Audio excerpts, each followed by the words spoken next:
friends, welcome in. I'm not capturing a game. Let me see. What do I want to listen to while I'm making a bag? Other than music. Hi, welcome in. Hi, if you're new and we've not met, Jade, an Echo Variety streamer. I cook and craft and react to anime and do whatever the hell I feel like because it's my channel. Welcome in. I am doing a bag. 3.5 bags yesterday finished. This is the rest of that half bag. I'm gonna go watch some BJ. If that's a problem for you, go to somewhere else. What in the hell is going on? I know, BJ girly, but to catch up to you. Videos. Alright, pausing the music. And my window capture is BJ. Done. Yes, queen. Alright. Watching BJ. Okay. Hello, everybody. How you doing this fine? Whatever the day of the week it is. I don't know if you missed it. I don't know how you could have. Kanye West has done an interview. Now, I did cover this before the interview ever came out. I did announce it here because I had heard DJ Academics say that he did interview Kanye because he had gone on the Adam 2216 Grand Mason No Jumper Network and talked about it. So it did finally come out. I'm sure y'all have seen at least screenshots from it. Kanye West is wearing a black you know what outfit again. I don't know what to make of that. I don't know anything about this Kanye business nonsense, whatever. But yeah, please feel free to weigh in on the comments below. Like, I don't know anything about this Kanye shit. The outfit is actually black. Does it take it into making it subversive? Is it like an performance art piece, or is it just straight up racism and Kanye lost his mind? Y'all let me know. Okay, so I don't really want to talk about anything he said in that outfit. I want to pick it up right here. We're in hour 3 minutes into the hour 8 minute long thing. So the last 5 minutes of the video. But it really is, it's Kanye and Academics talking about conservatorship. I do want to talk about that. But I also just want to say, just in general, there's parts of this interview where Kanye West is so, I don't know. You know what? I gotta be honest. It really reminds me of, do y'all remember my Bam Margera? Whenever Bam Margera found out who I was, found out I was making conservatorship videos and stuff, and then he came to my house and I interviewed him. And when he first came here the first time, I didn't know it at the first moment, but eventually, it ended up being pretty obvious that he was definitely drunk. And this was over a year ago. I mean, it might have been 2 years ago. It's about 2 years ago now, I think. Over a year ago. But this whole interview, this whole interaction, this like whenever they're getting there, like at the beginning, this whole part, and Kanye comes out with the outfit on, and DJ Academics, he's sitting there like, you can tell he don't know what to say, and it's almost like I feel like that's like part of Kanye's thing. Like, I don't know, I'll just say, I've never felt like DJ Academics did anything like humanizing or endearing ever. Like, I always just like not relatable in any way. But for some reason, this interview made him kind of like endearing. Like, he was kind of like just, it's Kanye West world. I'm just living in it. So I don't know. He kind of like earned a couple points for me on this one, just because like the way that he handled the interview, I thought was like pretty good considering everything, because like not a lot of people know what it feels like to have like a A-list celebrity be like, all right, I'm ready to do my chaotic interview before I hop on a plane as soon as I leave here, so you better get what you can get. And you're like, whoa, okay, like not a lot of people know that feeling. I know that feeling from Bam Margera. Obviously he wasn't as big in the news and stuff at the time as Kanye, and I'm not trying to say that Bam and Kanye are the same level of celebrity, but like me and DJ Academics are not the same level of YouTuber. I mean, he's obviously way, like, he's like a famous, like, he's like A-list. He's almost A-list himself. People know who he is. But like, I don't know. I just like, it was kind of a real recognized real, like, how would you handle this moment? And it really is difficult. I mean, a lot of people can say, I wouldn't take that shirt. I wouldn't da-da-da. I would tell him not to do this. I would tell him not to do da-da-da. It's like, all right, girl, let's see what you do whenever Kanye West hits you up. Okay, let's see what you do whenever he hits you up. Let's see how you take it. Let's see how you handle it, and then you can speak. But I do just want to say, I do think that Academics and his cameraman like did as good as they could have. Obviously, Kanye had them meet him here. He's the one that set up the shot. He's the one that set up everything. And it's like, I don't know, maybe they could have got a better camera. This camera does not look like they got an iPhone shot on an iPhone. But hey, look, listen, you got to get the shot. You got to get the story when you do. And they're calling it like the Kanye Hello, West experience. motherfucker. So Hello, y'all fuck you, should go and check mother. that out. From what I understand, How he's you doing, not baby? copyright claiming it. Academics is not copyright claiming anything. And I don't even think he posted it on his regular channel. I don't know what the reason for that is, but he claims that it's because he doesn't want to make money on it. So good for him, good for him. So y'all go check that out and hear what Kanye West did have to say. Obviously, as usual, I cannot co-sign everything the man says. I cannot co-sign most of the stuff the man says. I certainly can't co-sign what he wears. My God.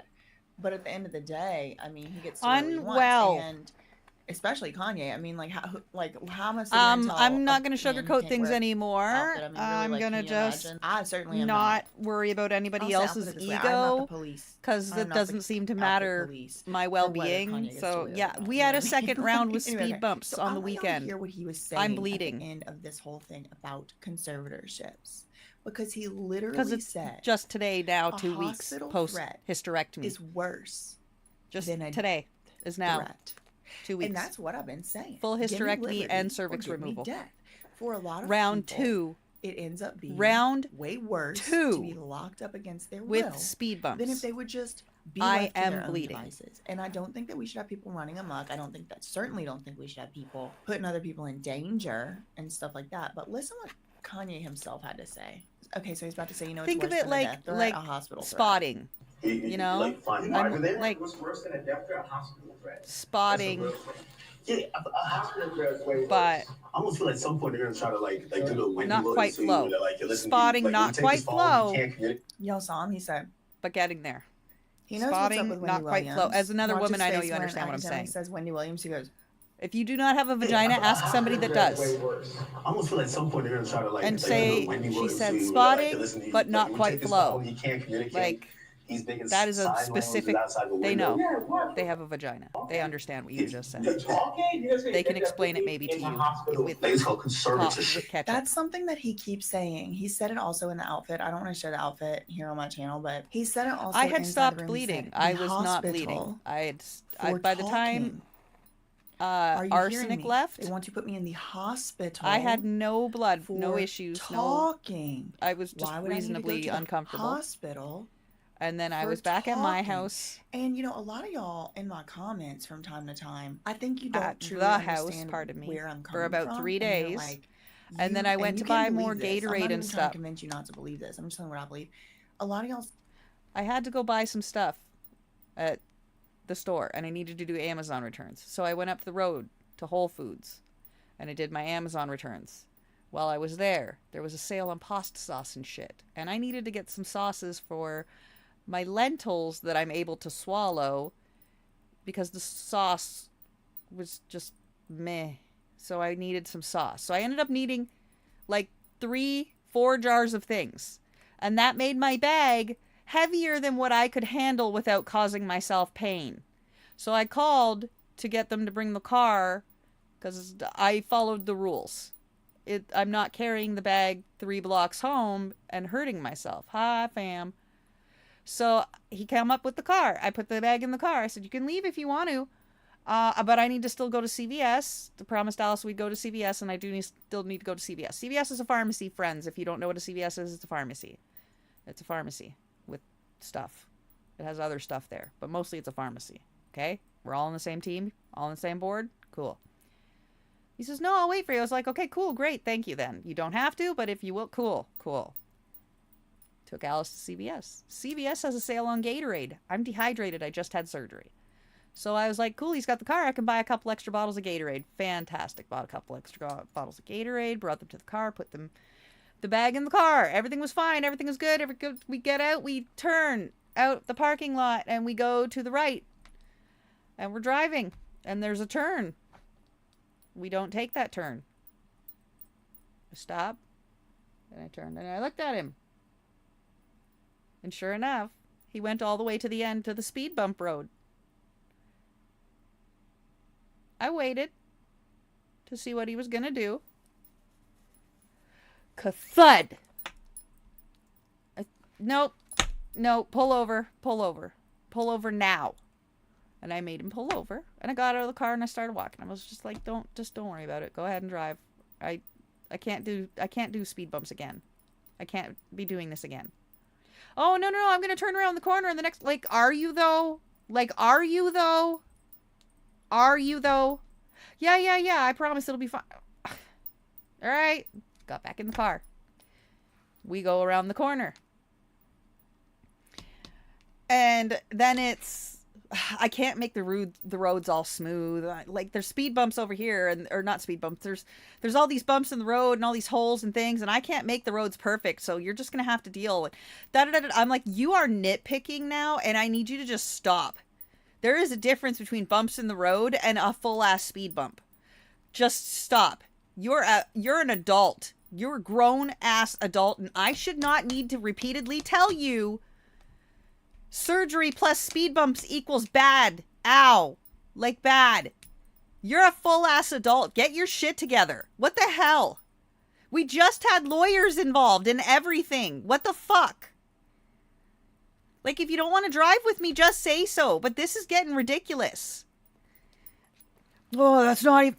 Oh, it's not what it is. Oh, and then treated me like shit for the rest of the night because I didn't let him... take me over fucking speed bumps 2 weeks after abdominal surgery. I'm the asshole because I don't want to just do it. I'm the dick. 2 hours after surgery, he had me going from one end of that road to the other. 2 hours after surgery. I am moaning out in pain. And he's telling me, oh, we're almost there. Just hang on. We're almost there. No! You could have turned off. You didn't need to take the speed bump road ever at any point. That was a choice. That was a choice and doubles down.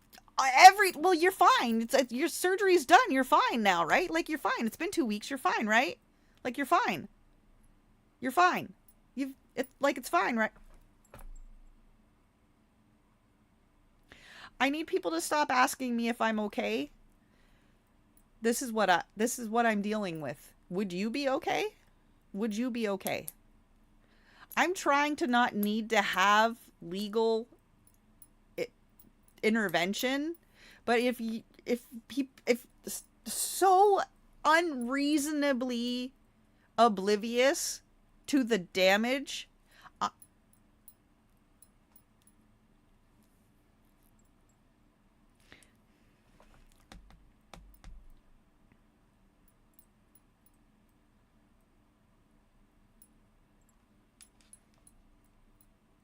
Supply! Alright! Thank you, Show baby. I love love 100. Which is like Rico one absolutely, Nico definitely 100% cheered they 100 definitely need to be bits. in hospital. And I it's might like, end up unless getting it 2 is, I'm tattoos about with the to amount you go guys in, keep unalive throwing at me, somebody, you bunch of hurt buggers. somebody, and then you're like, Go taking the nuts. I don't steps to care. do I'll get it. 2 I just don't tattoos. think so the I'll people that do are both saying, of them the does same this day. I don't girl give a ever fuck. think that anything's bad enough to put somebody in the mental hospital? Birthday No, not tattoos. really. Get my legs Not done. really, because if you're committing crimes, Thanks, you should y'all. go to jail. Told you. My That's the birthday's in criminal justice system. So if you're not 30... committing a crime, I don't 3 think you should go to days. hospital. Wait, Truly, Kanye is 30 days in using April, right? 33 offensive days. speech on Twitter. Objectively, he knows it. He knows it's offensive. I know it's offensive. Everybody knows it's offensive. Everything I don't agree with between it. I think it's actually now mean. I think it's and hurtful. then I am we'll in the go same into camp like as a lot of people tattoos who and think that clothes Kanye for can my make a birthday. much bigger impact if he would just kind of follow some of these rules of order.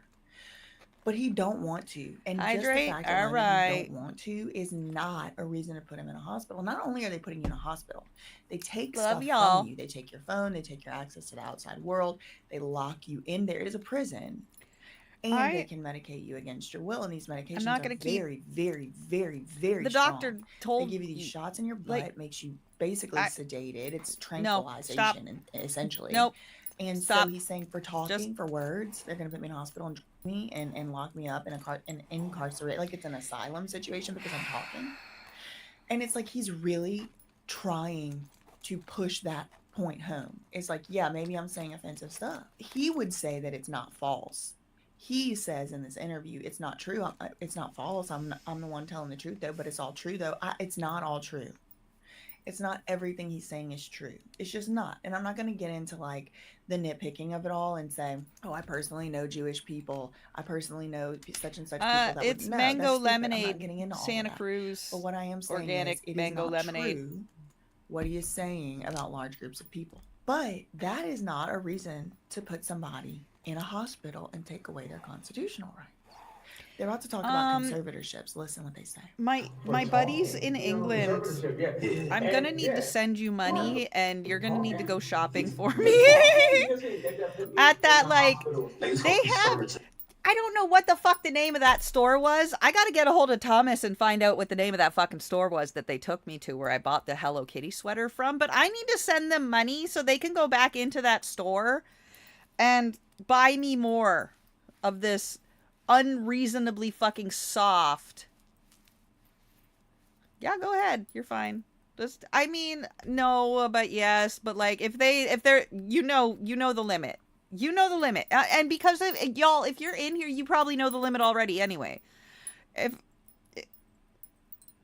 I said no thank you, and I swear most of you 99% of the time are down for changing the subject and pretending that we're all in the boat of denial, and that's, yes please.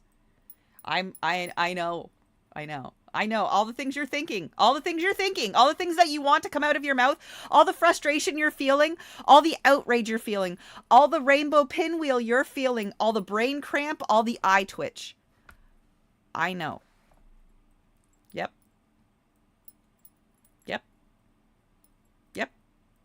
That pain in your chest you're feeling looking at me, I know. It's the same. But we're gonna nope. Because y'all know. That's why I hang with a circle of bananas and walnuts. Because they get it. Because they're bananas and walnuts. Same. Right? So, no thank you. I'm there.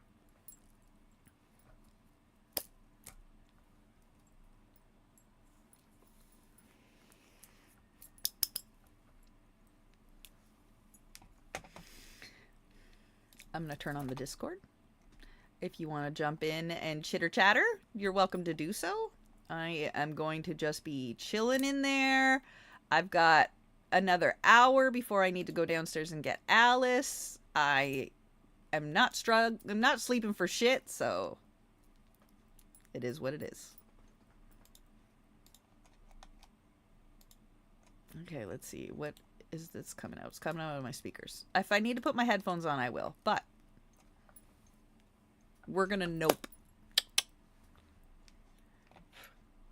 Oh, good. I'm gonna AFK in an hour and 15 minutes ish to go downstairs and get Alice off the bus. That's pretty much it. And then I'll be back up to do some more craft. But we are gonna take a break at that point. But I'm at my.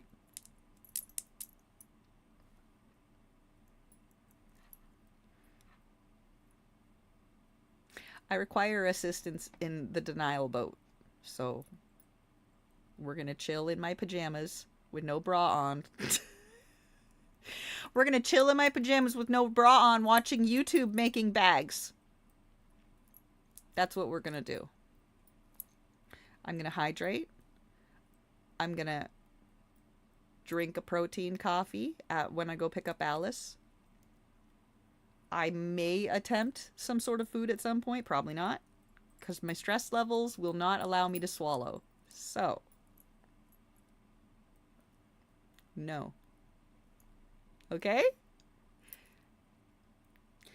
Kindly stimulate my squirrel brain away from where you will be clearly able to see it keeps wandering. Yeah. It's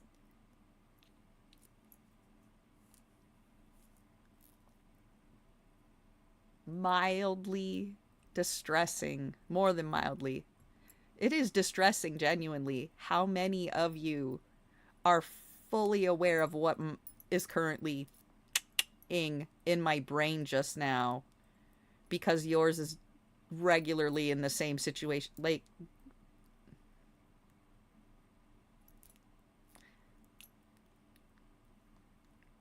no matter how poopy my brain is, I am still there to support back because it actually helps me distract myself from my own poopy brain. So please don't feel like you can't come to me just because my brain is crazy. It genuinely helps me. I there's no changing this current situation. I have to until like there's stuck till the processing. Tell me your things so that I don't have to pay attention to mine. Okay? Tell me your things so I don't have to pay attention to mine. Mine aren't going anywhere. So I need some distractions. Distract my squirrel, please. I'm getting overloaded with eye twitch and brain cramp. Rainbow pinwheel.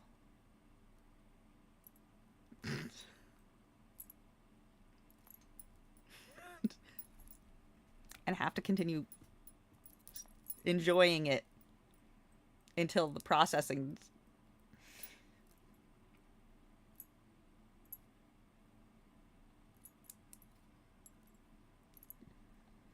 Yes, but not at this very moment. I need to watch BJ and Stitch because my brain is literally on fire. No, actually, yeah, tell me. For talking. No, I want to watch the Kanye thing. Don't. Kanye.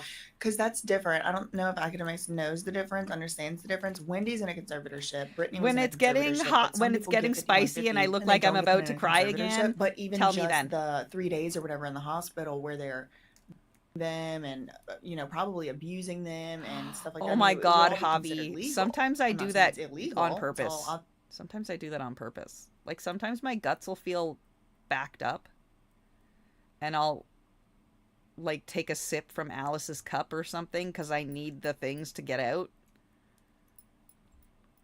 Whatever. Sometimes you have yucky feeling in your belly and you just need to induce vomiting. Like it's that. But I don't have a stomach, so I can't. I have to get it out the other way.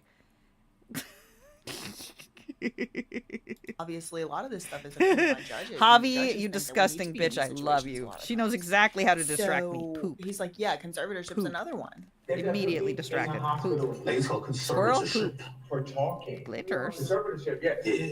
Yeah. And take over your money for talking. What? It almost happened. Take over your money for talking. It's true.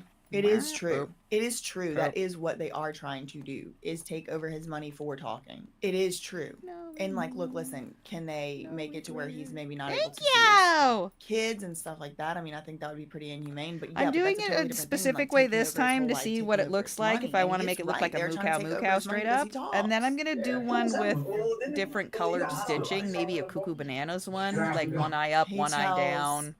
Kanye, yeah, it almost happened before. He's Maybe like reminding pink him, stitching. like, the time he almost I got think locked I'm up gonna in a do this. conservatorship. We do what you need, okay? We can come Yeah. with you. We're with you. To Japan? Okay. You good? He said that lady was the real reason, the real creative director, whatever, the real creator behind Skims. Kanye said was that lady was. You should figure out how to shoot boy, like start shooting. Yeah, because Gabe has some good ideas for that. Rico, you could have Oh Lord, they left Rico out the elevator anyway because they put him in there. So that's really what I wanted to show y'all and tell y'all. Kanye is saying a hospital threat is worse than a threat. I mean, we might need to put it on a shirt. We might need to put it on a shirt, give me liberty or give me death. Freedom of speech is not something that the founders of this country, the people who wrote the Declaration of Independence and the Constitution, and the people who decided upon the amendments of the Constitution, is not something that they took lightly, and it's not something that they just willy-nilly put in there. Freedom of speech and the constitutional protection of it was designed and was adopted and was put in place specifically for the most on the fringes speech. It was put in place for people to criticize the powers that be. And it does appear to me, despite repeatedly, you can probably even see it with how many disclaimers I myself have made in this video. And in the rest of my videos, I have to constantly disclaim, this is not my thoughts.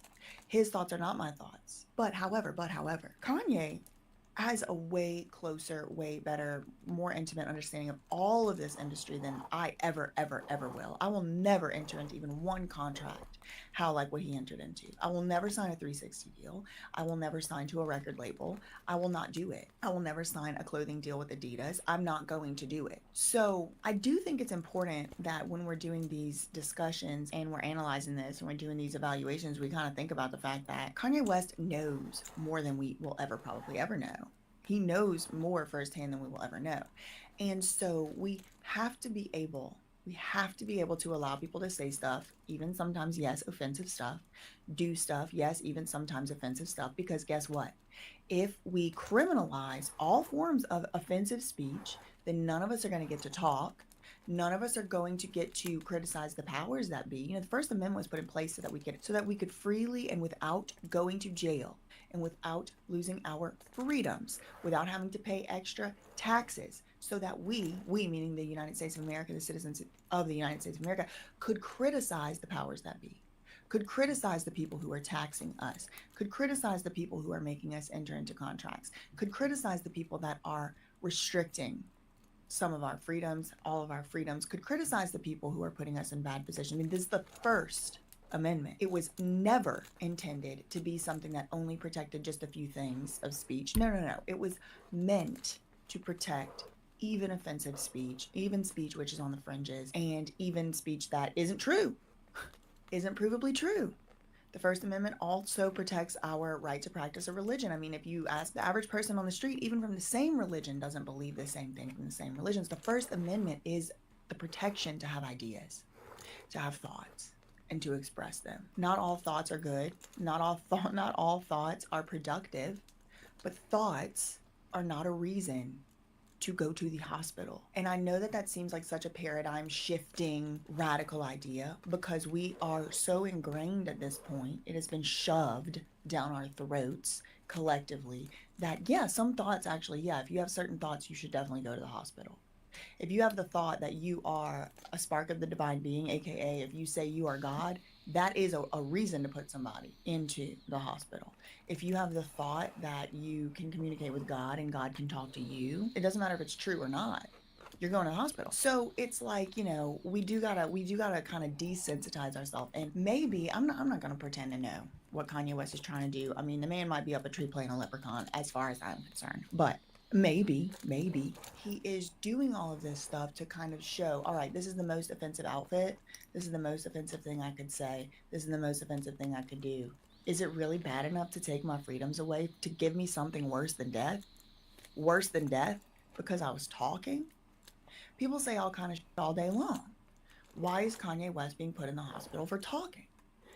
Again, I don't agree with some of the stuff he's saying, and I really wish he would stop saying some of this stuff, because it make it easier for me to defend him. I cannot defend how he's acting. I can't defend also that he's like calling out his own kid. That's a child, okay? Leave her out of this until she's at the very least 18, but I think, you know, just leave her out of it. The fact that he's talking about, you know, huge groups of people that did nothing to deserve the hatred, you know, stuff like that. All that being said, we're gonna put him in the hospital for talking? I know some of y'all would like to. I don't want to live in that country, because then tomorrow they could put you in the hospital for talking. That's all I really had for today. In the meantime, facts ain't defamation. Love you, mean it. Okay, bye. Love you, mean it. Limp Bizkit. What's going on with this Limp Bizkit lawsuit? Now, before you click out, this thing has some tentacles, okay? So if you like to watch my web series, the Sean P. Puff Daddy Combs of it all, how everything's all connected to everything, I do think you're going to want to stick around for this one. This lawsuit has to do with not only Limp Bizkit, not only Fred Durst, but also brings in some other bands, Stain, Puddle and Mud, some other ones, and Interscope Records, and then the big daddy of them all, UMG. Okay, so we are talking about Interscope, we're talking about Jimmy Iovine, we're talking about all the gang's all here, And I'm actually kind of excited to cover this lawsuit, because my dad could not get in that F-350 without turning on Exclamation a certain limited set of BJ, music, please, okay? hobby. And one of them was the whole Limp Bizkit discography. I mean, I remember my dad would have these folders. Y'all remember those CD case, like, books that you would, like, flip? Like, you put, like, 2 CDs or 3 or whatever in the pages, and you could flip through them? The Limp Bizkit CDs were in there. Okay, they were in there. The other ones that came up in here, it was like memories waking Yes, up exclamation from, BJ. when I was 11 years This is old. BJ. Very cool, very cute. Fred Durst is also like the lead singer and the guy. All right, who's if suing and y'all claims it don't in his know case. who BJ is a Princeton Law graduate lawyer with autism. Okay? Who has decided upon herself, passed the bar, all the things, has not done anything criminal ever. She is to head up the fight against conservatorship, guardianship, etc. abuse. She is at the forefront, screaming at the top of her lungs with several others about conservatorship and guardianship abuse, especially in the specifically Stanley Moss courthouse in the Los Angeles County. That's my area. Los Angeles. So, I need to be aware of these because that's the courthouse I'm probably going to end up needing. All right? He's also Check out pretty her much shit. exactly the same She's age awesome. that my dad would be. He was born the same. She doesn't come in here and give you bullshit, nonsense, and hype. She reads you the legal paperwork, explains it in a way you can understand, tells you to do your own research, gives you all the resources that she has, how to search for them on your own, with your own time, with your own dime. And if you don't have that dime, you know what? She's got a Google Doc and you can get it from her Google Doc. She is just assisting you with information and understanding so that you can make your own assessment with the actual facts. The actual facts available that should be available to we the people of the earth. This is not about only Britney. It started with she got pulled into it via Britney. Then started the movement for the Free BAM movement, which did work.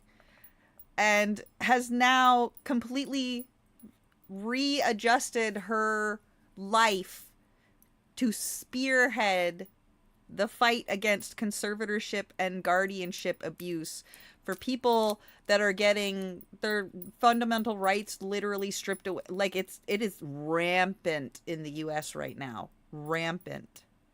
Where a fucking bank can just decide that you're incompetent and take away all your rights because they don't like the way you're spending your money.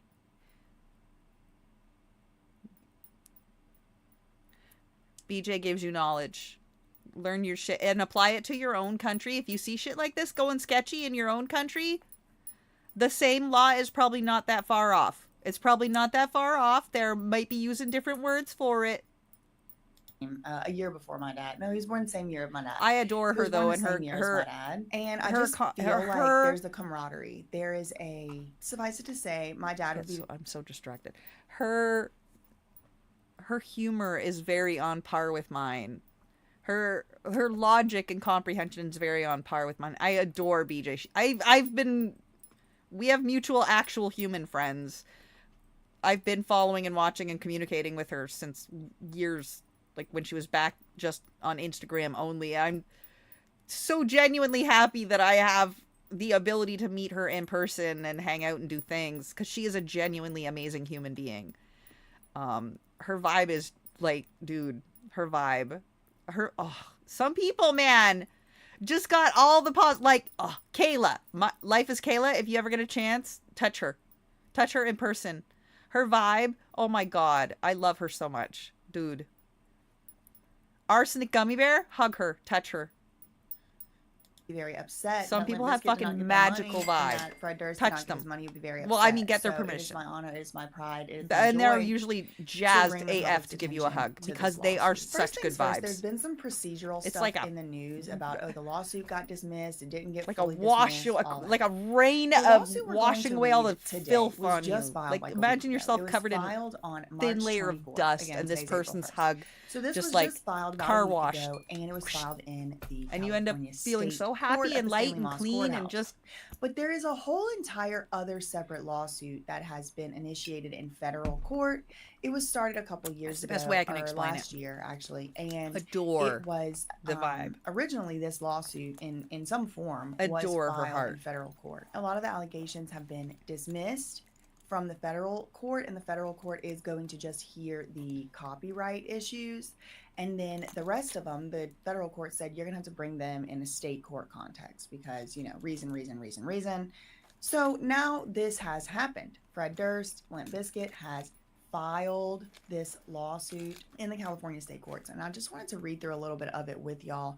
Now, it's a very, very long because he did attach to the back of it a bunch of the original agreements. And that in and of itself, I just don't want y'all to I don't want anyone to underestimate the importance of just literally having the agreements. I mean, these are the agreements that Fred Durst and Limp Bizkit signed. We can see unredacted or minimally redacted agreements. So that's important. But I did want to just run through the lawsuit. She don't fuck around. She gives you pay particular attention the actual to the facts stuff and section. explains it so Fred you can Durst understand. And Limp Bizkit and Flawless Records alleging as against the Universal Music Group. Looking at you, Lucian Grange. I mean, the water ain't getting any less hot for them over there.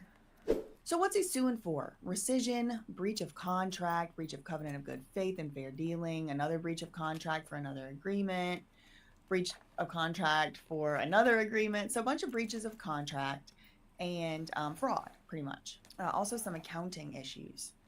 So he says, you know, first they get into the parties. Now, again, this is filed by Fred Durst, the lead singer and the frontman of Limp Bizkit. But not only that, he's going to get into it in this lawsuit and we will discuss it. But he's not just the frontman for Limp Bizkit. He is also an A&R guy. Like, he signed some of these other really big bands that were big at the time in the alternative and new metal rock space area and all of that. So essentially what he's arguing is that not only there's a whole entire side plot, right? There's two things happening. One, yeah, I'm the lead singer of Limp Bizkit. Yes, I am owed some money for that. Yes, I am owed money for everything and all of that having to do with Limp Bizkit, music videos, directing, producing, writing, all of that, royalties.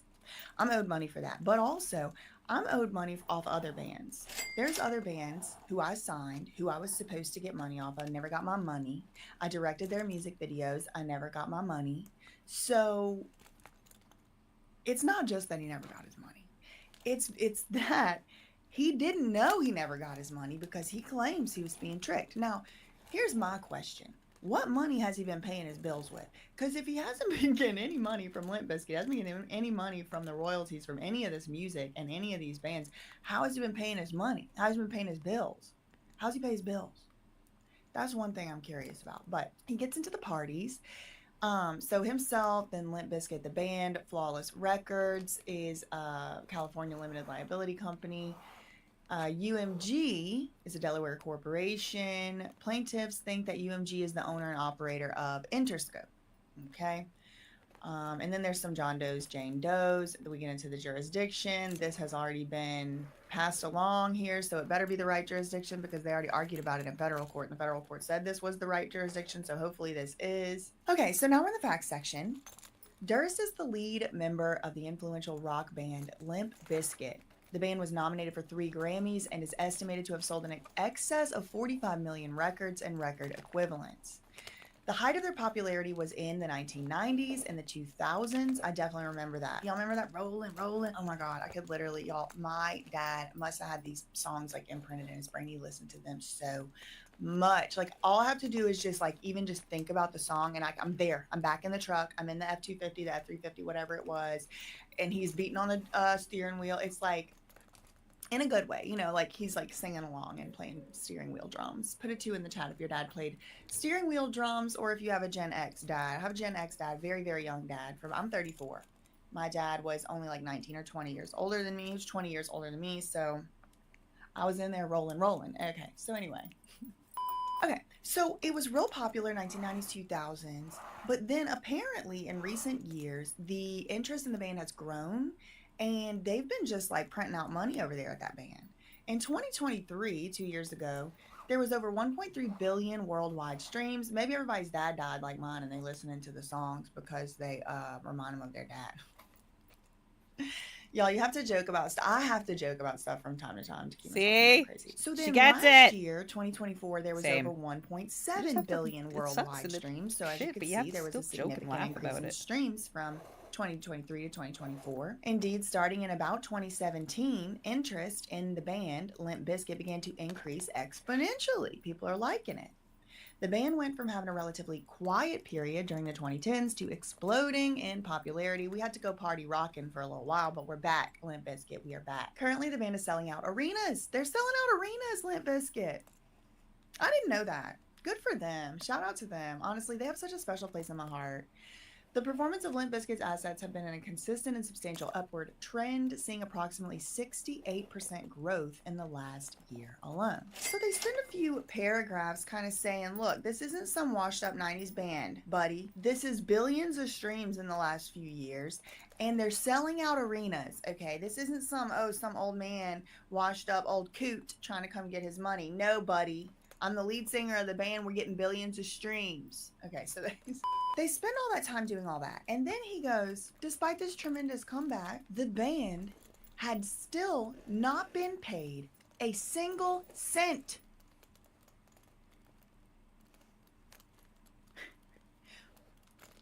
By UMG in royalties. Any royalties until taking action against UMG. Leading one to ask how on earth that could possibly be true. It does. As a member of the public, it makes me wonder how it could possibly be true. They never received a penny in royalties. Are they making it off of merch and concerts to what TLC had made, performances? But that was all the way over there on, what was that, Epic Records or LaFace or whatever, La Reed, whatever they were doing over there. They not paying people royalties? UMG is one of the biggest record companies in the world. It holds itself out as a pro-artist company that fights for artist rights and provides the most creative and commercial opportunities possible. They also claim that they have an ongoing investment in their royalty reporting systems, allowing them to provide detailed royalty data to their artists, along with many other significant features, including proprietary reporting, search capabilities, and trend analysis. Plaintiffs, that's Fred Durst and them, have discovered that contrary to these claims by UMG, not only did UMG never have any intention of paying us, but it designed and implemented royalty software that was deliberately designed to conceal the royalty information. So UMG is out here advertising that they have all of this pro-artist, pro-royalty investment proprietary system. Fred Durst is like, nope, stop the cap. Immediately stop the cap, because that's false. It's fake news and it's false. Not only is none of that true, you literally are hiding, concealing, and defrauding. That's what Fred Durst is accusing UMG of. He said UMG does this so that it can keep the royalties and the profits itself. He says, not only does this affect me, maybe you don't care about little old Fred Durst, maybe you don't care about Limp Bizkit, but it affects not only them. They're saying this possibly affects hundreds of other artists who have had their royalties wrongfully withheld for years unfairly. So he gets into a little bit of the background about these agreements. Now, I'm not going to get into them too much today just because I don't really have 4 hours. I mean, if Fred Durst specifically reaches out to me via email at thatsurprisewitness@gmail.com, I'll be more than happy to do a 4-hour long live stream reading through all of these things. But this is a 360-page document, so we're not going to read it all today. On December 1st, 2000, Limp Bizkit and Interscope Records entered into a recording agreement. This was related to the creation and recording of musical albums by the band, Limp Bizkit, and that's called the recording agreement. He does attach it here. Also, prior to entering into that recording agreement, UMG, through Interscope Records, was the successor in interest to recording agreements between Limp Bizkit and Flip Records, which dated back to 1996. So there's a few different agreements that he's going to be referring to. The recording agreement, the Flip agreement, then he's going to come through and he's going to talk about a flawless agreement. But for the purposes of understanding what's going on in this lawsuit, originally Fred Durst signed an agreement with a smaller record label, which did have a connection to a larger record label. They end up signing some agreements. They end up signing some amendments on that one.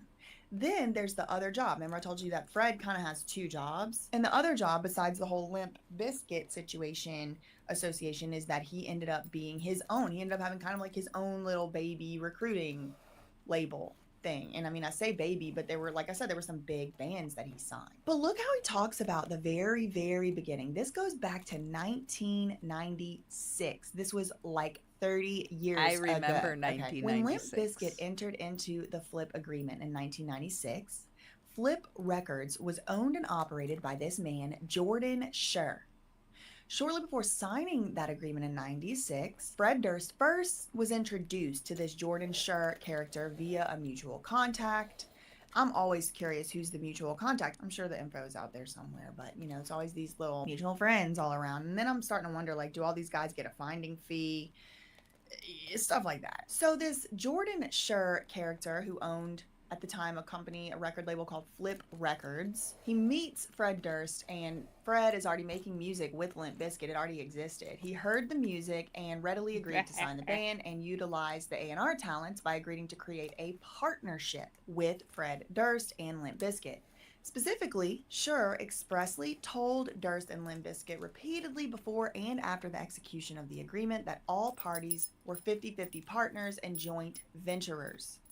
Jordan made these statements orally to Limp Bizkit and Durst. Indeed, shortly after the agreement was signed, Durst soon started to have significant responsibilities at Flip Records, discovering and signing bands that included the artist Cold and Stained. I know y'all remember them. They had the on my own 2 feet again. And then they were so emo. They were emo before emo. Okay. Anyway, so I didn't know that, but Fred Durst actually signed Cold and Stained. Now this first guy, that Jordan Scher character, because he wasn't going out here and going to the bars and going to the places to A&R these people. No. He wanted Fred Durst to do it. He promised that Durst would be a partner with respect to profits generated by the bands that he signed, that Fred signed to Flip Records, and that the parties were joint venturers with respect to such endeavors. Specifically, he promised that Fred Durst would receive 10% of the profits generated by the bands. For a period of time, he did in fact receive the 10% in relation to Stained, confirming the existence of the deal. However, beginning in approximately 2012 and continuing until 2024, so like for like 12 years, Sure, this guy Jordan repeatedly told Fred Durst that he was not receiving any more money from Stained. So starting in 2012, this guy Jordan, who's being described as basically a swindler, he's like, oh man, bro, like money ran out, bro. No more money as of 2012. We not getting no more money, sorry. So for 12 years that goes by and Fred Durst gets no money. But he says, in fact, that was a lie, that was false, that was fake news. This man Jordan had actually received tens of millions of dollars in net profits from Stained, including at least 5.5 million during that 12-year period alone. When Fred Durst learned this from a third party is the first time he knew about it. So he's saying, look, don't come at me with a statute of limitations motion in limine, buddy, because I didn't know about this. It's not like I've just been sitting on this knowledge. Again, it's going to be interesting for him to try and explain how he's been paying his bills. I mean, if he hasn't gotten any money from any of this, how's he been paying his bills? Is he just from a rich family, or he don't need money? Like, maybe he just truly didn't understand how much money these bands could generate. I mean, it is all sort of a black hole. It's all just behind this Pandora's box of like, what even is a royalty? What even is a streaming royalty? I mean, you get like a half of 1 cent for every million views or something. So basically that's the first thing, right? He was supposed to be getting this money from the Stained sales and all of that because he's found and signed the band. He not been getting no money, and this other guy been getting money. He also was a director and an assistant director on music videos. He did marketing. He took people on. He was a tour manager. This is another interesting piece. Fred Durst is the only director credited for directing the following music videos by Stained. In this one right here. This is my favorite one of the Stained songs. Hold my head up high. Put a 3 in the chat if you want me to do a cover of that one. Let me do a cover of that one. Anyway, okay. So Durst is the only director. So he directed exclusively. He's the only director credited on 4 music videos within a 3-year period. So he's like the music video director over there for Stained. He said he was never paid for any of this directorial work performed for Stain. Lol. He trusted that he was going to be compensated through his partnership with Jordan Schur and Flip I mean, Records. this He was is told a repeatedly he would be cow. compensated through his profit This is a participation. cat. He was also credited as the only Please don't director mix for them up. 13. Fred Durst, 13 music videos he directed for Limp Bizkit, the only director and co-director for 4 other music videos. He was never compensated for his directorial work, even though he was promised a 50% share. Never received 50% of the profit participation in Limp Bizkit. He has not been compensated. Okay, so then he gets into like, okay, streaming didn't exist back then, but like I was on the internet, Fred Durst says. I was always interested in streaming my music. It was something we talked about early on. Look, early adopter of the internet. He was particularly interested in developing possibilities for digital consumption of music. He discussed this with Jordan Schur, the owner of the record label, prior to entering into the agreement. So before they even signed the agreement, the CEO of the record label did say he would protect Limp Bizkit and be their bodyguard. Y'all know I'm suspicious of these bodyguards. First of all, I'm not working for you if you're my bodyguard. If you're my bodyguard, you work for me. You mean to be my bodyguard and my co-partner owner? No, that's a conflict. Hell no. No, you're not gonna be my boss and my bodyguard. You're not gonna be in control of my money and my bodyguard. No. In any event, he says Fred Durst is claiming that Jordan Schur did agree to split 50-50 with them for any streaming and royalties and all that. Now, there's a lot of talk in here about accounting. UMG promised and made certain representations, and all of the parties made certain representations that they would keep the books, they would keep the bank accounts a certain way, they would keep track of the books a certain way, they would provide receipts and invoices and statements quarterly, etc., in a certain way by a certain time in a certain format. And essentially Limp Bizkit saying, Fred Durst saying, they did not do not one of those things. Okay, they would do it a little bit here and there, and then they would not. He gets into how he securing a well-known producer, Ross Robinson, to produce the band's first album. He had long admired this man for his work in producing other artists' albums, such as Korn and Deftones. No, Korn, I rebuke. No, I rebuke. I do not consent. And felt that Robinson's agreement to produce Limp Bizkit's first album was setting up the band to be a massive success. Limp Bizkit went to LA to record the album, which took approximately 6 weeks. During this time, Durst told Schur that he wanted to try and get Interscope Records, which had a larger distribution network than Flip Records, and was working with other bands that Fred Durst liked, including 9 Inch Nails, Dr. Dre, Bush, and others, to distribute the album. So they did go to the meeting, and Jimmy Iovine was there. So Jimmy Iovine enters the chat. By that time, Limp Bizkit, they had already recorded some of the songs, so they had a little demo, and they played it for Jimmy Iovine, who was very enthusiastic about the band and wanted to sign them for a distribution deal. Following that meeting, they were all happy, believing that this was another major step toward making Limp Bizkit a huge commercial success. Following the meeting, they still talked about how they were going to be 50-50 partners. Shortly after that, this would have been in December 1996, Limp Bizkit and Flip Records entered into an amendment for their agreement, and that's attached back here, Flip Amendment 2. It provided them with an additional option period requiring Limp Bizkit to produce more records during such option periods. Confoundingly, the second Flip Amendment, also purported to change Limp Bizkit's compensation, where instead of receiving 50% of the net profits, the band would now primarily only receive royalties. Okay, so used to would be they were getting 50% net profits. But the new amendment to the agreement changed up the way they got paid. So Limp Bizkit was either going to be only getting advances, which is like, here, I'm paying you this money because you're making an album right now. You don't have the money, but whenever you finish the album, then it's going to start making money, and then it'll start making money. We're going to take what we paid in first. So like a lot of times these are called advances. But if you look back to like the Lou Pearlman of it all, they'll be putting you on a private jet and taking it out of your paycheck. So it's like, oh, there's another 100,000 just right there on the private jet, you know. So it's like these managers, they get a percentage of what you making, then you paying for all of everything, hotels, private jets, all of that stuff, because someone does have to pay for it. I mean, I guess they don't have to go on a private jet, but you see what I mean? Like, tickets have to get bought, props for the shows have to get bought, the recording studio equipment has to either get purchased or rented. All of that, that's all overhead costs to make an album, especially back in the 90s. I mean, now you can sit down at your MacBook and you know, with your Shure mic and make an album. You can make it into your iPhone today. But you really could not do that back then. Stuff had to get paid for. So they changed up how Limp Bizkit was getting paid. They were going to receive advances, and then everything else that they would receive would be royalties. Now, Fred is saying, but before you say, well, you agreed to that, stupid, he's saying, hold on. This significantly reduced compensation was right on the verge of Limp Bizkit becoming huge. They had no reason to agree to this compensation. They were defrauded. They were defrauded. It was fraud. It provided a separate royalty rate for any new medium that the parties would negotiate in good faith, subject to a cap of 85% of the standard royalty rate. So that would be streaming. See, they said there's no definition of new medium. So as a result, it's unclear what is meant by a new medium, whether it should include streaming or not. But Limp Bizkit is saying no, a new medium is not streaming. That's interesting. He said, rather, it don't really even matter what any of this is. Limp Bizkit is owed 50% of the net profits on all streaming exploitation as promised. So they're not freaking doing none of this other bullcrap. They said, oh, you've defrauded us. Give us our money. Look at this. Neither Flip nor UMG have ever paid Limp Bizkit its share of net receipts, as discussed further below. Never did he agree or even discuss changing the original payment structure.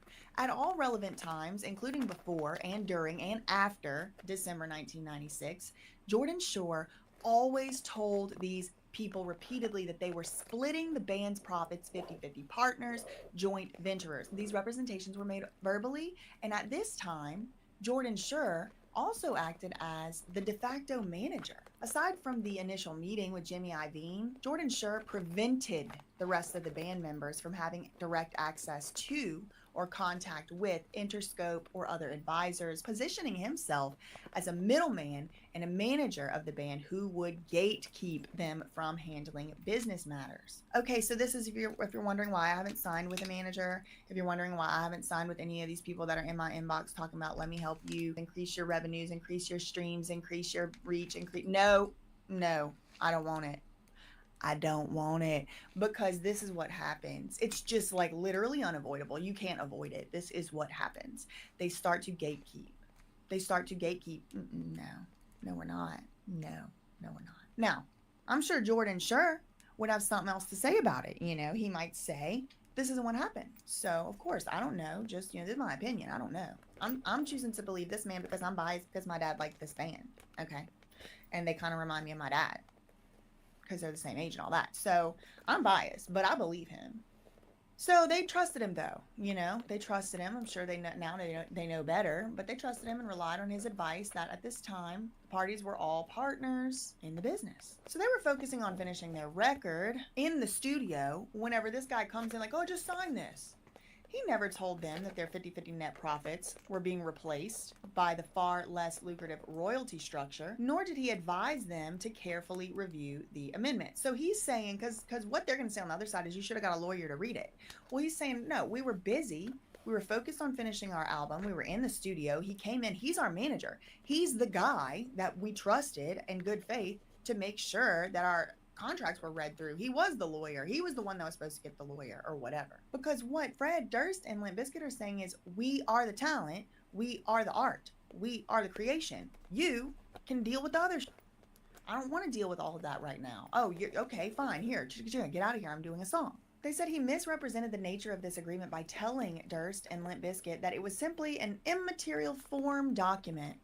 Just need to get it signed real quick as a matter of course to release the album. He didn't explain any of the terms. He didn't give them any opportunity to review them. Hey. Instead, he reassured them at that time that nothing about their compensation structure was changing, okay?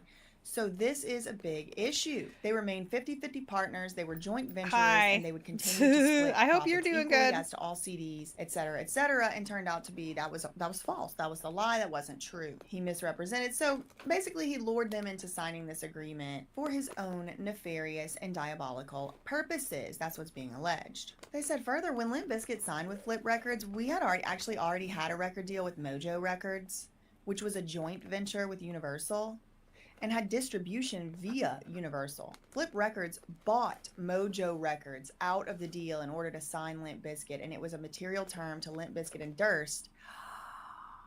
Oh, this is important. I don't know if this was in that first lawsuit he filed, the original complaint. He's saying, also, just for the record, no pun intended, we were already signed with another record label called Mojo Records. They were in partnership with Universal. This Flip Records person came out of freaking nowhere and wanted to buy Mojo Records. But before we let that happen, we said we had to be 50-50 owners of everything. That actually is that's a big deal to me, in my opinion. They say prior to meeting with Jimmy Iovine at Interscope, Fred Durst told Jordan Schur that he wanted Interscope to distribute the album. With or without Schur. I made 3.5 Therefore, bags Jordan Schur was yesterday. aware This is the rest that of the unless other he half of a prevented bag. This is a Durst cow from dealing bag. directly with Interscope, he was at risk of getting completely cut out of the watching deal and being bought BJ out, just like he had and bought making out a moo Mojo cow bag. Records. I don't know, make And another having no one. role in the band's I don't know, maybe a success. piggy. Faced I with don't this know. prospect, I'm just gonna keep making them. Schur decided to go behind the band's Maybe a back dino. and strike a deal for himself with Interscope We'll see. Records that was completely contrary. These are vegan to leather everything bags he had promised Durst shaped like and the band animals. to their severe detriment. Um, Y'all, the politics. If you go follow On Arsenic information Gummy belief, Bear, she's Schur got a shop up secretly moved with Limp some of the Bizkit crap to that a I made that she royalty stole deal. while Because she was here. Interscope told Jordan Schur, so Jimmy Iovine tells their manager, their middleman, their gatekeeper. Jimmy Iovine and that guy are So if you talking want some secret deals out crap in the that's back been end, is what's fondled being by alleged. me, This was going to go allow ahead Flip and buy it. Records to continue to receive 50% of the net profits. Exclamation, and the this band bitch. would have to move to Hobby. royalties. At the time, it was standard in the industry for a distributor to take 15 or 20% of the profits. Thus, Schur easily could have maintained the deal with Durst and Limp Bizkit and continued to split 50% of the net profits between them There she is. after She got a Interscope shop took in its there. 15 to 20%. Indeed, net profits would be net of distribution costs. So they're saying net profits is net profits, regardless if somebody's distributing and taking a percentage or whatever. The net profit's what's left over. So whatever's left over, we share in 50-50 is was supposed to be our deal. And this guy, he lied and tricked us and defrauded us. Rather than splitting the 50% between himself and Limp Bizkit, he sold out the band and secretly moved them Oh, to well, here, I'll royalties show you in the order ones to I got keep the right more now that I lucrative just finished profit making. share participation for himself. This constitutes unfair self-dealing. Instead, Flip Records agreed to split its profits with Interscope, giving Interscope I just a throw profit share that was well handles above the inside industry of them. standard, So. and reducing the band down to royalties This one has a so pink- that Schur I don't could know where I maintain threw it. higher receipts for I threw it himself somewhere. and This one has a curry pink strap. favor with Interscope. So It goes through the basically, holes. they just tricked Limp Bizkit. The whole thing was just a big trick. They signed this agreement with them. when at you first, fill oh, it with yeah, stuff, it'll 50-50, yeah, puff oh, yeah, out, but it's 50-50. stiff And Limp because I Bizkit's just like, finished all right, making well, we them. want Interscope But- to distribute our records, whether you're One. going to be our manager Hello or Kitty. not. So then the gatekeeper's like, okay, I'm going to lose my And money. I better be the this- one that deals with Interscope. This I'm the peekaboo manager, kitty I'm the one I manager, just I'm the made last management. night. He tricks them into signing this deal according to the allegations in this lawsuit. I do not know, I was not there. But then what ends up happening is instead of 50-50 of what's left over after Interscope takes their money, which I is might what Limp Bizkit's been thinking has change been going on this whole the time. stitching It to wasn't pink, that. and I It might was scallop it. artists get moved to, and I'm saying artists, but gonna- they're not just if I can get musical a pink artists, in the right? right They're color, producers, but they're it depends on doing if I can the get a pink music in the video right color. production. They're I doing could also a lot do of white. the production work. And this And would then there's allow this him one. to get higher It's a receipts moo for cow. himself and curry favor with Interscope. No one ever disclosed this I to have them. Sailor Since Schur Moon that I knew did that like Fred Durst baseball and Limp Bizkit would stripes. only Hang keep on, let's Limp see. Bizkit with Flip Records if he could secure the distribution with Interscope. Schur also knew Limp Bizkit was on the verge of enormous success. Okay, so listen, y'all. Limp Bizkit had already been signed. Go to the a Instagram and you'll record see it. label, Mojo Records. Sailor Moon. I Mojo did this Records one with already had baseball striping. Universal. They were already linked in Pandas. with Universal, so they were going to be able to get that Universal / Dinos. Interscope distribution no matter what. Then this guy comes in and buys what did I Mojo do on Records. this one? And Fred Oh, Durst this and is Limp when I Bizkit was were like, doing wait the a second, collars and the before you do all Gundam. of that, I have to be. We have to be 50% in this whole thing. 'Cause we don't know you. We didn't sign a record deal with you. We don't know who you are. And once we sign it and we are getting 50-50, I just take if you pictures of them and you send them to can't go. still make Oh, sure that we get the the Interscope piggy, distribution. the angel piggy. I We have gotta more of fire this you. guy cut out already. We want Interscope distribution. I believe I cut out 3 of them. Mojo, and we're gonna keep it. So this guy scrambling. I believe I have had to 3 sweeten the deal moo for I Interscope definitely so have they 2 didn't that I start cut working out for directly with sure. Limp Bizkit. Namely Some of Fred them I could Durst. layer Schur 3 made himself a stacks and deal some that of them allowed I Flip Records couldn't. to keep 50% So of the I net can't remember how profits, many I have of which is what. still in place. But and I know still I generates stamped millions out of at dollars least every 2 year of for these. Flip Records to this 2 of very day. these. While the artists received I made only both of these that I royalties did. that UMG fraudulently calculated and Yeah. withheld. So it's bad enough they never received their royalties, but we also have this whole contract issue where else do we even the got? royalties that y'all did calculate are not Yeah, there's calculated another on the moo net cow. profits that we are entitled to. Two This more is a freaking piggies. mess. This is a mess.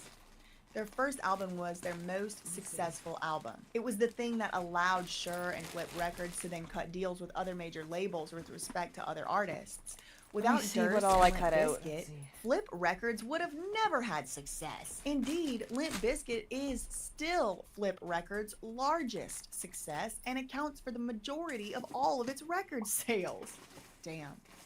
The only other successful acts on Flip Records, Stained and Cold, were both signed by Durst. Not only that, Fred Durst was the creative force behind the marketing and the promotional efforts of all three of these bands, including directing their videos and producing them. It's hard to see what I role believe Jordan these Shure are all played that at have all been in cut any of the out and success already other than pre-painted providing and funding, dried which and is everything. important. The funding is important, and Stenciled. even in fact, There's you one wouldn't more be signing panda. deals with people if you didn't need funding. So there is something to be One said more for funding. panda. I don't think that I think, you know, there's artists and then There's one more moo cow. There's two more angel wing piggies. There's one more dino. There's one more peekaboo kitty. Cow I've already finished. Peekaboo kitty over there. Hello Kitty. Panda bear with green. The matching brother to the panda bear with glasses is pink and black. And it's on Arsenic's page.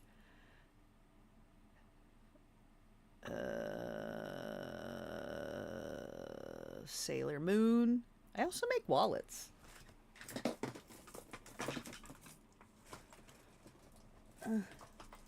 And purses.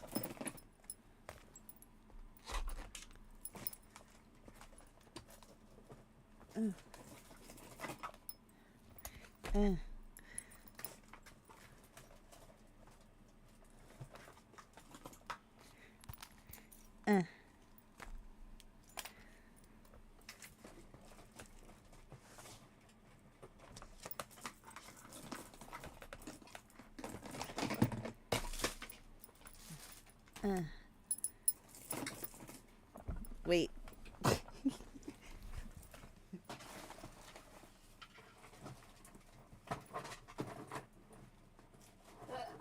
Hiccups.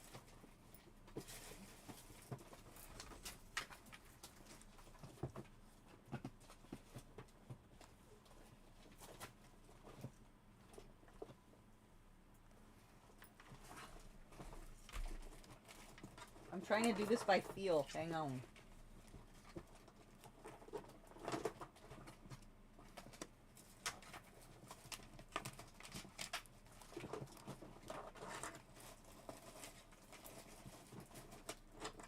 Okay, where'd the other one go?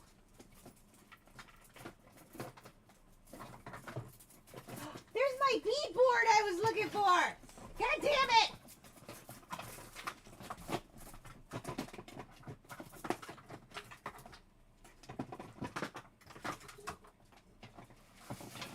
I'm like, somewhere I have a bead mat or a board or something. Yeah, it was right fucking there! It's wood! And I couldn't find it!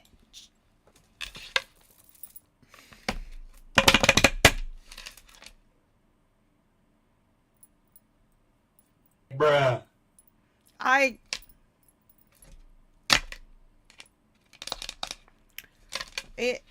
It's not subtle. It's not.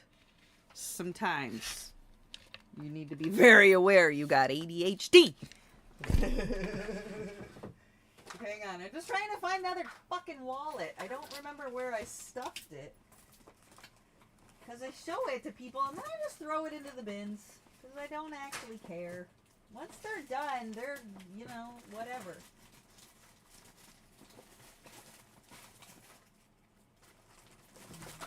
But I really like the yellow one. It's my favorite one.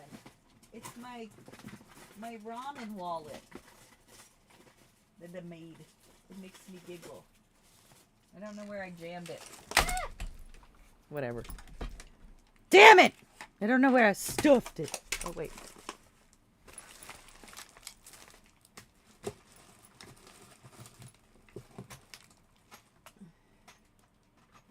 It's in my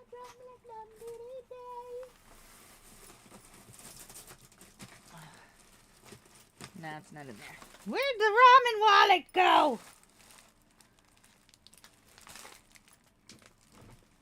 Yes. Anyway, when I find the ramen wallet, I'll show you. I don't know where I threw it, though. But... Oh, wait, hang on, camera. Calm the fuck down. Get on my table. Yeah. See? I had to finish making this one. I have to put a clear... stitch a clear on there so that the wallet has, you know, the ID spot. Boop, boop, boop. See? Wallets. This kind of purses. These are all the same design, but people customize how they want them done. Like, this is the BTS pattern. But you could have the angle go on either direction. Front pocket. Front pocket. Less card space, pocket, zipper, pocket, right? This is the handle that the strap would clip onto, right? This I left as a clutch. I'm going to do the handle a different way. This is not finished yet, but this has more wallet. Wallet. I'm going to, yeah. Yep. Zippity dipoo. Right. Big space back there. Okay. I have different colors, but BTS. This one's Arsenic's. This is the other wallet. This is the fold wallet, and then this is like the clutch. Passport covers. I have the ramen wallet's my favorite. I love the ramen pattern, and I don't know what I did with my ramen wallet, but it's my favorite thing that I've made, and I don't know where I stuffed it. And it made me angry. It's my favorite. But I obviously stuffed it somewhere so that I wouldn't forget where it was. And then I forgot where it was because I stuffed it somewhere. That's how that math works. Cookie. Alright. I'm going to nibble on a cookie. Hi, baby. And continue my bag. Let's see if I can swallow this. Because if I can, then... I can have food today. Yay! Alright, back to sewing. Hi, Amesy, I love you. And I think they have to work together, and I think a lot of times they don't, which ultimately ends up being why these artists get taken advantage of. In 1999, this guy, Jordan Schur, gets named the president of Geffen Records. Notably, 99, Schur was named the president of Geffen Records, which recently had merged with Interscope Records. So this guy, Jordan Schur, the manager, the gatekeeper, he ends up getting named president of Geffen Records. Around this time, he had also continued to position himself as a middleman. I'm going to send you money and you're going to go shop there and buy me more Hello Kitty sweaters. And then on the other hand, he would come to them as if he was representing Interscope and Geffen and A&M on the other hand, and he represented himself as Durst's partner. So he's saying, oh yeah, me and Fred Durst are partners, but I'm the president of Geffen Records. So he would come to Fred Durst and he would say, oh yeah, Interscope said, Geffen Records said, blah, blah, blah, blah, blah, blah. But then at the same time, he's saying, we're partners. Me and you, we're partners. This feels like a game of Survivor. Who they voting out tonight? He said they were partners in everything, including other projects like films. Since he was now the president of Geffen, he had even more of a role in gatekeeping Durst and Limp Bizkit from dealing directly with Interscope and a personal stake in getting the band to sign directly with Interscope. It is no coincidence that Limp Bizkit signed directly with Interscope at the exact same time that Schur became an Interscope executive. That does not appear to be a coincidence. At the same exact time that the man became an executive at Interscope, he signed Limp Bizkit directly to Interscope. Girl. Ooh. Look what he's alleging. He's going there. He's going for the throat. It says on information and belief, in exchange for assigning the flip agreement to Interscope, what's being alleged is they wanted Limp Bizkit. They knew they were going to be making money. They knew money was coming in, and Interscope wanted them directly. Their manager becomes an Interscope executive. Limp Bizkit and Fred Durst are saying that ain't a coincidence. It was a gift. It was a quid pro quo. It was a he scratch your back, I scratch your back, whatever. And it was we were the prize, and we got cut out. Not only did we get cut out from the decisions, we got cut out from the money. We got tricked and defrauded into signing a contract that was actually very, very detrimental to us. Our manager was tricking us. He ends up being the president of a record company. He's becoming more and more of a gatekeeper the whole way. He's collecting millions, tens of millions, and we're just up a tree playing a leprechaun. His appointment as the president of Geffen Records also evidences the close relationship that he developed with Interscope Records as a result of Durst, as a result of the fact that Fred Durst insisted, I want Interscope to distribute my stuff, period. Fred Durst is saying the only reason he even went over there and ingratiated himself with these people is because he knew I wanted them to do the distribution. Schur had no relationship with Interscope Records prior to that meeting with Fred Durst and Jimmy Iovine in the fall of 1996. But in 3 short years, he somehow managed to become a leader of one of Interscope's major divisions.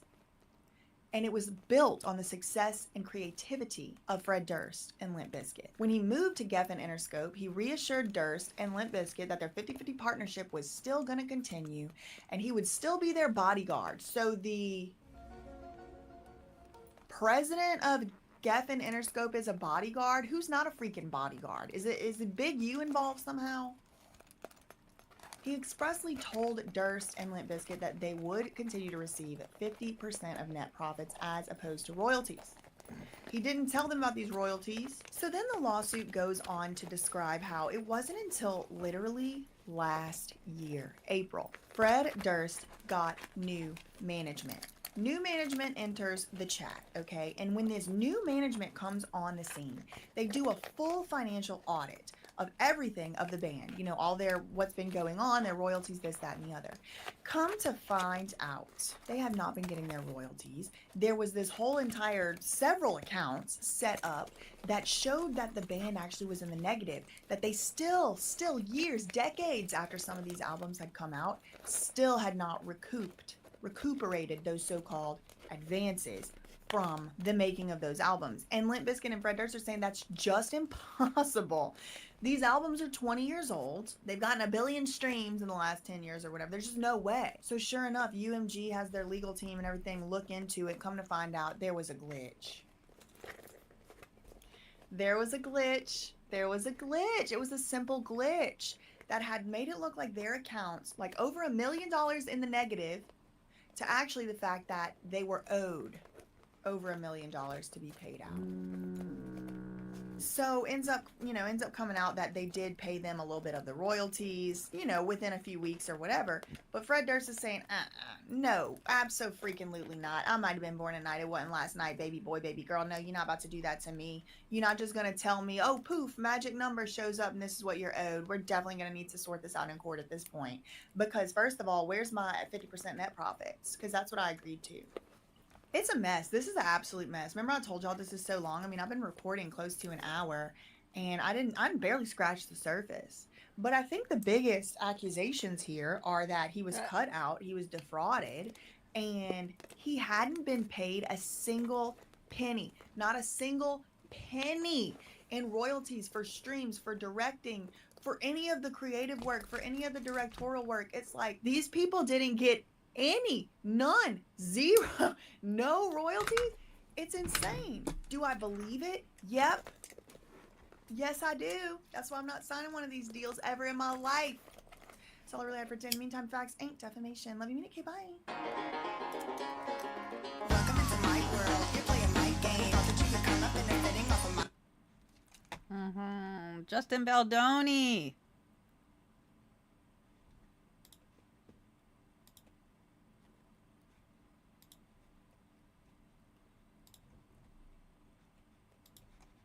Why the fuck is it trying to make me download it? Damn it! What the ass? There we go. Oh! That premieres at 3 o'clock. We're gonna watch that when that premieres. Why do you keep wanting to...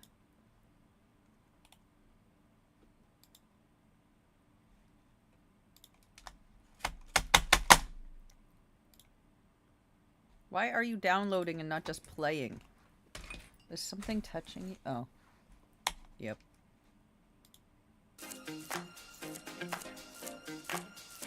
Yes, these are my real lashes Something was on thanks the to button. Prime Lash. Hello. No more thin. Hello, everybody. We have some movement on the Blake Lively, Justin Baldoni front. So you may know that Ryan Reynolds, who is Blake Lively's husband, did file a motion to dismiss. Now, Ryan Reynolds, I do have my web. Let me pull it up just so y'all can see it. I know a lot of y'all were saying it helps you understand what's going on so much. So here is the little portion of the web we're looking at. This right here, this Ryan Reynolds, Blake Lively's husband. As you may know, maybe you didn't, it gets to be a little bit difficult to keep up with, but this guy right here and this lady right here are really the main two people that are named and getting in the fight. That's Justin Baldoni and Blake Lively. So a lot of these people have now ended up either filing their own lawsuits or just got dragged into it because of their alleged participation in the whole controversy. For example, you know, we have these publicists, Leslie Sloan and Stephanie Jones. We have these other publicists, PR people, Jennifer Abel, Melissa Nathan. Now, all these people are named in different aspects of the lawsuit, but all of them are also responsible for their own legal pleadings, because in some of these cases, some people are pleading defenses to certain things that other people cannot plead. For example, Blake Lively is pleading that she has an exception. She has an exemption to defamation. She can't be sued for defamation because what she was doing was speaking out against SUL abuse, SUL retaliation. And she claims that there are laws on the books that protect her. There's also laws on the books that New York Times is trying to allege they're protected. Last time I made a video, I was saying that the New York Times was on Justin Baldoni's side. I do not know why I was saying that was wrong. That was incorrect. I don't know why I was saying that. I said it a couple times too. But the New York Times is also being sued by Justin Baldoni. Now, they have filed their own motion to dismiss that is working its way through the courts right now. But the New York Times is also alleging that there is a certain law, a statute, the fair reporting privilege, that there is a certain privilege they are protected by, which is the fair reporting privilege. So each party has to file their own arguments as far as these motions to dismiss are concerned. So today we're going to be talking about a document that was just filed a day or two ago. It just hit the docket as far as I could tell this morning. April 2nd is the first time that I saw this document hit the docket. I don't know if there's always that much of a delay, but that has been happening to me lately, where whenever I'll just be refreshing a lawsuit page all day, nothing shows up. And then a couple days later, I'll look back at it again, and it turns out that something was actually filed on the day that I was refreshing all day, but it just didn't show up. But what it is, Ryan Reynolds, he has filed his own separate motion to dismiss. Motion to dismiss what? Justin Baldoni's lawsuit against him. Now, Ryan Reynolds did not file his motion to dismiss along with Blake Lively. Like I said, they had two separate arguments, two separate legal theories. So they have two separate motions to dismiss pending. So Justin Baldoni sues Ryan Reynolds. Let's just like scope in only on these two parties, right? This will help you understand what's going on in this particular document. These two right here, Justin Baldoni separately, independently sued Ryan Reynolds.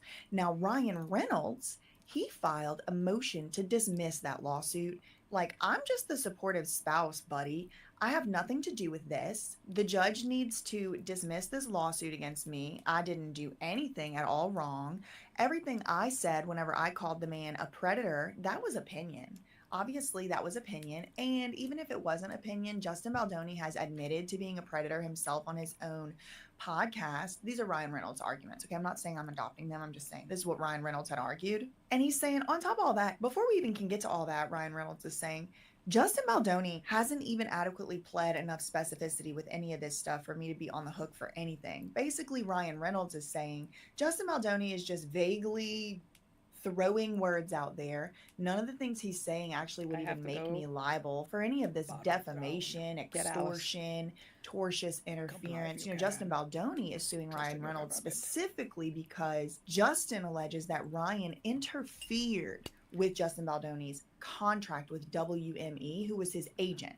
So Justin Baldoni lost his agency representation, and he's claiming in court that the reason he lost it is largely due to Ryan Reynolds having this power, this influence in Hollywood, and he on two separate occasions, Justin Baldoni is saying, two separate occasions, Ryan Reynolds specifically called Justin Baldoni a sexual predator to people that he had contracts with.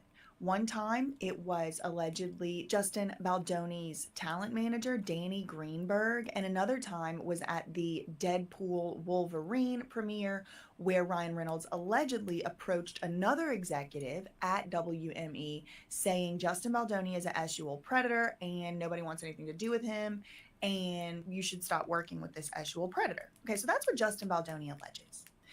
Ryan Reynolds doesn't explicitly deny calling Justin Baldoni an sexual predator, but he does in his motion to dismiss kind of downplay the sexual part of it.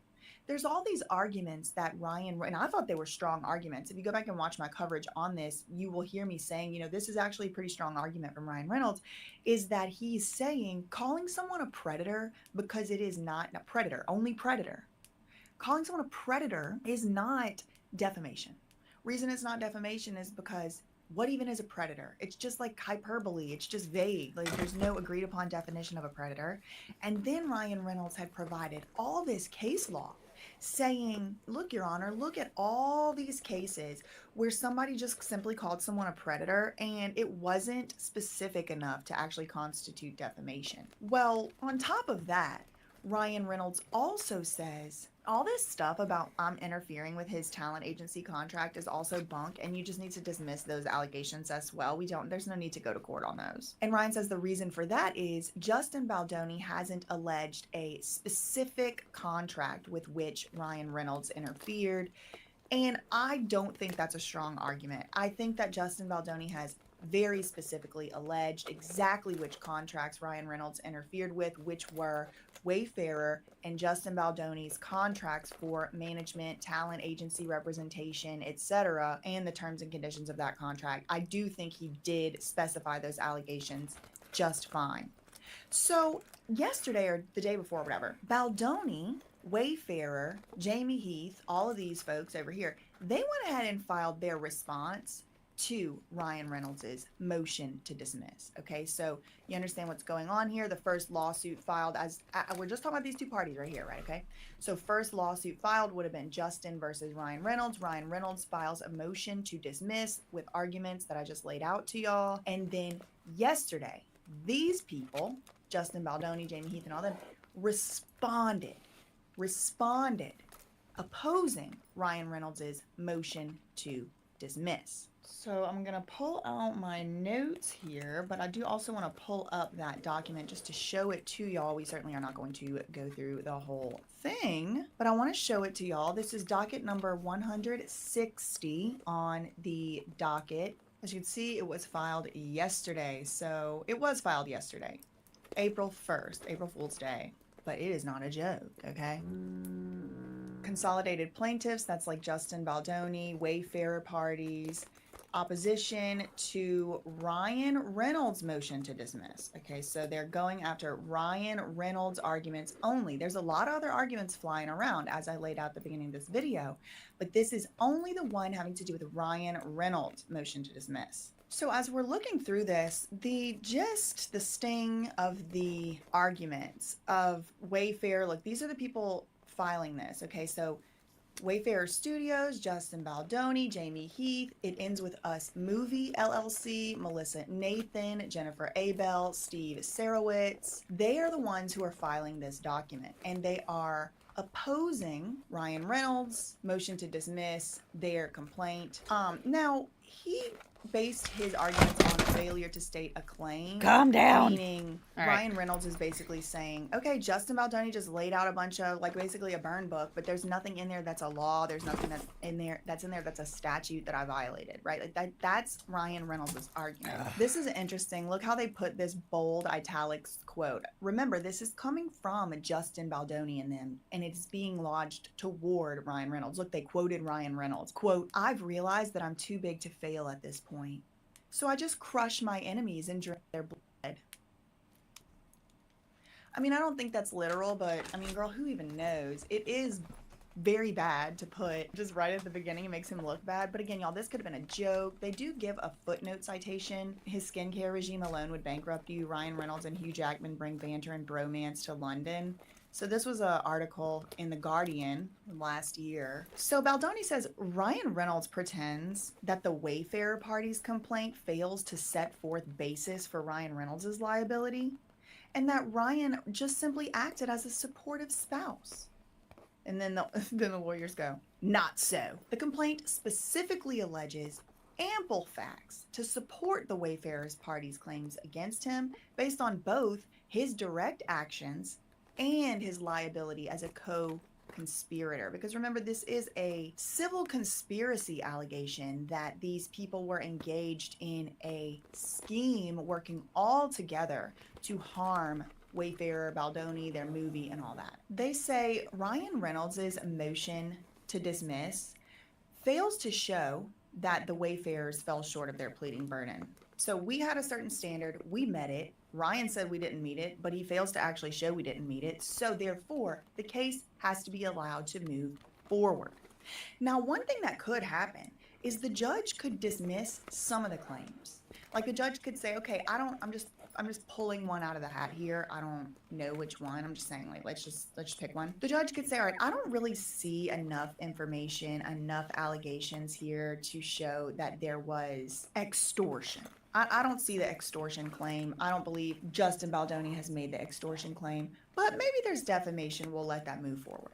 The judge could also say, because free speech and the freedom of speech is so enshrined in the Constitution, these are public figures. I don't think they really pled actual malice. Let's get rid of that defamation. But extortion, let's keep that, right? So the judge could kind of mix and match which things he or she allows to move forward. We did just see this happen in the Limp Bizkit case, where the judge in federal court decided to keep the copyright claims, but dismissed the other claims for lack of jurisdiction and sent them off to state court. So something like that could happen here. I don't know how likely that is to happen or anything like that, but I'm just letting y'all know I forgot it's something that is possible. It's something that we've seen happen before in the high-profile cases on the motion to dismiss stage. But just to remind you, the stage that we're at right now in the Justin Baldoni, Wayfarer, all that litigation is not even to the part where they're doing depositions. They're only just trying to even see if they're allowed to bring these cases here. I mean, everybody and their mama has filed a motion to dismiss the other side's claims. So we're going to have to see what actually survives this stage. And then Justin Baldoni and Wayfarer's arguments are kind of that, okay, listen, Your Honor, even if you don't think that we alleged enough information to support our claims, before you dismiss, Your Honor, hear us out. We have more information. And before you dismiss, we want to let you know we found out more information since the last time we submitted a complaint. We've gotten this information from different places, including the public, including tips from the public, including et cetera, et cetera. So, Your Honor, before you dismiss the case, you should let us amend the complaint. Okay, so they're doing something called arguing in the alternative. This is where you really want one thing, right? You're really asking the judge for one thing.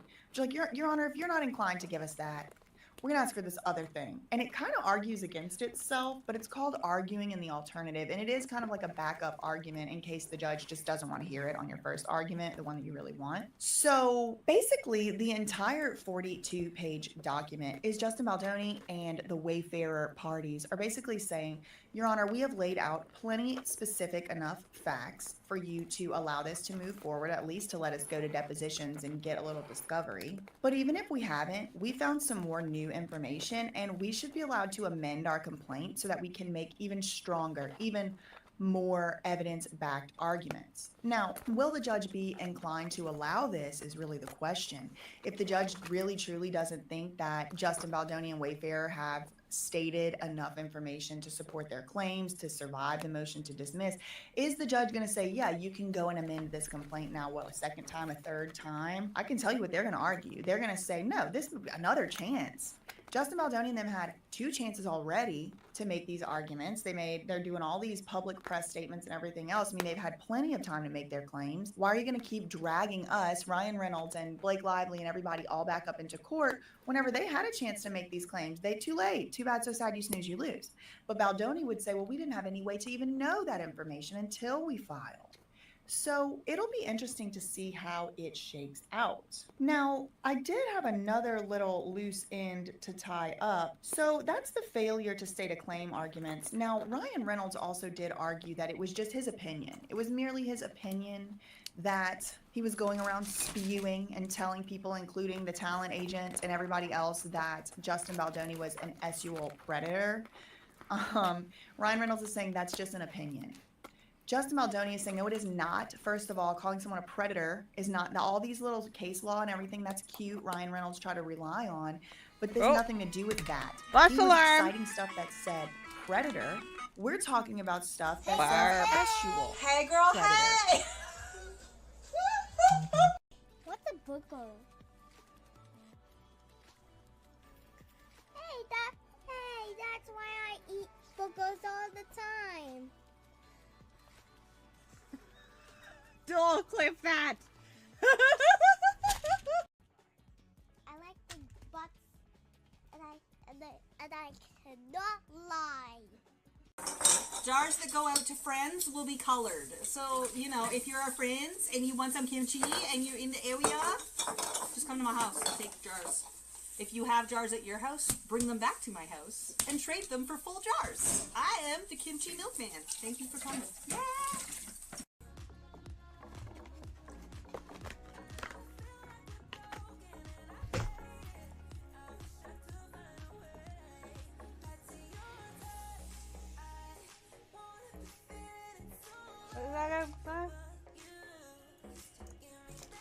Oh, fuck.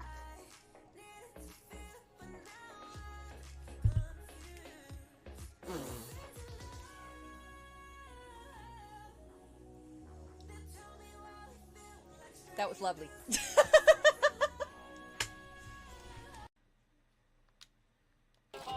So loud! Whatever. It's gonna be loud. Oh my ass. Ass and ass. Let's just. Me fail Ah! English?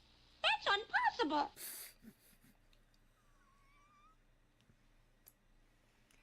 Stop making me poop!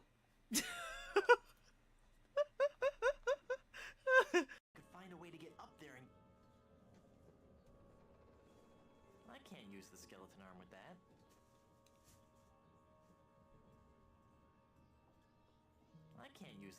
I can't use the skeleton arm with that. Okay, I'm not playing this. This game is insanity. Fuck that shit!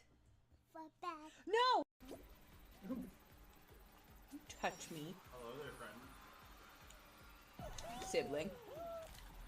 Wee! I saw you try. How the fuck did you get it when you went in after me? I did. I came up from behind.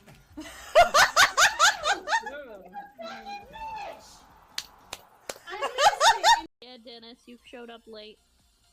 Because I was taking a shower. I was washing my ass. Oh, Sorry. See, Didn't want to have swamp ass. I don't believe you. You didn't believe me that I didn't want to have swamp ass, or that I got rid of the No. swamp ass? That you shower. what the Oh, that I fuck? showered? Okay. So I still have swamp ass is what you think. Hey, Dennis, this swamp ass. What is... Is it like dirty butt?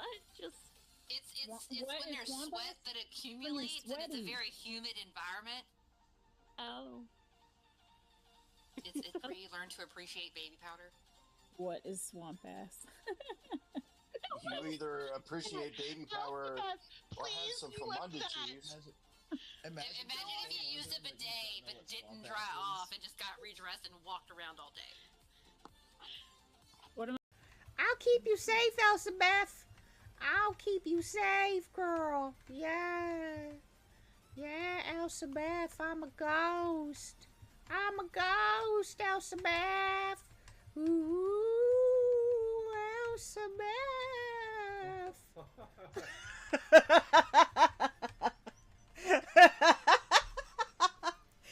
that's I like the butts, and I cannot lie.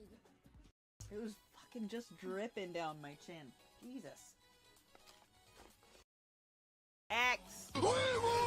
Arsenic Gummy Bear raided your channel with 6 viewers. Was that necessary? Azurakoi followed your channel. Was that necessary? Was it necessary to not like you're literally you're a bitch. You're a bitch. You are literally. You could have been like, I'm coming in. I'm raiding into I'm coming you. right now. You could have been like, you were like, I'm coming right now. No. You gotta just make me poo. You just gotta make me poo. You just gotta make me poo. I said I was raiding into her. You like an hour and a half ago. An hour and a half ago. 6 days. All right. Party 1. Elsabeth 99 cheered 1 bits.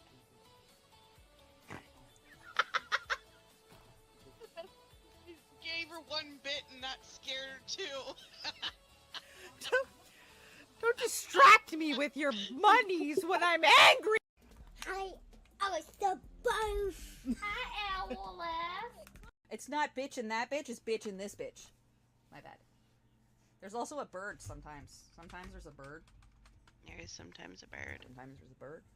He's foul.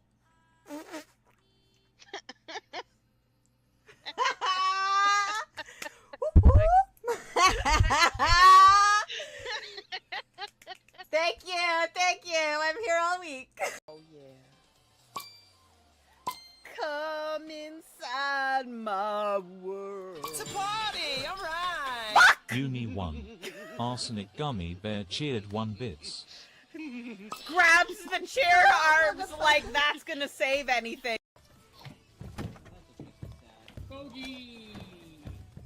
Jada, what you doing? Clip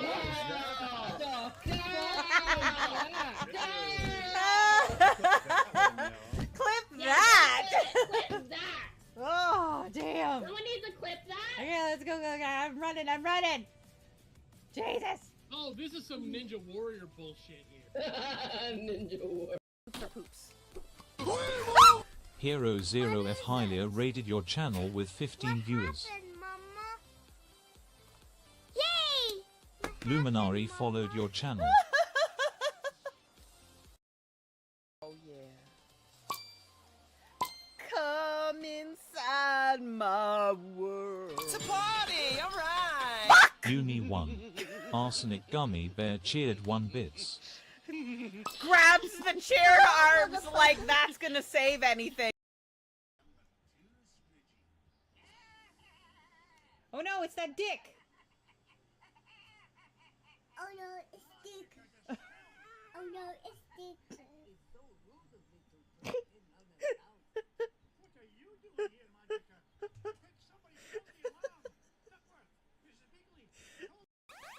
I will suck you. What do you want me to suck? Who do I suck?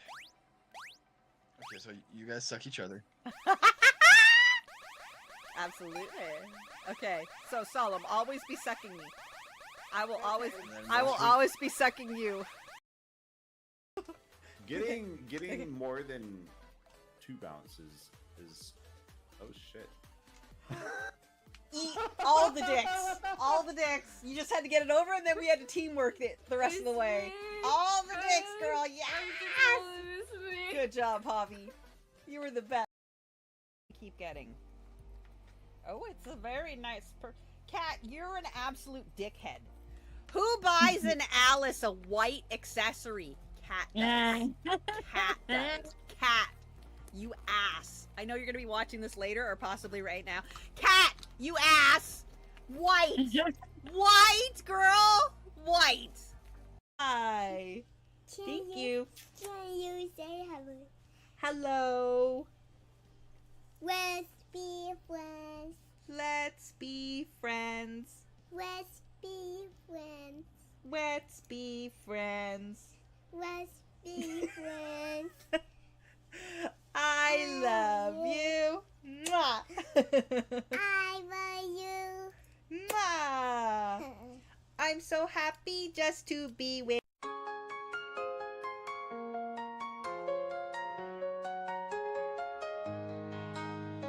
Alice plays with toys today. Cello person joins the fray. Little cat makes life so bright. Toys and games till late at night.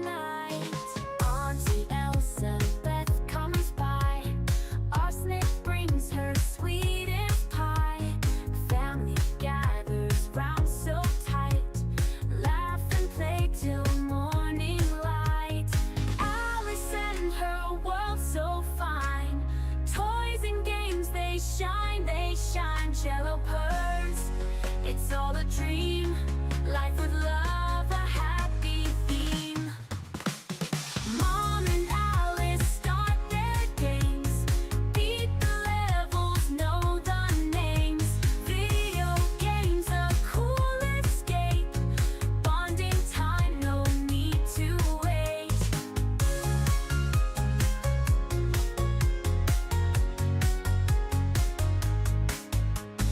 Evening turns to stars above. Family filled with so much love. Elsie, Beth, and Arsenic too. Join in joy, it's what we do. Alice and her world so fine.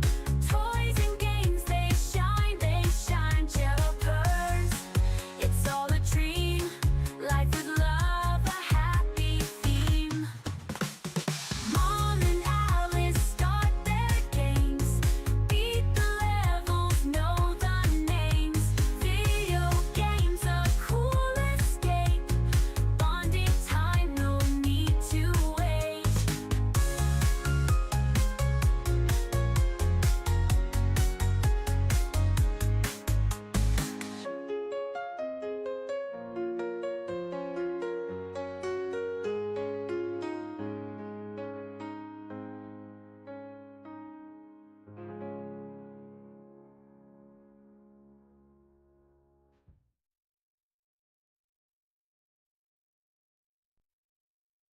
Sometimes cause I love to eat burgers.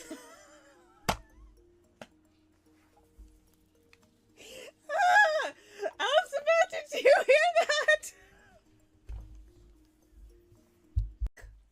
All the players are ready! Okay, maybe just give it a minute, because it seemed like... I don't know.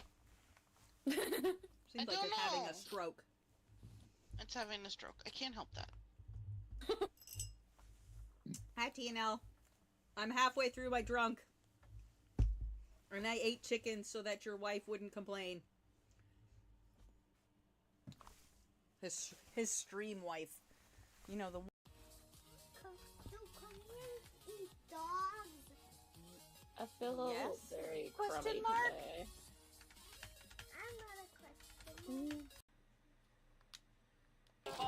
So loud! Whatever. It's gonna be loud. Oh my ass. Ass and ass. Let's just... Me fail Ah! English? That's impossible.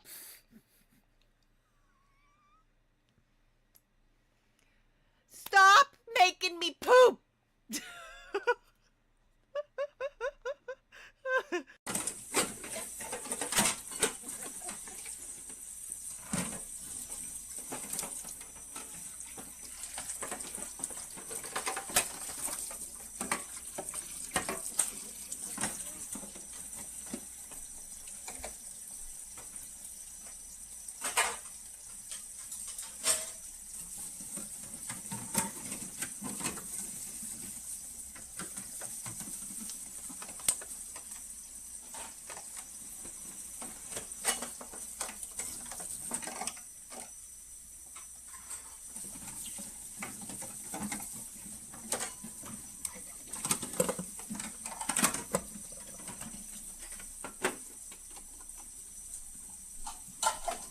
Looks like a garlicky enough garlic.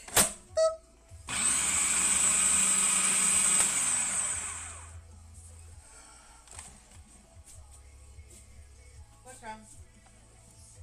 Back.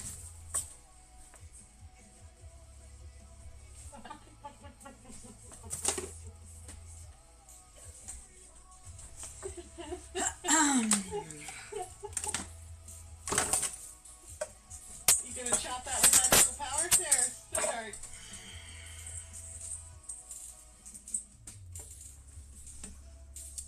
I will punch you in the face if you click that. No, no, no.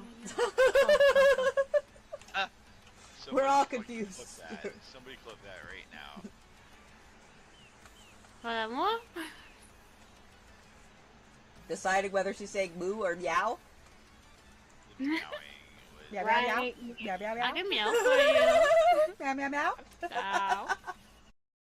Full screen this shit. Okay, ready? Thanks for following me, friend. Welcome in. I'm Jaden Echo. I'm a variety streamer.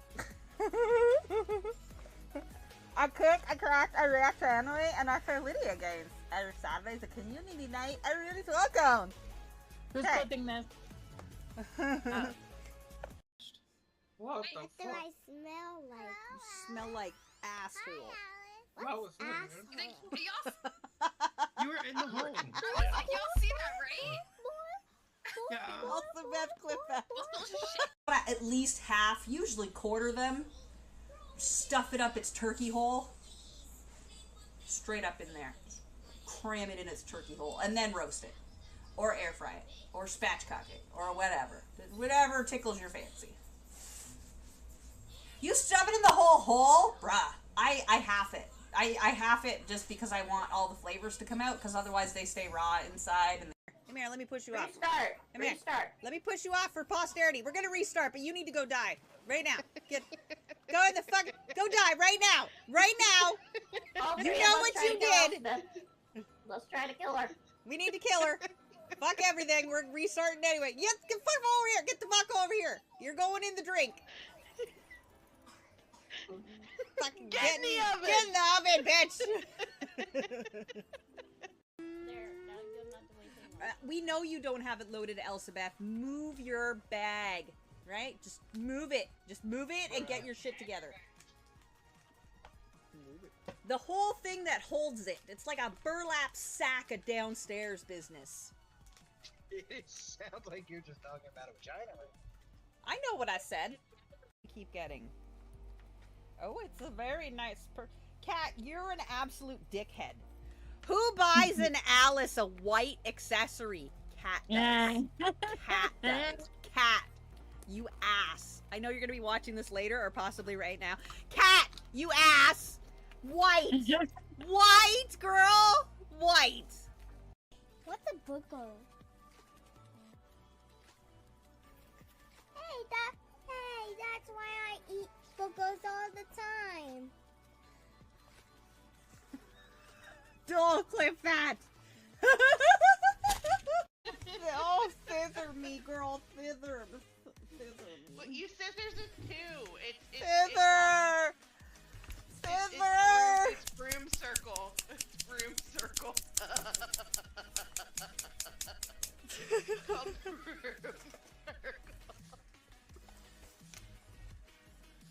Yeah, I forget.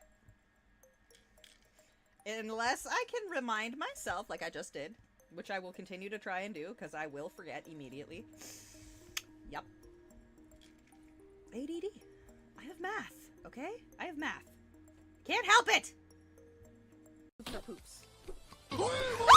Hero Zero F Hylia rated your channel with 15 viewers. Yay! Luminari followed your channel. Lovely, lovely. We've been speckledorfed. Fuck! Sully!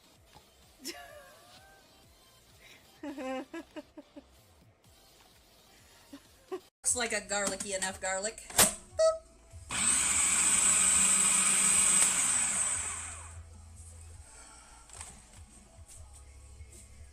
What's wrong?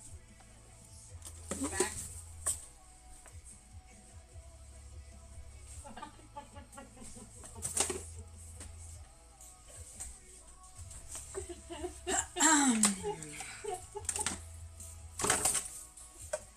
You gonna chop that with magical power? There, sweetheart.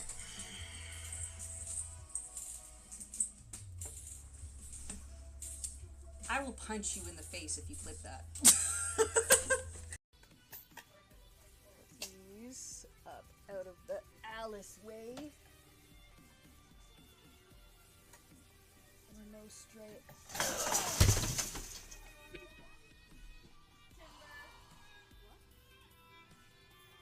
Do you break stuff?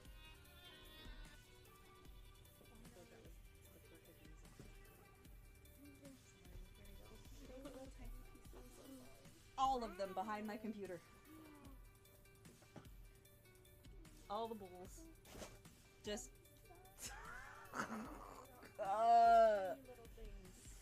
Every single in one.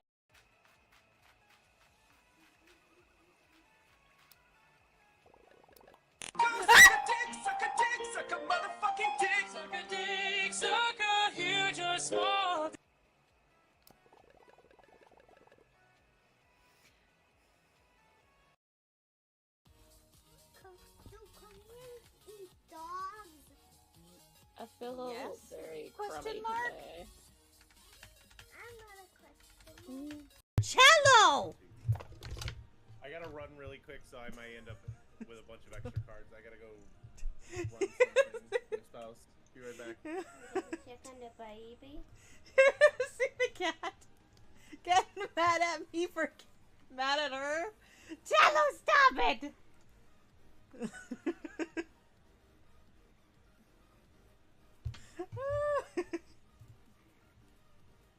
It was fucking just dripping down my chin. Jesus. You started watching My Hero? Fuck yeah. Whoop whoop. I like Bakugo. Crapidemia. Shut your whore mouth, you dick-eating bitch. No, not you this time, Jess. I was talking to Doll. That was the best. Wait. Like, okay, listen. I feel like Elsabeth is hecka sus. Wait. Whatever. Told you, Elsabeth is hecka sus. And then I killed her. I didn't even get to kill anybody. I told you she was sus, and I killed her. I still don't understand my role. Vigilante kill, holy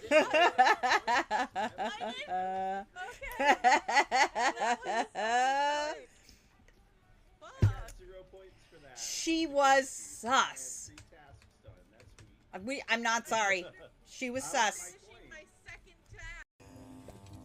I need a mandrake root. Got it. Focus. Put a green in. Fuck him. Stay with your hearts. Excellent. Woo, woo, woo, woo. Stir it with your heart. I thought she was gonna say stir it with your tit. Dude. Keep getting. Oh, it's a very nice Cat, you're an absolute dickhead. Who buys an Alice a white accessory? Cat does. Cat does. Cat, you ass. I know you're gonna be watching this later or possibly right now. Cat, you ass. White. White, girl. White. Okay, walk away, walk away, walk away, walk away. Ah! Oh, fuck, scared the shit out of me. And welcome in. Hi friends, welcome in. It's me. Hey girl, hey. Hey girl, hey. Just died a little bit, y'all. Just don't worry about it. It's not bitch and that bitch, it's bitch and this bitch. My bad. There's also a bird sometimes. Sometimes there's a bird. There is sometimes a bird. Sometimes there's a bird. He's foul.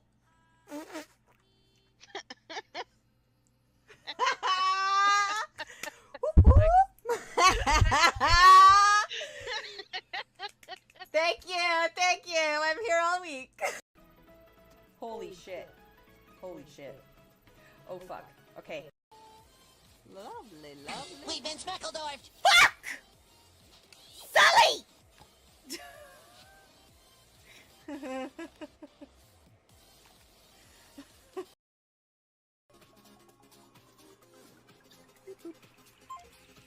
Alright, are we bio BRBs or? Oh right, we're on a. Oh, I fucking.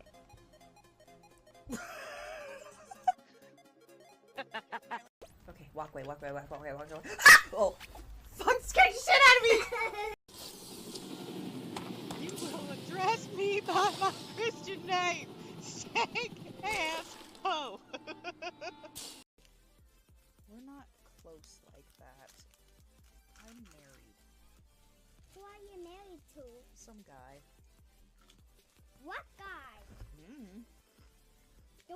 The guy that farts all the time?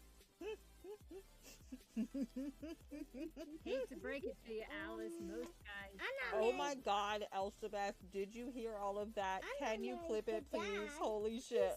Stink. Guys. Yes. Jada gave us walkways. Just fucking bounce your ass to those pink little walkways.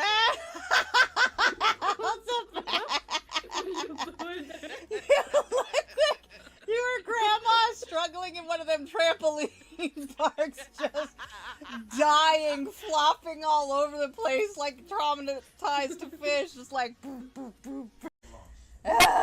Okay, so the marshmallow strawberry ones are done. Oh shit, I almost dumped them all over the place. They need to cool. They need to cool. The peanut butter.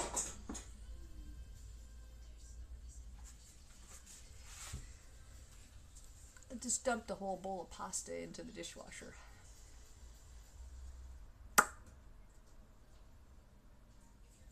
It's just an entire bowl.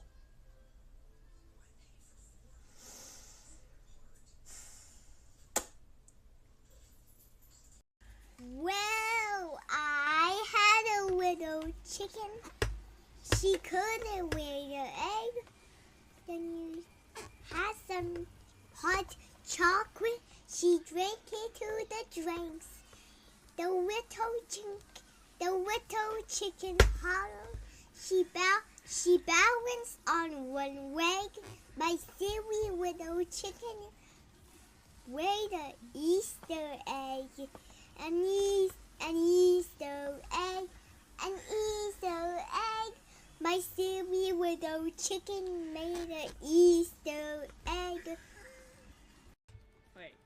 Okay, listen. I feel like Elsabeth is hecka sus. Wait. Whatever. Told you, Elsabeth is hecka sus. And then I killed her. I didn't even get to kill anybody. I told you she was sus, and I killed her. I still don't understand my role.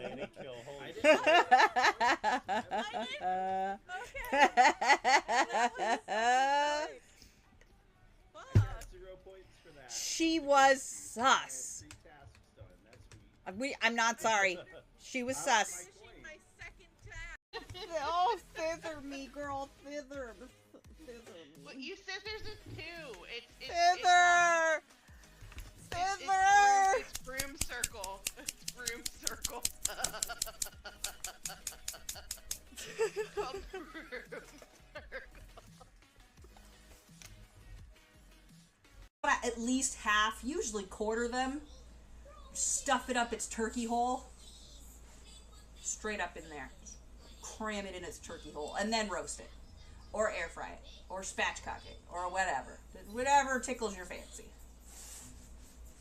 You stuff it in the whole hole? Bruh. I half it. I half it just because I want all the flavors to come out, because otherwise they stay raw inside. And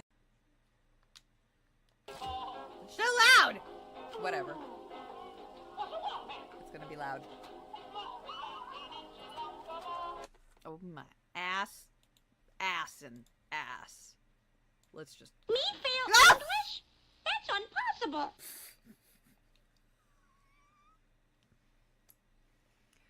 Stop making me poop!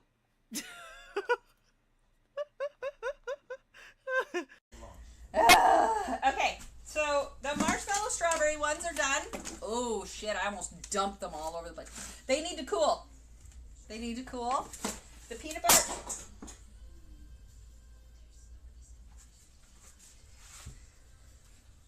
I just dumped the whole bowl of pasta into the dishwasher.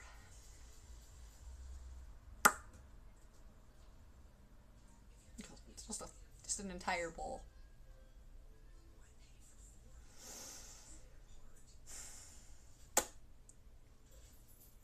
Cello! I gotta run really quick, so I might end up with a bunch of extra cards. I gotta go run something. My spouse. Be right back. Chicken the baby. See the cat getting mad at me for mad at her. Cello, stop it!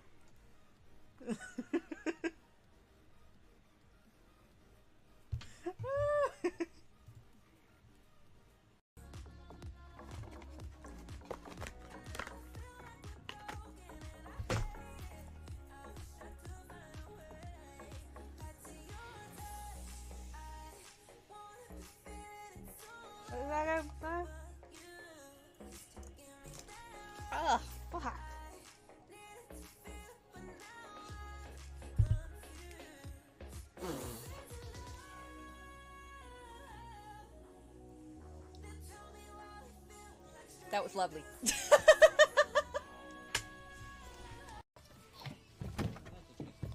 Bogey! Jada, what you doing? Girl!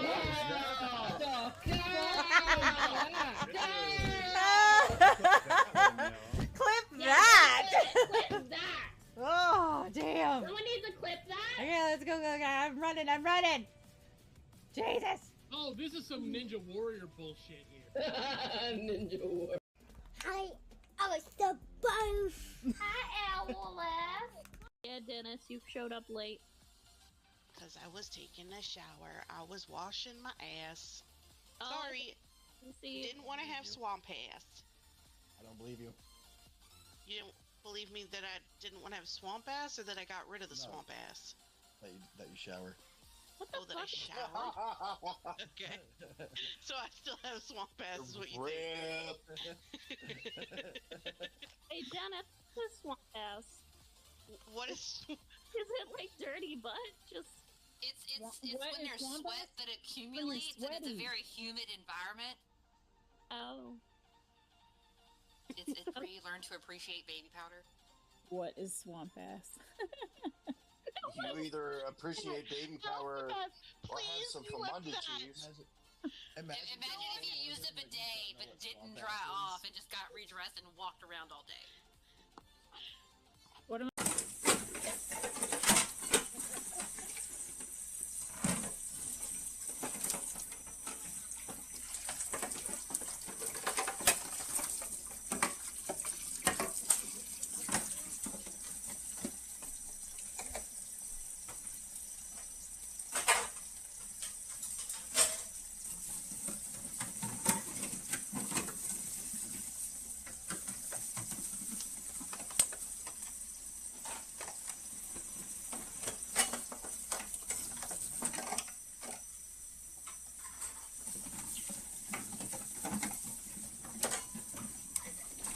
Hi, welcome back. I found an Alice.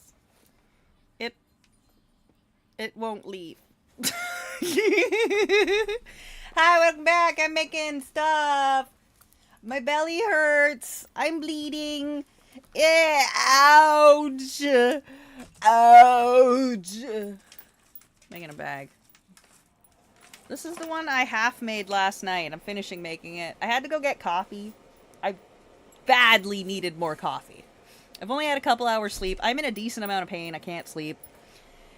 These lumps. Hey, what I up? know you wanna Hi, slump Thomas! upon these lumps, but you can't 'cause you're a chump. A chump. Thomas knows about the chump that wants up on these lumps. That's definitely a chump. Actually, pretty well all you know about the chump. But, ow, my belly hurts. I needed more fucking coffee. So I went and got 4 more shots of espresso.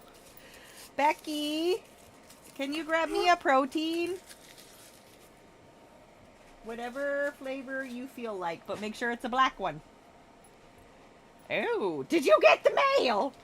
You opened it! Those are not for you. These are so good. These are so good. These are so good. Everybody try these. They're so fucking good. It's legit like eating rotisserie chicken that tastes like waffles. It is so fucking tasty. They are so delicious. And they're 10 grams of protein for like 25 chips. So I need to get my protein where I can get my protein, but also they're fucking delicious. I like meat. I like meat flavored meat that tastes like meat and candy. Meat candy. It's meat candy. Crunchy meat candy. Crunchy meat candy. It's crunchy chippy meat candy. I love it. I like this one's my favorite one.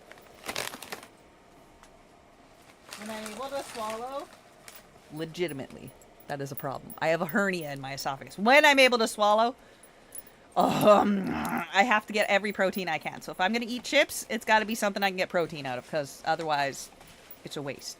Anyway, back to BJ. And I think this is one of the strongest arguments. If y'all will recall, whenever I was talking about We're talking about Justin Baldoni and Ryan Reynolds. I was saying he had two I pretty guess. strong arguments that I was interested to see how Justin Baldoni and them were going to respond to these arguments.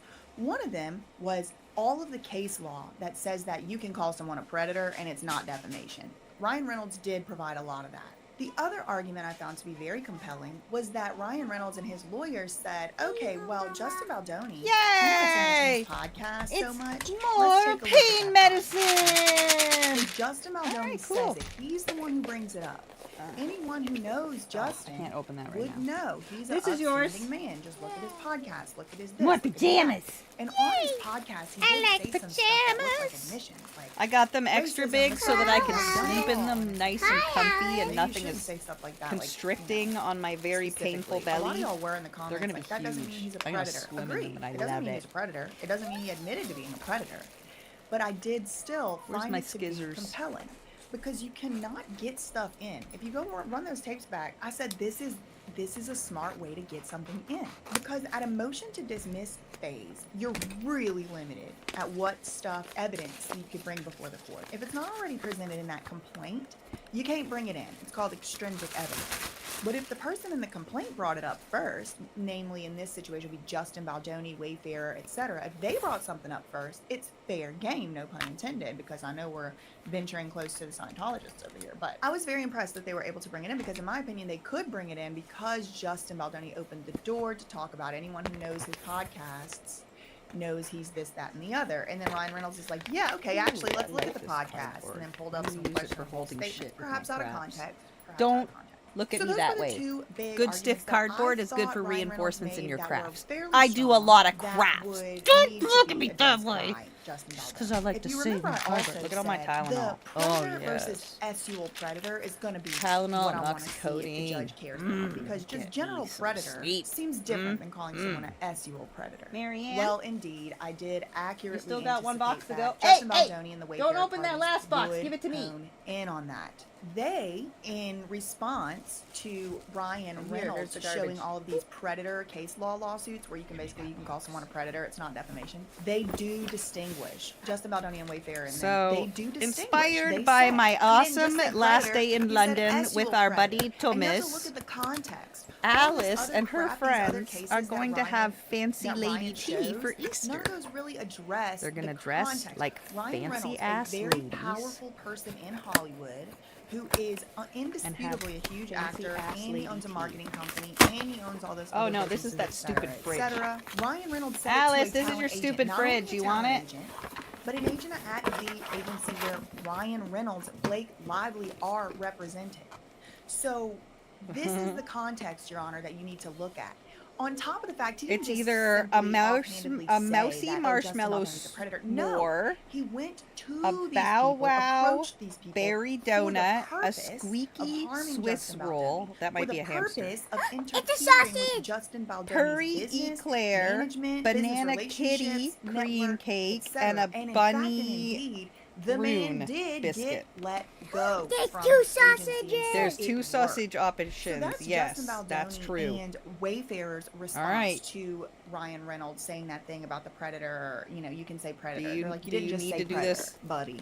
You said for it in a Easter? certain context. Justin Baldoni and them were like, Ryan You just Reynolds did one cases yesterday. talk about like Instagram posts and stuff. This You is not what just we're did talking one about. yesterday. We're talking about going directly to the Hollywood agent and having some power. Now, the other argument that I thought was very strong on Ryan Reynolds. Did you find your pancake was that needs look, new a lot of this batteries? stuff is out there in the open. We got Justin Baldoni admitting to being a racist, a misogynist, Check and your not getting bag. consent before he did Check stuff your or bag. whatever, right? I mean, you can Anyway, go read I'm that. expecting And we more do Amazon. have Can I a have a protein response drink, to please? those allegations One from that's Justin black. Baldoni in this I don't filing. care He what basically, flavor. they say you can't All right, bring I that had stuff to in snip at a these motion to stitches before the dismiss. bus All that alarm stuff went that I said off, on and then the the bus podcast, you was can't late. bring that so. in. That has nothing to do with this. I have you to can't snip rely these on that. stitches. If you want to bring that in, we got to go to discovery. the That's smaller not an ones. issue Where's to the be purple determined ones? right now.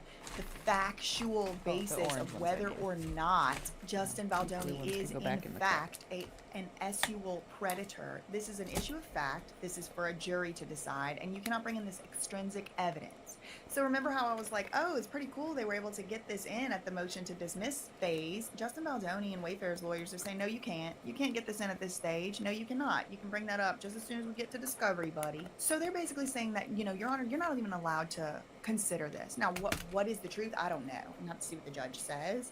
It's going to come down to a very particular and specific rule of evidence. And then the last two kind of like loose ends are whenever you are a public figure suing for defamation, there's an extra standard that you have to prove. Thank Actual you. malice. This comes from the robust protections on the freedom of speech in Did the you put away United your States lunch of stuff? America. We are supposed to be able to talk about and criticize public wash your hands, figures, rinse and spit? criticize and talk about issues of public Pardon me? concern, high-profile issues, and especially Okay, where thank someone you. has specifically availed themselves to the public. Like you put yourself out there to have people look at you, to have people talk about you. You're a public figure. And so for that reason, we're not going to let you just sue any and everybody that's talking about you without something else, right? Imagine if like Donald Trump or Joe Biden or whoever, Kamala Harris, anybody, any like big politician, imagine if like Harvey Weinstein or whatever could sue anybody who said anything about them for defamation. It would just be like nobody could talk anymore. So in order to succeed on a defamation claim as a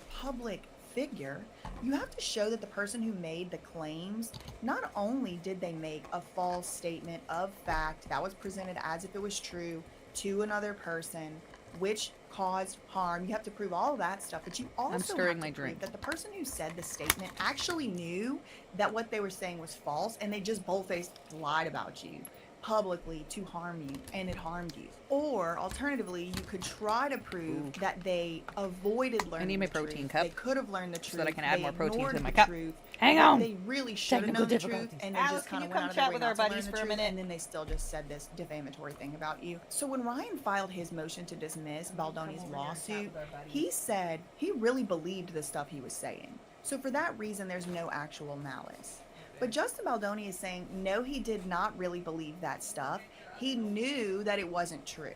Now, that is also going to come down to a finding of fact. So I would have a hard time seeing how that could possibly get past a motion to dismiss. You have to plead actual malice. Justin Baldoni had to show that Ryan Reynolds truly knew I got a or cookie had reason maker to in know oven. that the fact that Justin Baldoni was an I actual got- predator I was gotta not get the true. pie one. That's going to be hard to get past at this phase because that seems to be more of a factual finding that needs to happen after motion to dismiss. So where does that leave us? Well, after this opposition filing, Ryan Reynolds' side will get the opportunity to file one last final reply. Okay, so Justin Baldoni sues Ryan Reynolds. Ryan files a motion to dismiss. Motion to dismiss, Baldoni then files his opposition to the motion to dismiss. There's one more chance for Ryan to reply to the opposition, and then that'll be it. Then the judge, the ball will be in the judge's court to determine which of these claims survive, if any, It if also all, has two- and then I two assume trains. some claims are going to Two survive trains? in as far as the Yeah. Ryan Reynolds. I believe, I think, I suspect, I predict. Again, things could change. It could depend what Ryan Reynolds files. I suspect that the judge will either deny the motion to dismiss and allow the claims to move forward, or will maybe grant a couple on the motion to dismiss, but allow some claims to go forward. That is the most likely outcome in my opinion. But the judge, I'm not the judge. I don't know what the judge is going to do. We're just going to have to see. But this isn't going to be something that's going to be decided anytime extremely soon because, like I said, Ryan Reynolds then has, I think, a couple weeks at least to file a reply to this opposition, and then after that the judge is going to get her or his opportunity to decide on the case. So yeah, Ryan Reynolds filed a motion to dismiss Justin Baldoni's lawsuit. Justin Baldoni has now responded, and when I say Justin Baldoni, he's a stand-in for, like, you know, all of them, Wayfair and all of them, everybody except for Jed Wallace. He's kind of on an island over there. He's not joining in with everybody else. He's got his own thing going on. That's all we really had for today. In the meantime, if facts ain't defamation, neither is reading a court document, and everybody is in. Okay. This is live right now. It just went live. Oh, ask Steve-O. Oh, wait, How I it missed all- it. Oh, well, whatever. I see a sausage. Hello, I saw everybody. a How are you doing this sausage. fine? Look at this one. Thursday. It is heating up on the Diddy docket. Sean Duke Daddy Combs has filed some motions in Lemonade. Ah, Those were- ass. I just hit the docket yesterday. They were Ass. supposed to come out. They were supposed to be due Fuck, either came on out with April 1st. But Diddy did ask for a 1-day It's extension filled on the of time, moo-moo. and the judge Okay, did can you grant go put it. this in the So garbage in the kitchen? Motions in Lemonade actually hit on. the docket Get yesterday. out of my way. Get out of my way that There are way. two. Go that way. There are Go two that of way. them, Go that way. and Go that way. there's Go that way. Go that way. two Go that way. types Go of that way. information that Diddy is trying to keep out. Okay, so one of them has to do with the testimony of this doctor, Dr. Dawn Hughes. And the other category of information that Diddy wants to keep out has to do with the presentation of summary charts by the government. So the first one is that I want to look at is docket number 206. Now this one is the motion in limine to preclude the testimony of this doctor. Okay.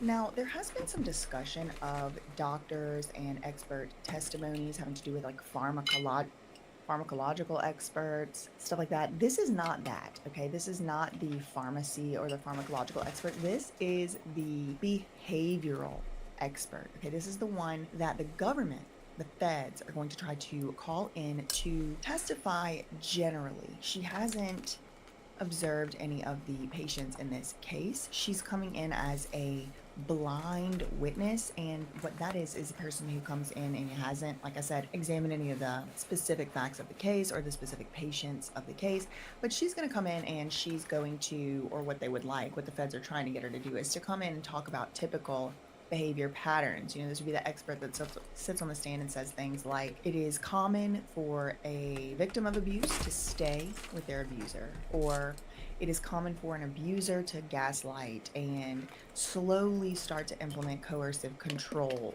or to love bomb at the beginning of the relationship. So this expert witness would be brought in to do things like that.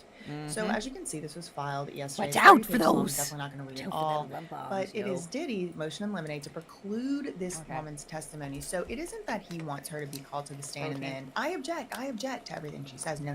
He wants her to not even be allowed to speak, this doctor. Okay, so here's the general arguments are laid out in the table of contents. So the argument is that the woman's opinions, the doctor's opinions, are not going to help the jury to understand the evidence. The reasons for that Diddy is arguing, this is followed by Alexandra Shapiro, by the way. She is saying, the reasons it's not going to help the jury, reasons A through D. Number one, it's everyday common sense. Everybody knows this already, so that's not going to help them understand anything. Number two, or letter B, it will improperly and misleadingly instruct the jury on law. Now, this particular part is where Diddy says, look, this woman has a certain definition of assault. She has a certain definition of coercion, and certain definitions that this woman has do actually contradict. They contradict with what the actual legal term is for this stuff. So we're gonna have this expert up on the stand. She's gonna be talking about coercion and what her definition of coercion is. Then later, we, the lawyers, are going to have to explain the legal definition of coercion. And then the jury is going to have to decide whether or not to convict Sean P. Diddy Puff Daddy Combs based on this definition of coercion. And so for that reason, she's improperly misleading the jury. And it's going to actually take away the court's power to give the jury instructions. Actually, it's going to be coming from this expert.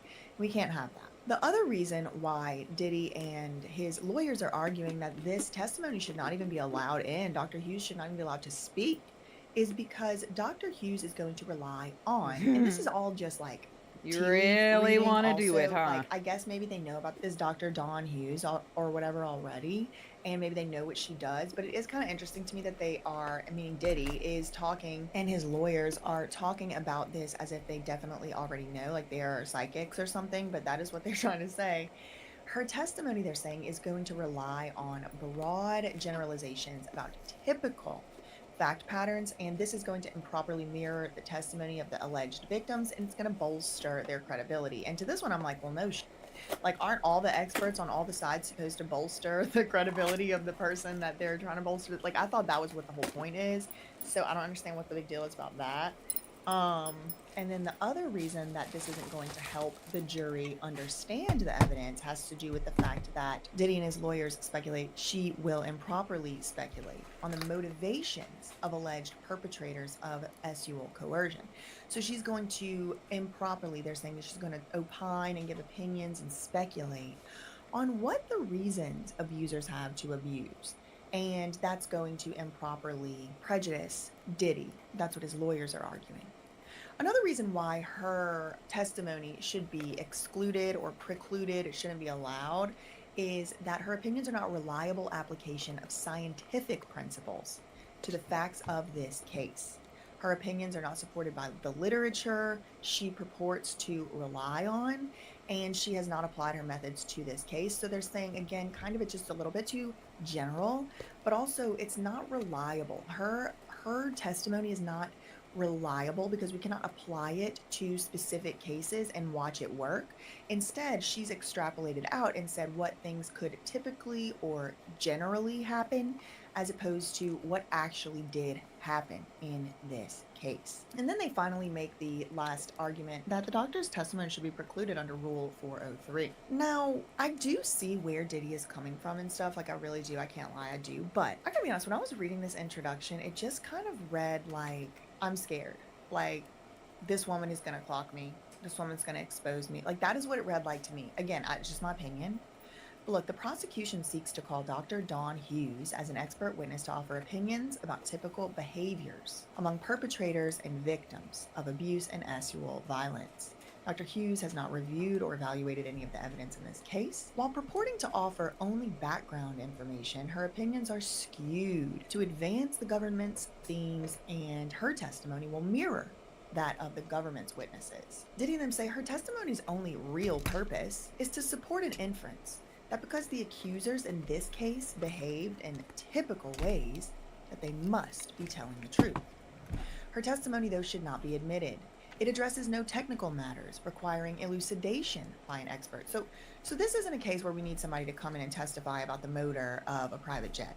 We don't need somebody to come in and tell us how fast the wheels were turning whenever the car hit into the side.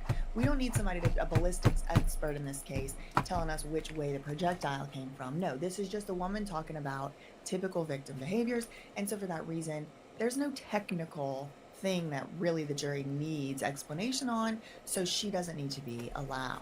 And then this next sentence says, most of her opinions relate merely to matters of common sense and everyday knowledge. For example, that victims of domestic violence often stay with their abusers, or their abusers exploit power differentials.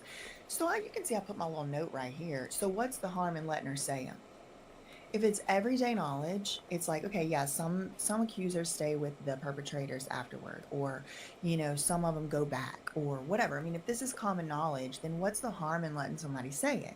Especially considering that Diddy has indicated that he has his own expert witness who will come and give alternative viewpoints.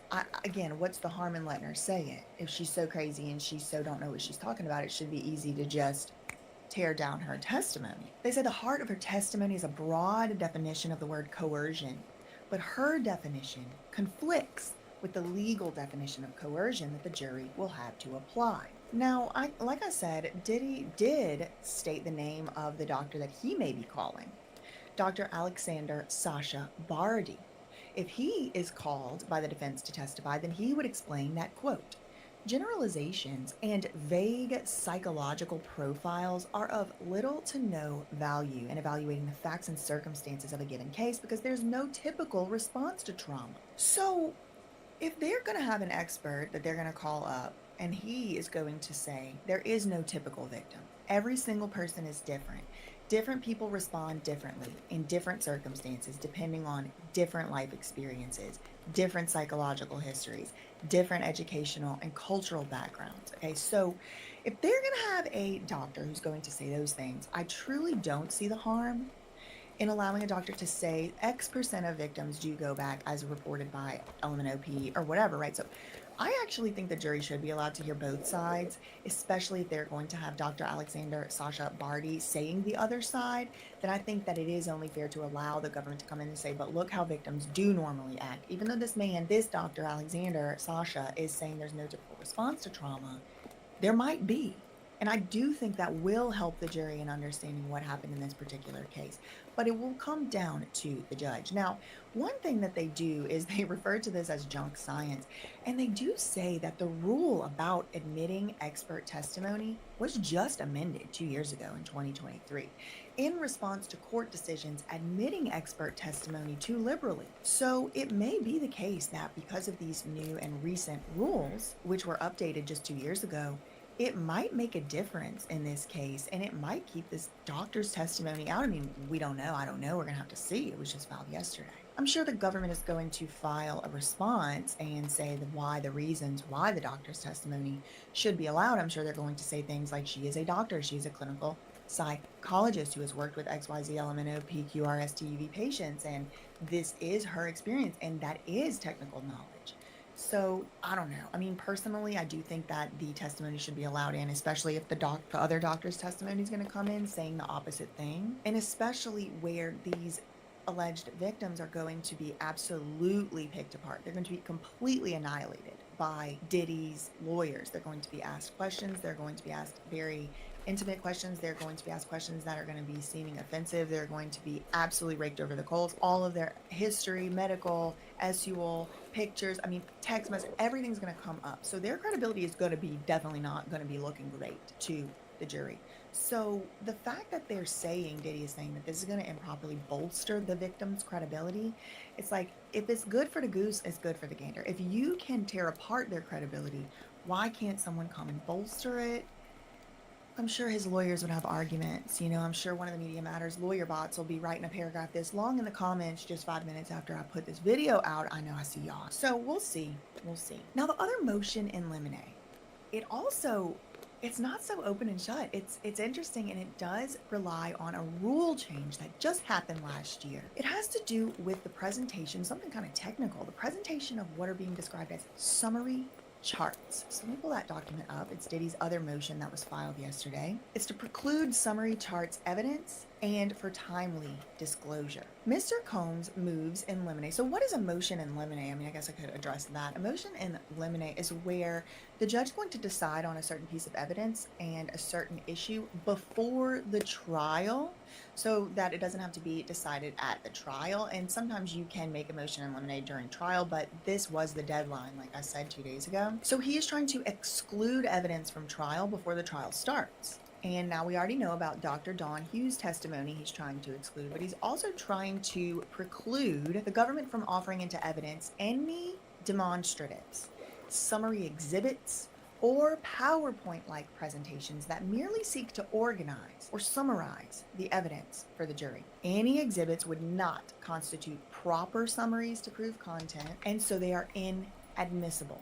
The reason they're inadmissible is because of prejudicial exhibits at trial that could allow the government to give the jury an argumentative preview of its closing arguments and equip the jury with presentations designed to commandeer deliberations. To the extent that the government wants to use any illustrative aids, and they put that in quotes, the court should order reasonable advanced disclosure of these materials at least 5 days before their anticipated use at trial. Now, right off the bat, I didn't have the same feeling about this one as I did about the Don Hughes one. Like, when I was reading the intro to the Don Hughes one, I was like, this seems like he's just scared and he's just, like, being a little unreasonable. Like, it's expert testimony, let the expert testify, but then I kind of see where he's coming from. But this one right here, at first, I was like, who cares? Are they just trying to nitpick about every single thing? But if I'm in Diddy's position, right, if I'm being alleged to have committed a crime and I'm saying I'm innocent, and if, you know, I'm being alleged of this stuff, I'm definitely innocent. So it's like, what would I want? What would I feel is fair? Well, come to find out, they've been having an issue with this in federal court, and this rule, like I said, has been changed as recently as just last year, the same year that Diddy was arrested and charged with this stuff. Look, the Rules Advisory Committee addressed this very issue in its 2024 amendments to the rules. These amendments were designed to correct misperceptions about the operations of Rule 1006 by some courts. The amendment was to establish new standards for the use of illustrative aids. And as it turns out, it did not come as a surprise to me. The government, the feds, have been a little bit out here acting a fool in the past. Practitioners have observed a, quote, growing and disturbing trend taking place in federal criminal practice. So they're describing a growing and disturbing trend. And this is why the Rules Committee just last year changed the rules about illustrative aids at trial. It was where the feds were essentially delivering arguments, summations throughout trial through summary witnesses and exhibits under the guise of Rule 1006. This normally occurs through the use of exhibits styled as PowerPoints. So the feds in the government were making PowerPoint presentations and presenting them to the jury. And they're like, oh, Your Honor, we're just summarizing the chart. We're just summarizing all this stuff that happened in a chart and in a PowerPoint. But apparently what was happening, and this was not in Diddy's case, this is different cases, this already happened. This was before Diddy was even charged. What was going on was the government was cherry picking material from various sources and arranging the material in certain order, accompanied by paralegal or case agent What? testimony, and this was more Religion, like you an say? argument than an evidence. They organized the jury's examination of testimony and documents already admitted, so these are not admissible. The new amendment to the rule, quote, put a stop to this practice, and the court should preclude the government from offering any such exhibits into evidence at trial. In the Ghislaine Maxwell case, for example, the government sought to introduce summary testimony by an FBI special agent with the intent that he connect up several exhibits and review them in a way to make those exhibits clear to the jury. The government in the Ghislaine Maxwell case proffered that the agent's testimony would, quote, review the exhibits in a way to make those exhibits clear to the jury and publish them to show, for example, the continuity of certain phone numbers and names, where they change over time, where they are in the message books, in order to make it clear for the jury. But the judge in that Ghislaine Maxwell case didn't allow it to come in under the old rule, rejecting the government's effort. So the new rule wasn't even in place yet. And the government in this same district, Southern District of New York, said, no, you can't do that. He rejected the government's effort to inject what was essentially a, quote, streamlined version of the government's closing argument at mid-trial. Quote, you're providing essentially a closing argument or mini closing argument via a witness who has no personal involvement in the investigation. And doing so sounds like impermissible. Other courts have similarly cautioned the use of this, against the use of this type of summary chart, because it reiterates the government's interpretation of the evidence. The rule counsels in favor of advance disclosure of illustrative aids to prevent their sudden appearance at trial. Okay, so this seems to be implying there are cases where you're going to need to pass something out to the jury or to put up a picture to summarize something. But in those cases, you need to give advanced notice. That would allow the defense, in this case would be Diddy, but this is a general rule that would allow the defense, Diddy in this case, to look and make sure that there's no funny business going on, and it would give him and Diddy's side the time to object to the use of these items. So basically the rules committee, they don't want people showing up to trial. Oh, here's the feds. Oh, here you go, new PowerPoint, everybody look at it. And then it's basically like misleading or even leading the jury in a way that it's like, okay, I couldn't get this evidence or this testimony in another way, so I'm going to get it in this way, or I'm going to improperly lead the jury to believe a certain thing. And again, I just can't separate myself from my own experiences. I do have a bias as someone who's been in a civil, not criminal, but a civil lawsuit where I just saw the other side just lying, just straight up, just lying.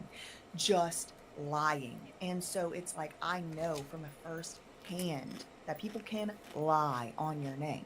So if the prosecutors are trying to introduce something in a way that's like kind of maybe misleading, something that is maybe a little bit, trying to prove a point, I wouldn't want them to be able to do that if I was in Diddy's shoes or his position. So when I started reading at the beginning, I was like, oh, here we freaking go again, something so stupid.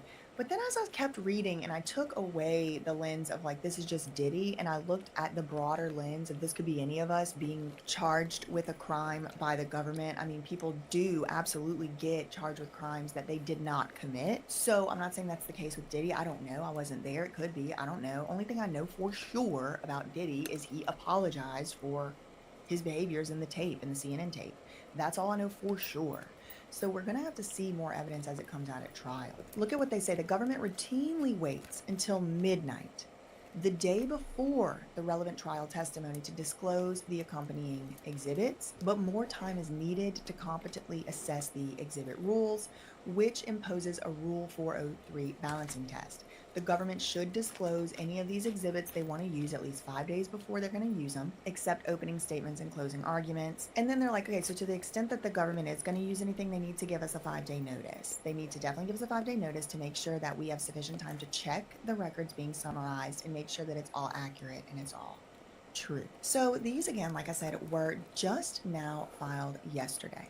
We're going to probably see the government reply. They're probably going to respond. They're probably going to make certain statements, especially about this Dr. Dawn Hughes. Again, this has nothing to do with the pharmacological expert, which Diddy does seem to be fishing and looking for, or he did at least as recently as the most recent pretrial hearing. We're just going to see how it shakes out. I'm very interested in seeing the government's arguments, how they're going to address this, and also the summary charts issue. So what do I have for this one? In the meantime, if facts ain't defamation, neither are opinions. Girl, I mean, okay, bye.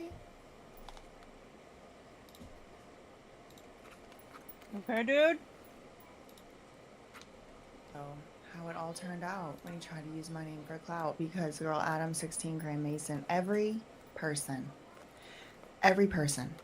who allowed Lima Yevrimovich to lie about me on their What? platform has done nothing but go downhill. You need ever a bowl.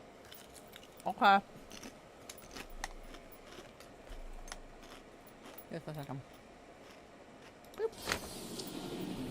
You will address me by my Christian name.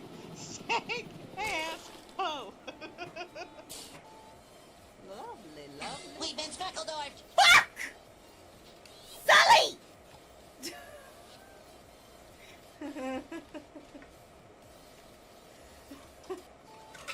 Lovely, lovely. We've been speckledorfed. Fuck! Sully!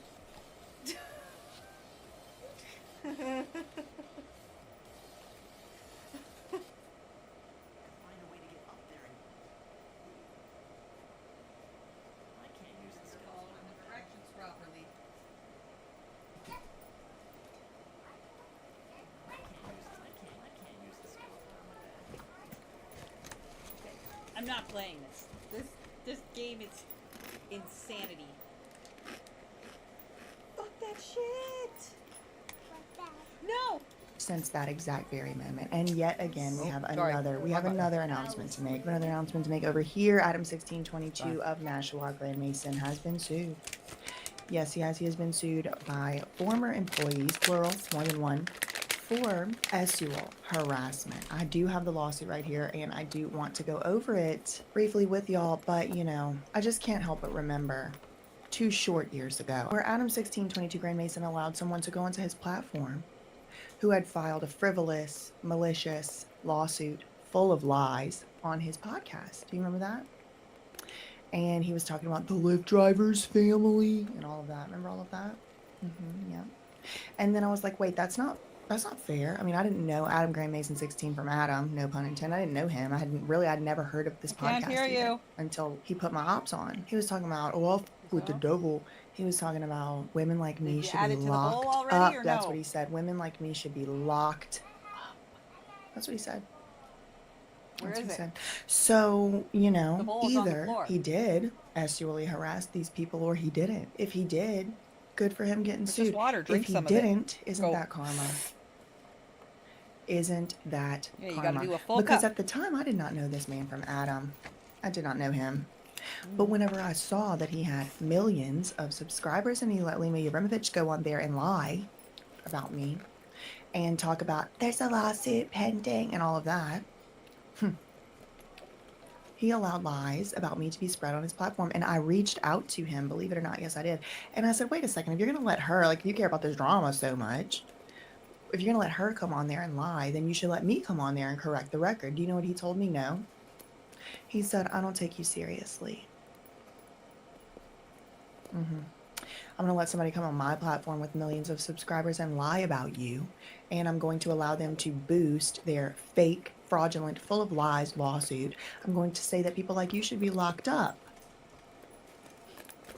And then I'm not going to let you correct the record. Now, immediately, like literally the next day or 2 days after, I rescinded the offer to come on his podcast because I started to realize and figure out and learn that when people go on his podcast, sometimes they die. They don't make it long.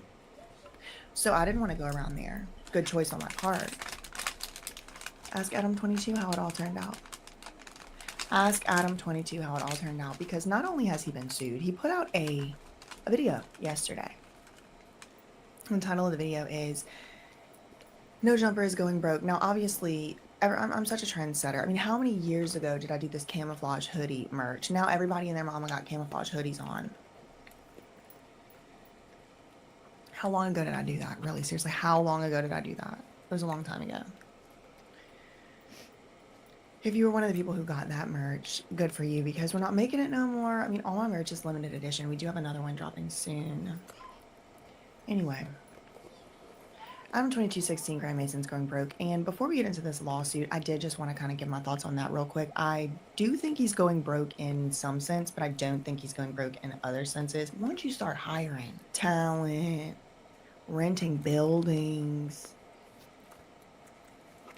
hiring assistants, managers, this thing, that thing, other thing, it starts to get just very far ahead of you. Now, I mean, some people are speculating that Adam 1622 Grand Mason was only ever going to be in LA and have that building set up in LA for as long as he was doing his Fed operations. Now, I'm not the one who's proposing the proposition. Okay, that's what I've seen people suspect. That's not really what I suspect. I mean, listen, my mind is open, okay, but what I actually think is he needs to fire some people. He needs to get rid of some people, either because they're on his nerves, they're degenerates, they're dead weight, or they're literally just like making him go broke. I think he needs to fire some people, but he doesn't know how to do that without like offending people. There's probably some like LA politics, if you know what I mean, going on as well. So if he's like, look, I just have to fire everybody, you gotta restructure. But in his Adam 1622 Grand Mason is going broke video, he specifically titled the video, "No Jumper is Going Broke." So I do think that's interesting. Some people have speculated, even in the comments of that video, that the reason that he's doing this video is so that he doesn't have to pay out whatever he loses in this lawsuit. So what's being alleged in the lawsuit? We do have Riley Garcia and Yuri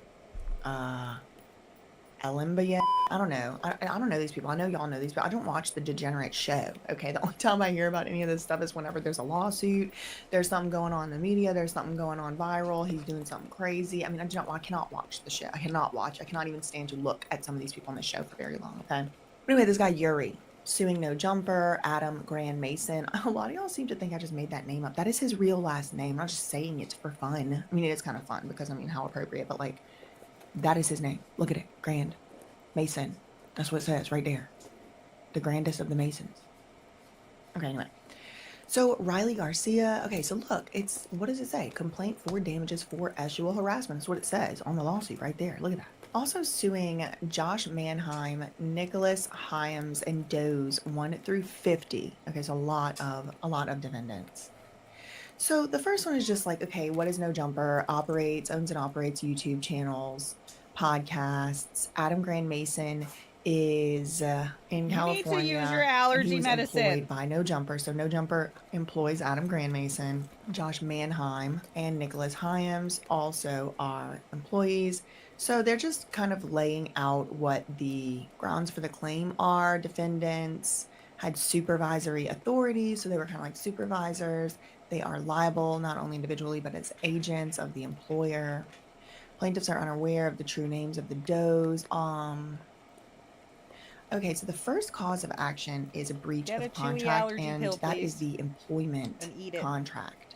There existed an express oral and implied in fact term in the employment contract that everybody would perform their legal obligations to prevent harassment, discrimination, retaliation, and to adequately investigate harassment, discrimination, or retaliation. There were several written documents. Despite the representations made to plaintiffs and the reliance they placed on them, the company defendant, that's Adam 1622 Grand Mason, and them failed to carry out their responsibilities under the terms of the employment contracts in the following ways. By wrongfully harassing plaintiffs, by wrongfully discriminating against plaintiffs, by wrongfully retaliating against plaintiffs, failing to prevent harassment and discrimination, wrongfully terminating. So they're saying they got fired wrongfully, both of them.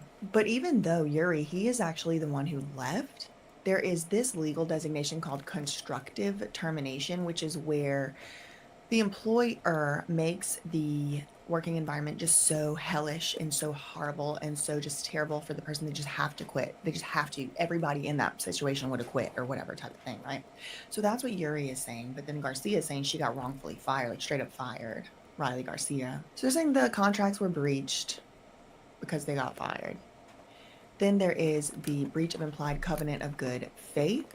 This is like every contract is supposed to have this underlying, unspoken, obvious understanding that both parties are going to enter into the contract with good faith and also perform their duties under the contract with good faith. It's just like an unwritten rule, and it will be read into contracts even if it's not written in there. Okay, so then we get to the third cause of action, and that is the harassment. I think this is where the bulk of the serious claims really are. Plaintiff Garcia, Riley Garcia, is a female, Hispanic American female, and Yuri is a male. Such defendants engaged in the following actions with the intent of harassing plaintiffs on accounts of their sex and or gender. The harassment included but is not limited to the following. Discussing Cheer plaintiff one. Riley TNL1 Garcia cheered having 1 relations on defendant's YouTube stream. Okay, so when I read this, I'm actually very surprised. I'm actually very, very surprised that nobody who has worked for this man before has sued him for S harassment, because the channel, the platform itself seems to be so inundated with not only gang-related discussions, but also corn and relations, if you know what I mean. It's like literally all it is. It's like gangs and sex. And it's like, I've thought this before, whenever they're all talking about just so openly and so brazenly. Like Adam, oh, gotta go shoot a porn. I gotta go. I was having my bleep bleep with my wife. It's like, it feels like he got a little bit too comfortable talking like that around employees. Like he is their boss and he is the employer. So what else are they alleging they're accusing him of, other than talking about Riley Garcia having relations on the YouTube stream, posting photographs of her butt on the Reddit page? Like that in and of itself, those two things are like pretty rough. If you're gonna try to escape actual harassment allegations as the boss. What else is being alleged? Threatening to fight Yuri on defendant's YouTube stream, doxing plaintiffs on defendant's YouTube stream, live streaming outside of where plaintiffs live, falsely accusing Yuri of stalking Riley on defendant's podcast, posting photographs of where these people live on Reddit, posting about defendants fighting and or pew plaintiffs, posting that Riley Garcia had an abortion, posting plaintiff Yuri's phone number on Reddit, harassing Riley Garcia by posting about her employment after No Jumper, posting false statements about Riley Garcia and a corn actor. Again, like these are serious allegations if you're trying to overcome a sexual harassment employment lawsuit. The Lyft driver's family should have never had that on your channel. Should have never let somebody come and say their false fake lawsuit allegations on your channel. Karma is an angel, really. People say karma's a B word. No, she's not. No, she's not. Harassing plaintiff Garcia by posting about her subsequent employment, posting obscenities and derogatory comments and sexually insulting comments about plaintiffs, posting comments accusing plaintiffs of crimes, making posts encouraging others to injure plaintiffs, and posting false statements about plaintiffs' work for defendants. Garcia was terminated March 2023 after she complained about the sexual harassment. So she's saying, I complained about all this overcharged sexual harassment, all of this stuff, and as a result, I was fired.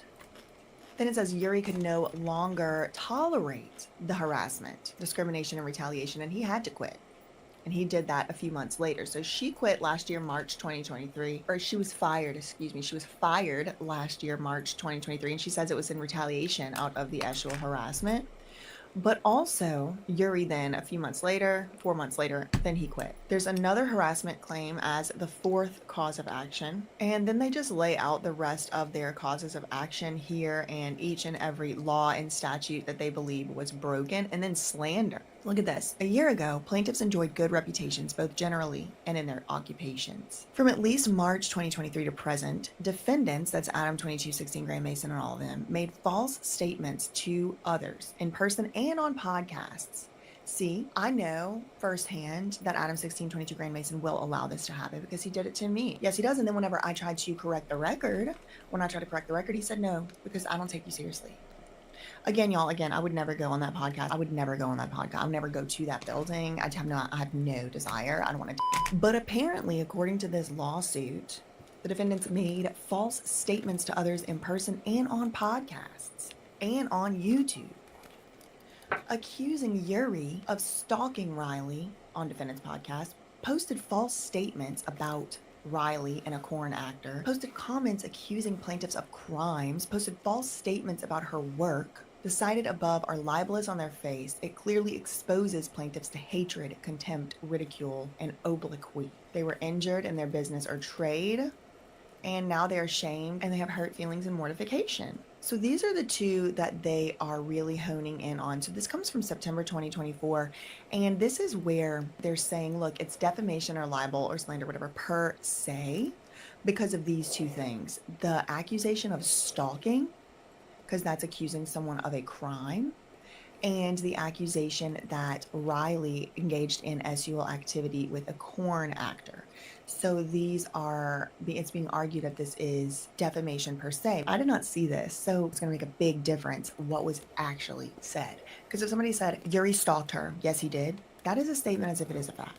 But if somebody said, I don't know, to me it kind of looks like maybe it's stalking, that is not a statement of a fact. That is a statement of an opinion, and you are allowed to state an opinion. What ends up being an issue is whenever you say something as if it is certain, as if it definitely happened, instead of saying, oh, what it looks like to me, or in my opinion, or, you know, saying like, look, this person hasn't been convicted, innocent until proven guilty, but from the definition, it looks like it is going to come down in this particular case of Adam 2216 Grand Mason. What was actually said? And did Adam actually say it? Did Adam take any steps to remedy it being said, etc.? So the two big per se things are like if you accuse somebody of a crime, or you accuse somebody of an infamous disease or an infamous sexual proclivity, like calling someone an SUL predator, S offender, something like that, without saying in my opinion, or because he did something to me, or, you know, something like to soften it. If you just say something as a fact, and it is something that says someone committed a crime in fact, that can be considered defamation per se.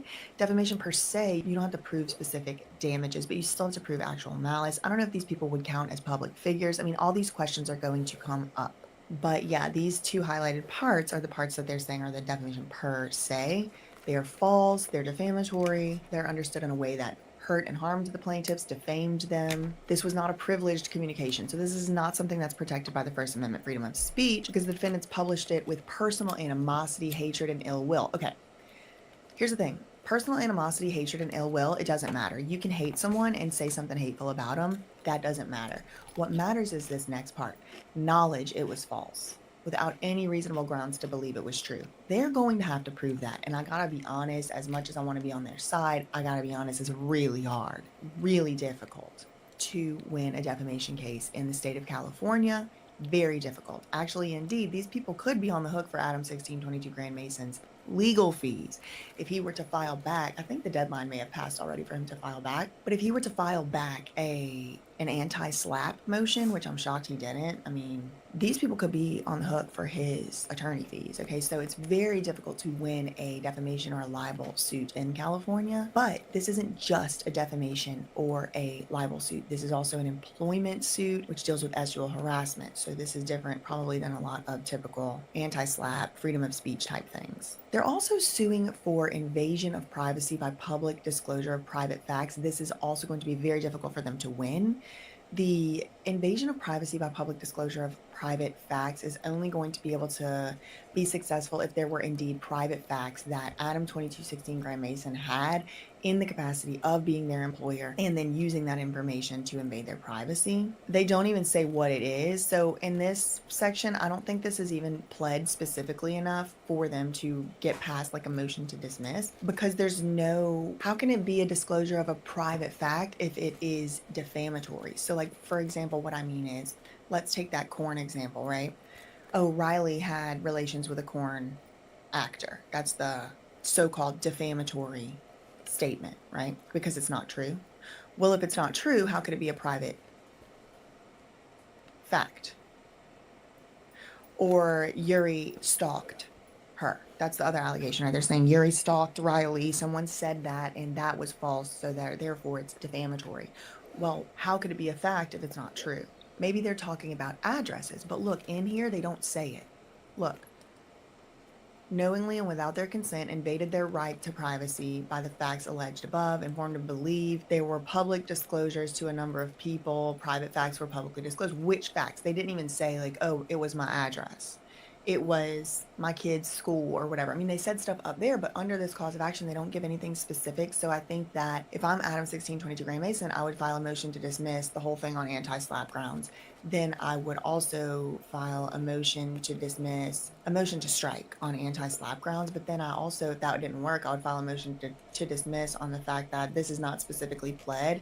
They didn't actually, this particular cause of action, they didn't give enough facts upon which to actually base a claim. The 13th cause of action is false light. Again, difficult to win in California. The false light invasion is pretty much a second attempt at a defamation claim. So if you've already sued someone for defamation and you lost, it's almost impossible that you're going to win on this false light thing. But look, they do at least give some type of evidence on this count. They say from at least July 2023, defendants knowingly and without plaintiff's prior valid consent invaded the right to privacy by the acts alleged above. Oh, no, they don't. I think this is this is an inartfully drafted complaint. I don't know how experienced this lawyer is. Intentional or reckless interference with a protected person, economic relationships. So this is kind of like that thing that Justin Baldoni is suing Ryan Reynolds for, like interfering with a contract you had. Again, I don't think that nuisance, they're not going to win on that. Okay, so a lot of these are kind of like, it looks like they just threw it all at the wall, which makes me kind of like, they want a temporary restraining order prohibiting defendants from harassing and terrorizing them. We'll have to see how it turns out. I mean, obviously, if these allegations are true, shame on Adam 2216 Gray Mason. That's horrible. As much as I dislike the man personally, and as much as I dislike, him in general and what he stands for on his podcast and the topics he discusses and stuff, you are allowed freedom of speech in this country. He's allowed to talk about what he wants to talk about. And I'm just personally just entirely too traumatized, harmed by false allegations made in lawsuits that I can't even fully be like, yeah, Adam 2216 Gray Mason finally getting what he gets. Tiara! But I will say, do these allegations seem difficult for me to annoying it believe? is No, they Keep that don't. tiara I believe on them. while the bed- head- I okay, believe what them. color? But ultimately, I mean, it wasn't there, and I don't know Green, what black, these other white, people were doing in the pink. back end, behind the scenes, to maybe and stuff like that. I do know people make false allegations in lawsuits. I tried to tell Adam 2216 Gray Mason that myself 2-3 years ago. He won't listen to me. All right, let's listen to something funny. Let's see, Charlotte. Let's put some Charlotte on. Oh shit, Andrew Tate. Let's watch. Did you know BJ you could be online. entitled to a 5 or 6 BJ figure investigates, payout if you were in girl. a traffic collision BJ within the past? investigate. If I was that guy, I'll start from the beginning. Okay.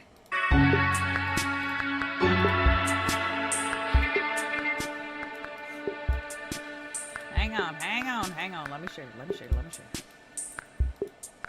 BJ investigates. Andrew Tate's legal problems just got a lot worse. He got sued. Yes, he did. His ex-girlfriend claims that he assaulted her at the Beverly Hills Hotel earlier this month, March 11th, 2025, and I have a story to tell you all about it. According to the lawsuit, the assault incident was the worst of a series of gradually escalating violent and abusive acts. But after investigating this case, I can tell you I have a lot more questions than answers. Very, very, very curious indeed. You're probably not going to believe what I found about any of the parties involved. You're going to see. Innocent until proven guilty in a democracy. We have never been convicted of any crime anywhere on the planet ever. Please do not send any hate or honestly comments of any kind to anyone mentioned in this video on behalf of me or yourself. The purpose of this video is to give my commentary and opinion on matters of public concern. Okay. I think it's probably best if I just recap the lawsuit, because I get into these stories, I think everybody knows about it, and it turns out people are like, wait, the Lyft driver's family? Then I got to the bridge and I The realized... Lyft driver's family was there? No. My husband's whole family was there. Yeah, okay. So the allegations of this lawsuit all kind of start with this content trip. She claims that she first met Andrew Tate this past summer in June 2024, so less than a year ago, and she claims she met him in Romania. Why was she in Romania? She was in Romania because she was doing a content trip as it is described in the lawsuit. I mean, I'm a social media full-timer, and I don't go on no content. Nothing I call it content. I'm going on the content trip, but that's the content trip. I don't know what a content shoot means. And so she's a model. Bree is a model, the plaintiff, and she alleges she first met Andrew Tate this summer whenever she had basically got cast for a modeling job. And it was a job for the Tate brothers, as you will learn. At that time, the Tate brothers were not allowed to leave Romania. They were not on house arrest, but they weren't allowed to leave the country of Romania. And Tristan had contacted a, quote, mutual friend of plaintiffs requesting, quote, blonde models for a content shoot in Romania. Okay, so this friend, who's this mutual friend? I mean, that's my first question. Who's the mutual friend? Because it's the same mutual friend later eventually she does get on a plane with and goes to Romania with. So I'm just keep that, that's an open question. Ting one, or just use a mutual friend. So that's how she meets Tristan Tate, who's the brother of Andrew Tate. She meets him through this mutual friend. Okay, so she said she didn't want to do the content shoot. She declined because it was unpaid. But then it just so happened she ended up going, and it's because she was in a lot of trouble. According to the lawsuit and public records, earlier that same month, Bree's, quote, management had launched a so-called meme coin crypto token in her name, and she says it was without her knowledge or consent. Then they orchestrated a rug pull, according to this lawsuit. And Bree, had basically accidentally scammed her fans, pretty much. And so she needed help. And she had somehow acquired a so-called crypto mentor at the time. What is that? I don't know. But this crypto mentor was teaching her all there was to know about crypto. So this crypto mentor, he ends up finding out somehow that Bree got invited to the Tate Brothers party. And he's like, oh, you should definitely go do it. And she's like, no, I'm not going. It's not paid. And he's like, no, you should go because you know what? They have one of the biggest crypto coins of all time. And it just so happened that the content shoot was for the $ daddy all caps crypto token coin he was launching. So she was actually being hired to be a model for the crypto token coin thing. It was unpaid. So she messages Tristan Tate back and says, hey, actually, if it's unpaid, have you been hired to do anything? With my failing crypto coin, help me save it. $ all caps sister. And allegedly, Tristan says, yeah, we'll help you out. And so that's what makes her finally agree to come to the content shoot. It's not just the networking aspect of it, it's what you're doing in your spare time. What do you learn? What can you possibly offer them? Because if you don't have something really unique and special to offer the people who you're trying to meet, you're just going to come across as someone who's pestering. And being pestered is very annoying. So she goes to the content shoot. She arrives there. She says she flew to Romania that same day. She agreed to go and flew that same day. So I don't know if maybe there was already tickets. I don't know if she was going back and forth. I don't know. Just think that's all it says right there. So she gets there to Romania for the content trip. And there's like 10 other, quote, models there from LA, Miami, Europe, and Canada. All these models get picked up from the airport and driven to a luxury hotel by like a driver. All the models are in a group chat with Tristan Tate, and they're scheduled to ride together in a Sprinter van to a villa in Transylvania, but it's 3 hours away. So all these girls are about to get it's a field trip. They're going to get from the luxury hotel into the Sprinter van, like the 15-passenger van. They're going to go for 3 hours or so to a villa in Transylvania to do the content shoot. Now, if you're still wondering what the content shoot is, just hold off. There's a video. I think it's supposed to be, but it's like, it does raise some questions. They're all at the hotel. Tristan Tate is apparently coordinating the group chat, and he's like, all right, girls, everybody get ready to go in the van except Bree. Bree, you have a special assignment. He says it in front of all the other, and it's so weird. I've said this before. They all call them girls. Girls. It's women.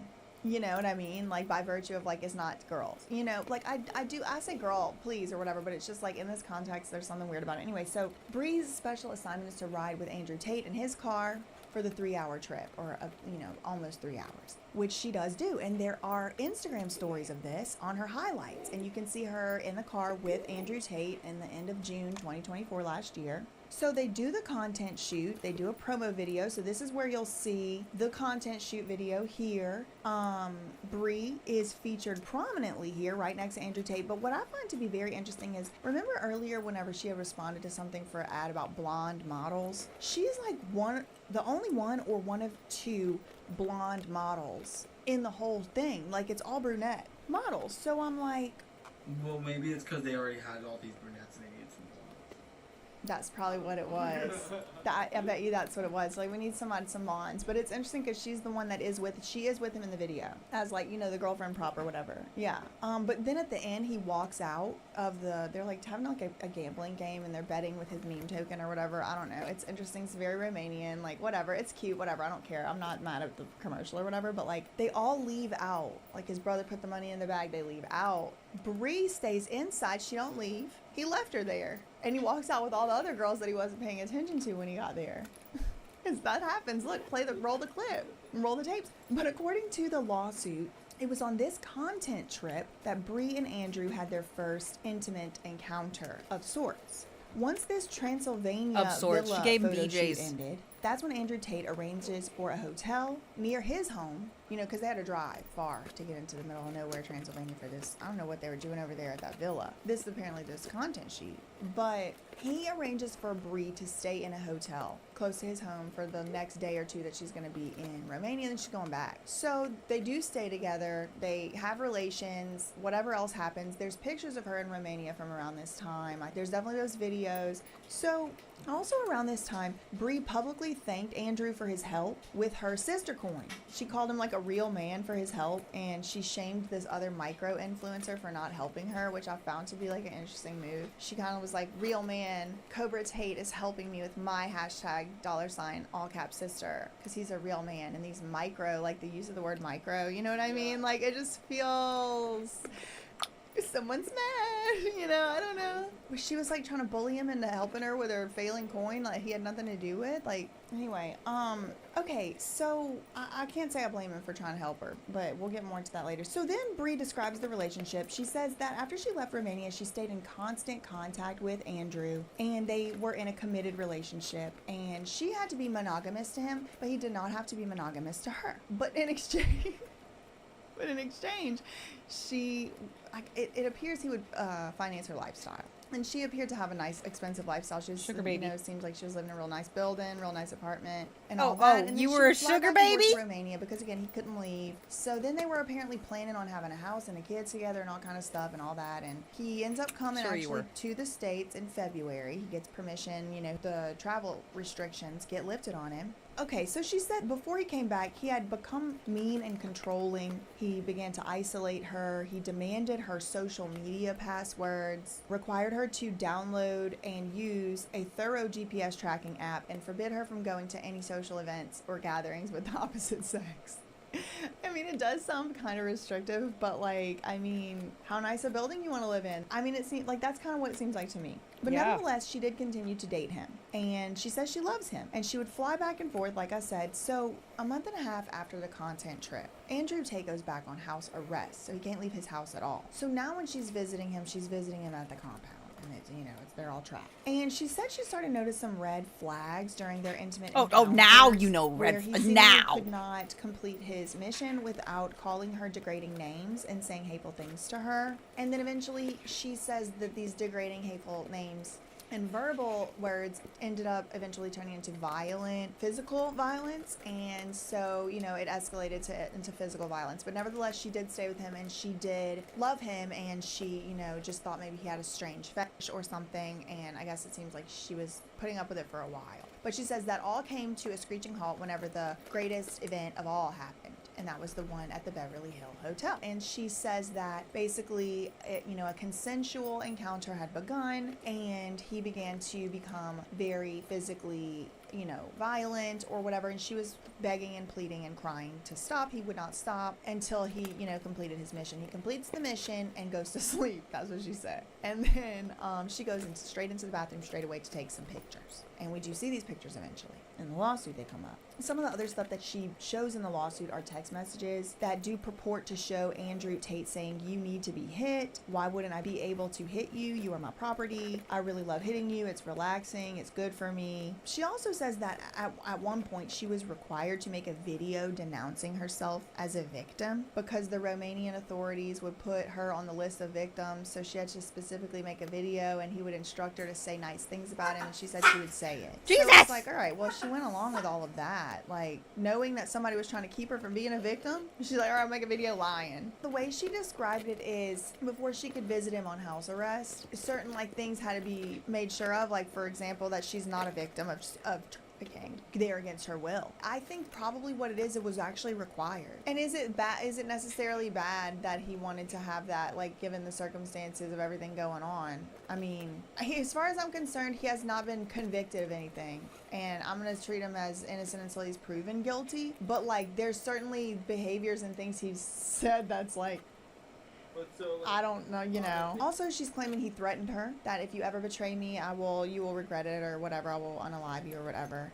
So then you have the aftermath of the whole incident. Bree says she sought medical attention and was diagnosed with post-concussion disorder after the whole ordeal, but Andrew Tate points out that this was like 4 days after the incident, so like it would be a pretty serious concussion, which I think her side would argue that would be, yeah, it was so serious it still was diagnosed. He says it's basically like she's basically got a tummy ache and went to the ER.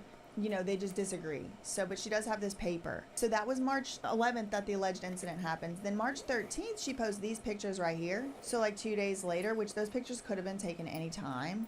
But it's like a Fashion Nova ad. Fashion Nova. Those are the ones I was giving AI.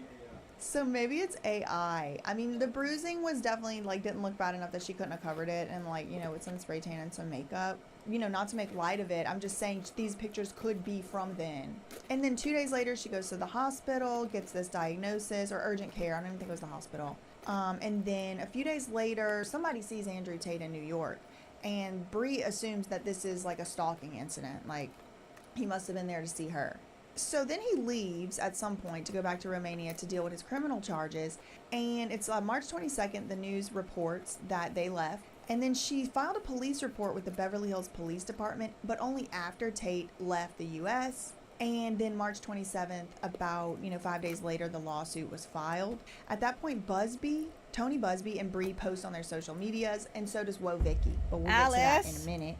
So sometime after March 27th, do you want to go have dinner with Owen? Bree changed her Twitter banner. The Where? one on the left is the before banner, and the one on the right is the current. You see what it is? Okay, anyway, okay. So then there's public statements that have been involved, with this thing. So I want to get a little bit into people's sides. The parties involved all have made public statements on the issue. Yeah, I do. No, I including the don't. lawyers, and Tony Busby, if he has a chance to get in the ring, he's coming out. It's going to be a triple post. It's going to be in the media. It's going to be on the Insta, and it's going to be on Twitter. He's doing them all. So the same day the lawsuit was filed, but this is before the public actually could even see the documents. Like, I was refreshing the page all day. I paid dollars after dollars to keep running the name search, and finally it showed up. But before it actually hit the docket for the public to view, there were news reports that a lawsuit had been filed and that Tony Busby was the lawyer. So the way I found out about it was Busby's Instagram. And he announced the lawsuit on Instagram. He said he was so proud of Bree for her courage and her bravery, and he was proud to represent her. And then there's this picture of Andrew Tate kissing Bree. It is, look, I mean, No, I'm looking at it. That's all I was like. remedied the house, bust down. So many people recognize Busby because of his recent representation of the many Diddy accusers, including the Jane Doe who had sued Jay-Z alongside Diddy. That was her lawyer, Busby. Well, that case has been dropped by the Jane Doe. There's a lot of drama. There's a lot of circus going on over there. But it was after she faced intense public scrutiny because the aspects of her story did not appear to line up. There were no witnesses, etc., etc. But she was first picked apart on NBC by Chloe Mayloss, who not only scored the exclusive interview, but somehow was able to verify that that was, in fact, Jane Doe. How would she be able to do that? She got the exclusive interview, elevating her public profile, her, career profile. But this Jane Doe just really gets picked apart, ate apart, just torn apart after this. So remember, that Jay-Z saga all first started, why? Because Tony Busby had sent him a demand letter to do a settlement. Let's do a settlement before we have to sue you, because we don't want to do a public trial. And now Jay-Z has actually sued that lawyer, Tony Busby, for extortion. there's an extortion trial going on now. Busby says that's not Alice. extortion. That's typical behavior. Do you want But to this go is Buzz, eat this dinner Tony Busby. with This is Owen? representing Bree. He's like kind of publicly known for being someone who tries to get the settlement before he sues, and then making a huge media splash. But A-list celebrities linked to Diddy and his alleged sexual Huh? assaults are trying to keep their identities private. That's according to Houston attorney At wherever? Tony Busby. He says he's already privately Retrovo. settled some of the accused. Okay. That's after his firm sent Somebody out at the door? demand letters. That's what I've seen. He also I was bet it's denied, probably your recently buddy. denied admission to practice in. Right back. Come inside my world. It's a party, all right. Uni 1. Arsenic Gummy Bear cheered 1 bits. Grabs the chair arms like that's gonna save anything. Sometimes I love to eat burgers.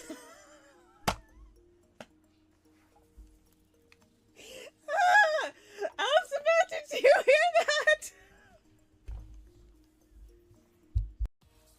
Come here, eat dogs. I feel a little Yes? very Question crummy mark? today. I'm not a question. Keep getting. Oh, it's a very nice Cat, you're an absolute dickhead. Who buys an Alice a white accessory? Cat does. Cat does. Cat, you ass. I know you're gonna be watching this later or possibly right now. Cat, you ass. White. White, girl. White. What What the do fuck? I smell like? You smell like asshole. Wow, what's wrong, man? Asshole. You were in the hole. Y'all see that, right? Yeah. Elizabeth, clip that. Oh, shit.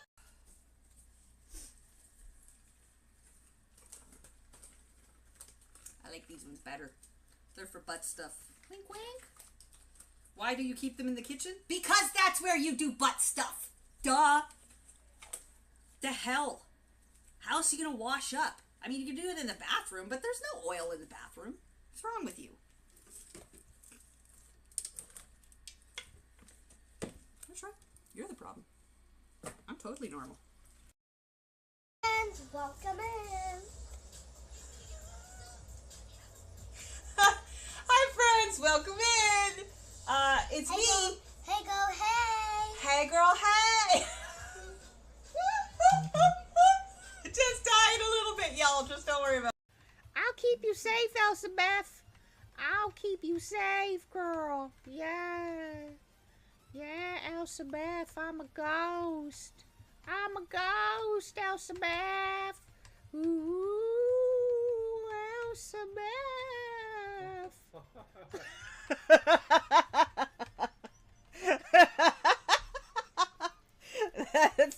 That's keep getting. Oh, it's a very nice Cat, you're an absolute dickhead.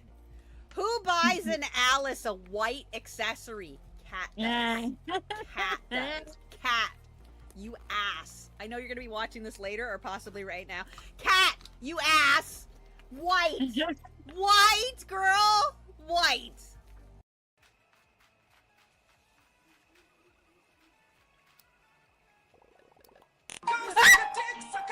Suck a motherfucking dick. Suck a dick, suck a huge or small.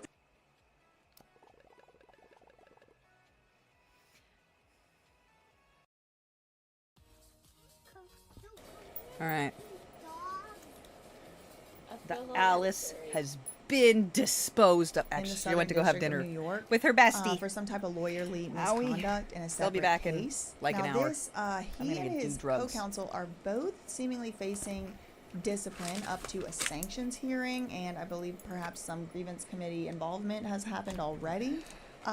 Then back in October, the news reported that Busby had indeed settled with multiple celebrities on behalf of his Diddy accuser clients. So he has a history of publicly settling with high-profile celebrities.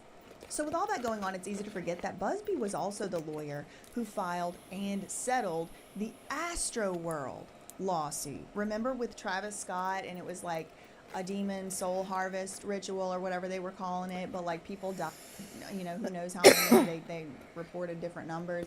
But Busby was the lawyer that negotiated and announced the settlement for that down there in Houston. So he has a reputation. So yeah, I mean, I think it's just worth noting the financial implications and the other types of implications of the fact that Bree has chosen this Tony Busby lawyer with such a caliber and with such a reputation of these high profile and celebrity settlements. It does seem to be something he has admitted in court filings. It is normal and routine procedure to do these settlements before the lawsuits.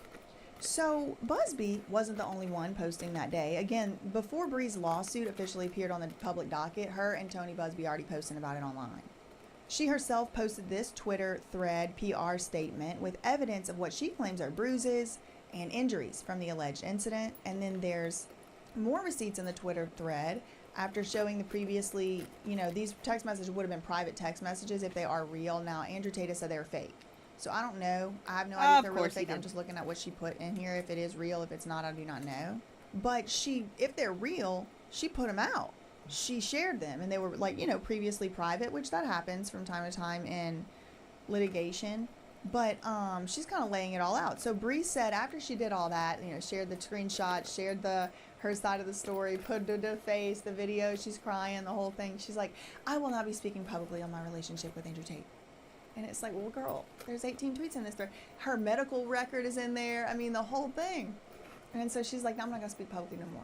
But she did speak publicly more because she went over into Instagram. She did that. She posted over there. And it's like a real PR statement on Instagram. It's like 2 pages. And she's like, any media inquiries, any inquiries. But it's the same day, right? All of this before the lawsuit hits the public docket. She's like, okay, I'm done. I'm really done now for real. I'm really done now for real. All right, I'm done. No more public statements on Andrew Tate, no more. No more public statements on my relationship. But despite this assurance, the very next day, Bree would publicly discuss the details of her relationship with Andrew Tate on NBC and a now familiar character that we've come to know in the story, Chloe Malos. Chloe Malos is getting a deeper voice every time I hear her speak. We gotta put hey, it's Chloe. We gotta put one in here, Ethan, just for old time's sake. Hi guys, it's Chloe.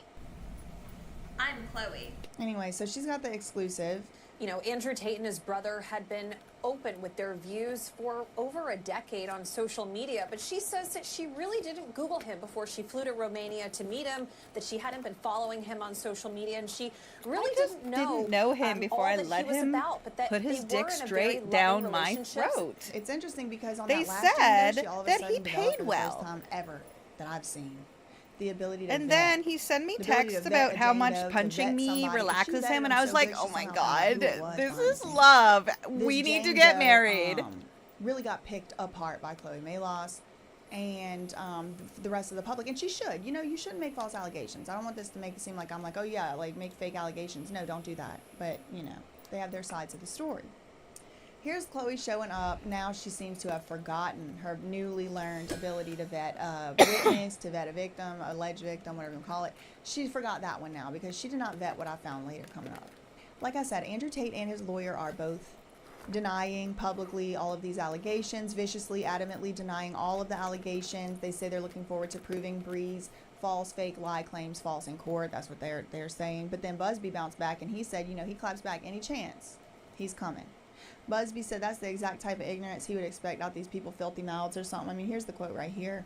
But time will tell on the lawsuit. Time will tell. We just have to see what evidence comes out, what doesn't, what settles, what don't. I mean, we don't know. I don't know. But there's some loose ends to this story. We definitely got to wrap up. There's definitely a whole... Here comes Act 2.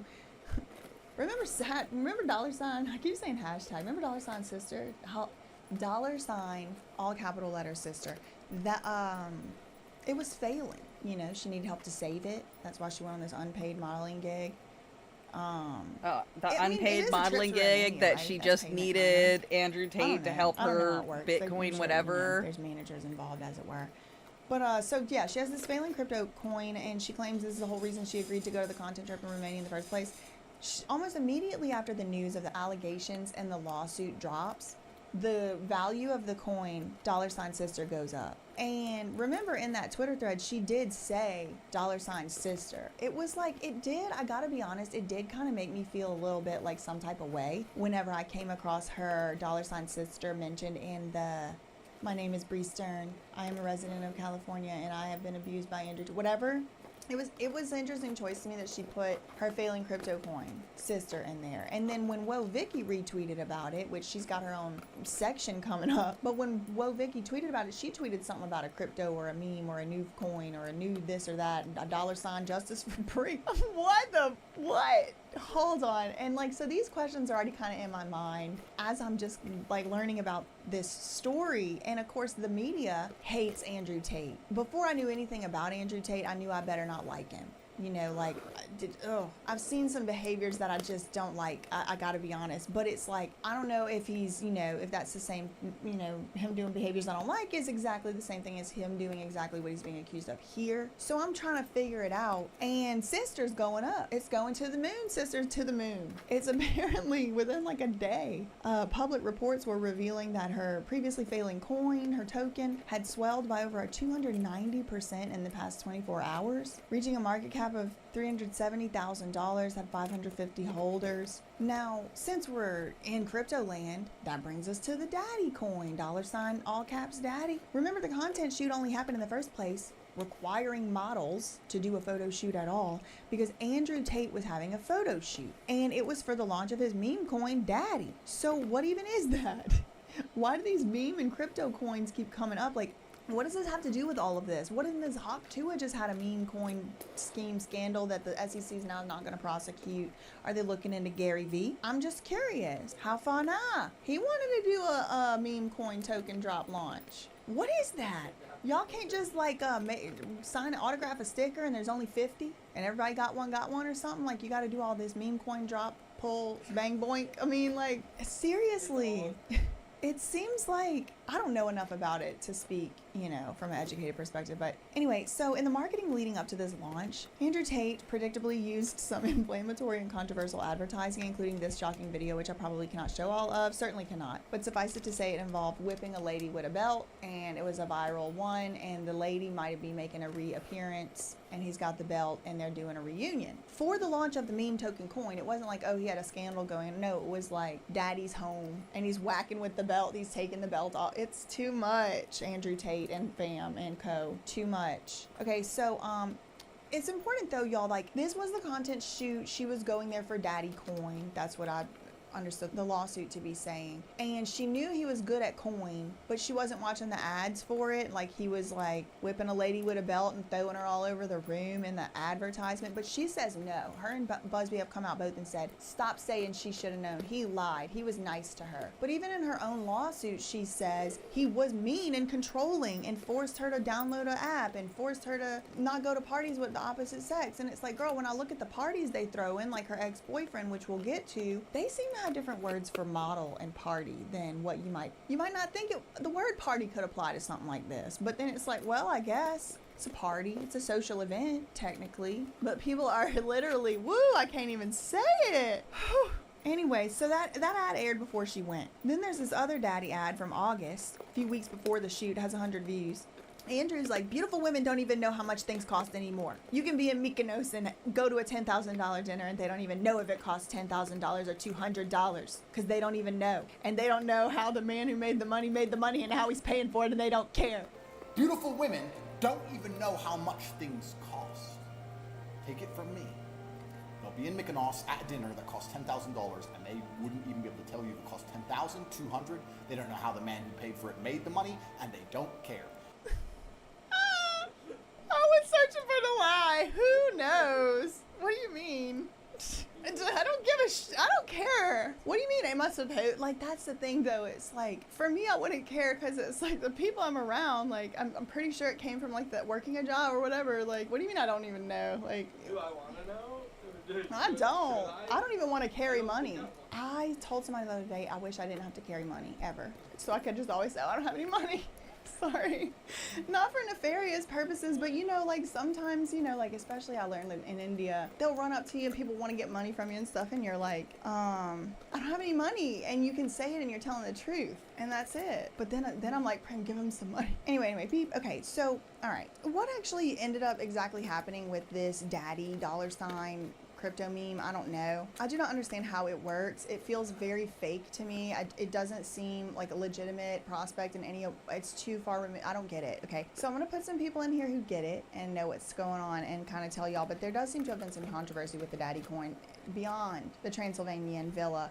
Oh, dude, Andrew Tate's crypto grift. That sounds very interesting and I want to watch it. I had a note. So Andrew Tate, obviously because I follow Andrew Tate religiously and I hang on his every word, I saw that he was tweeting about that he's pumping a new shitcoin that all of his, daddy. Somehow he's also watching as he gambles and then he plays daddy coin and you can go to daddysuniversity.com to get rich. I mean, it's just a brilliant idea. Anyway, as I recall, you can go back even just 1 year and Andrew Tate was saying, I do not endorse shitcoins.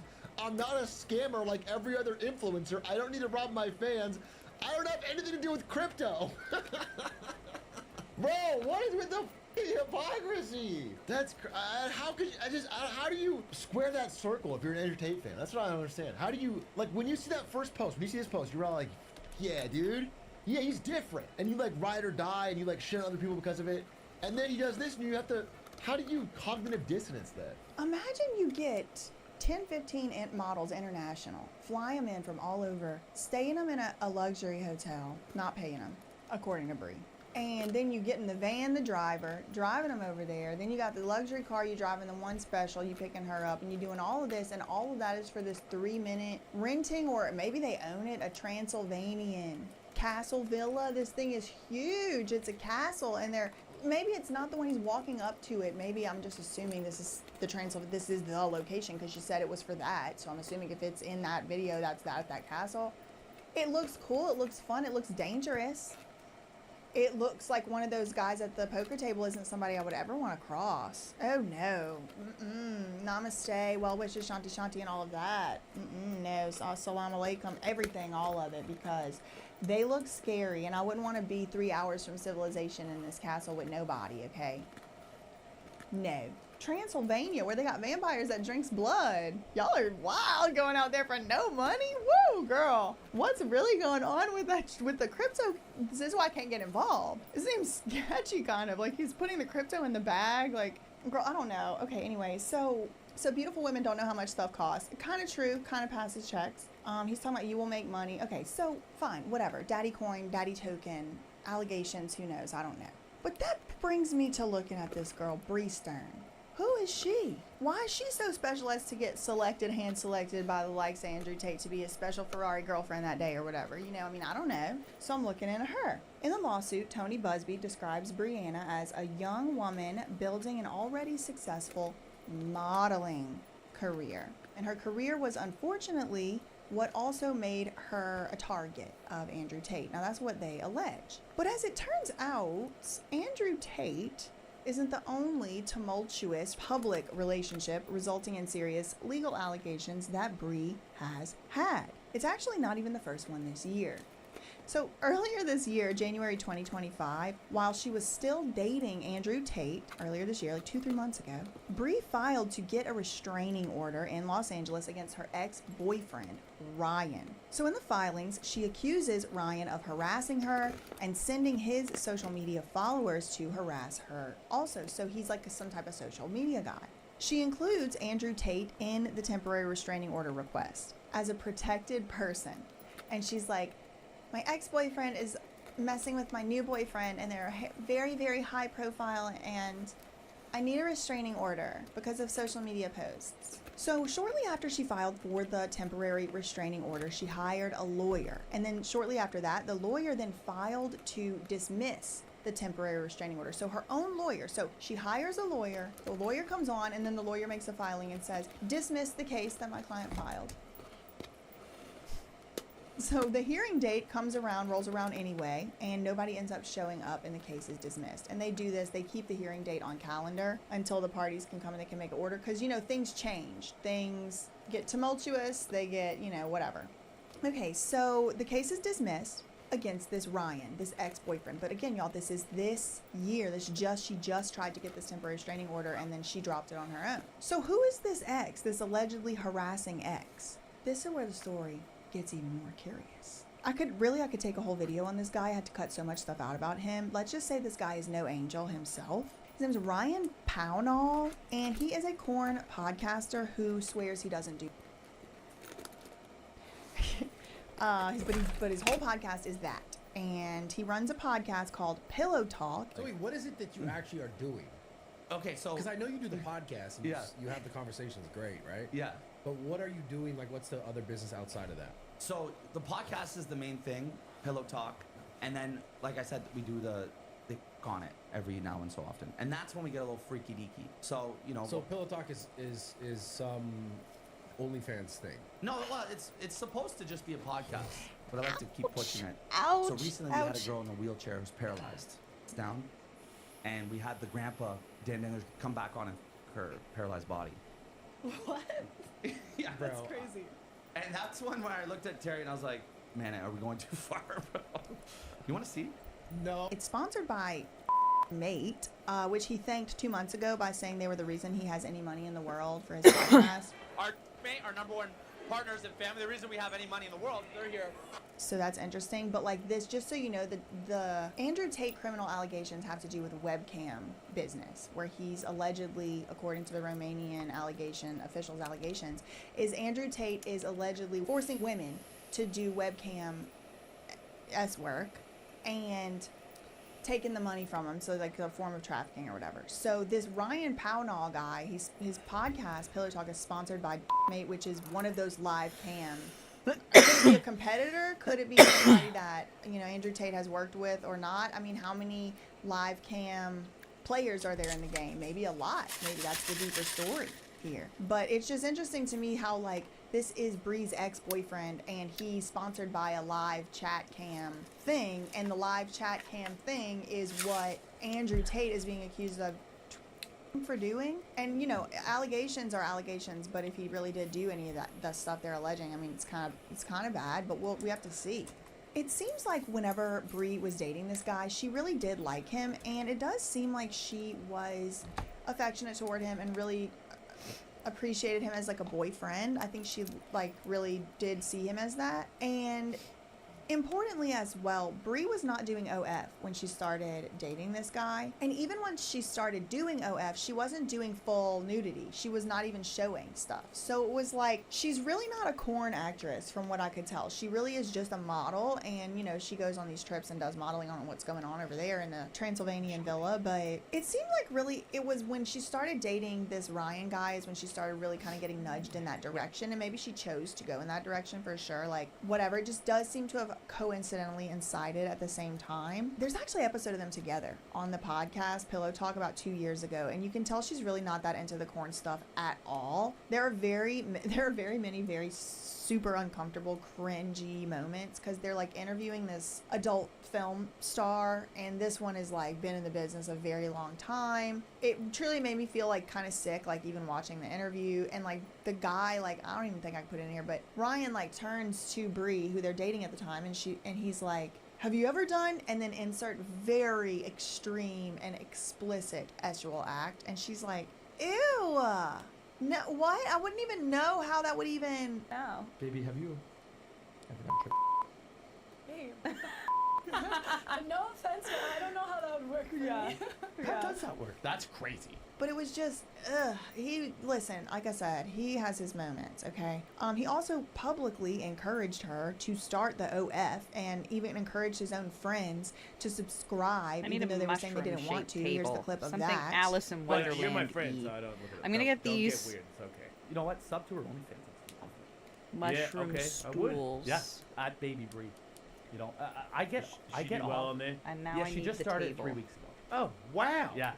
I convinced How her is to. that? And then here's a picture from the Pillow Talk podcast from April 2023. He's showing his girlfriend off, advertising that she just dropped her OF. So that is Bree's ex, if you're wondering.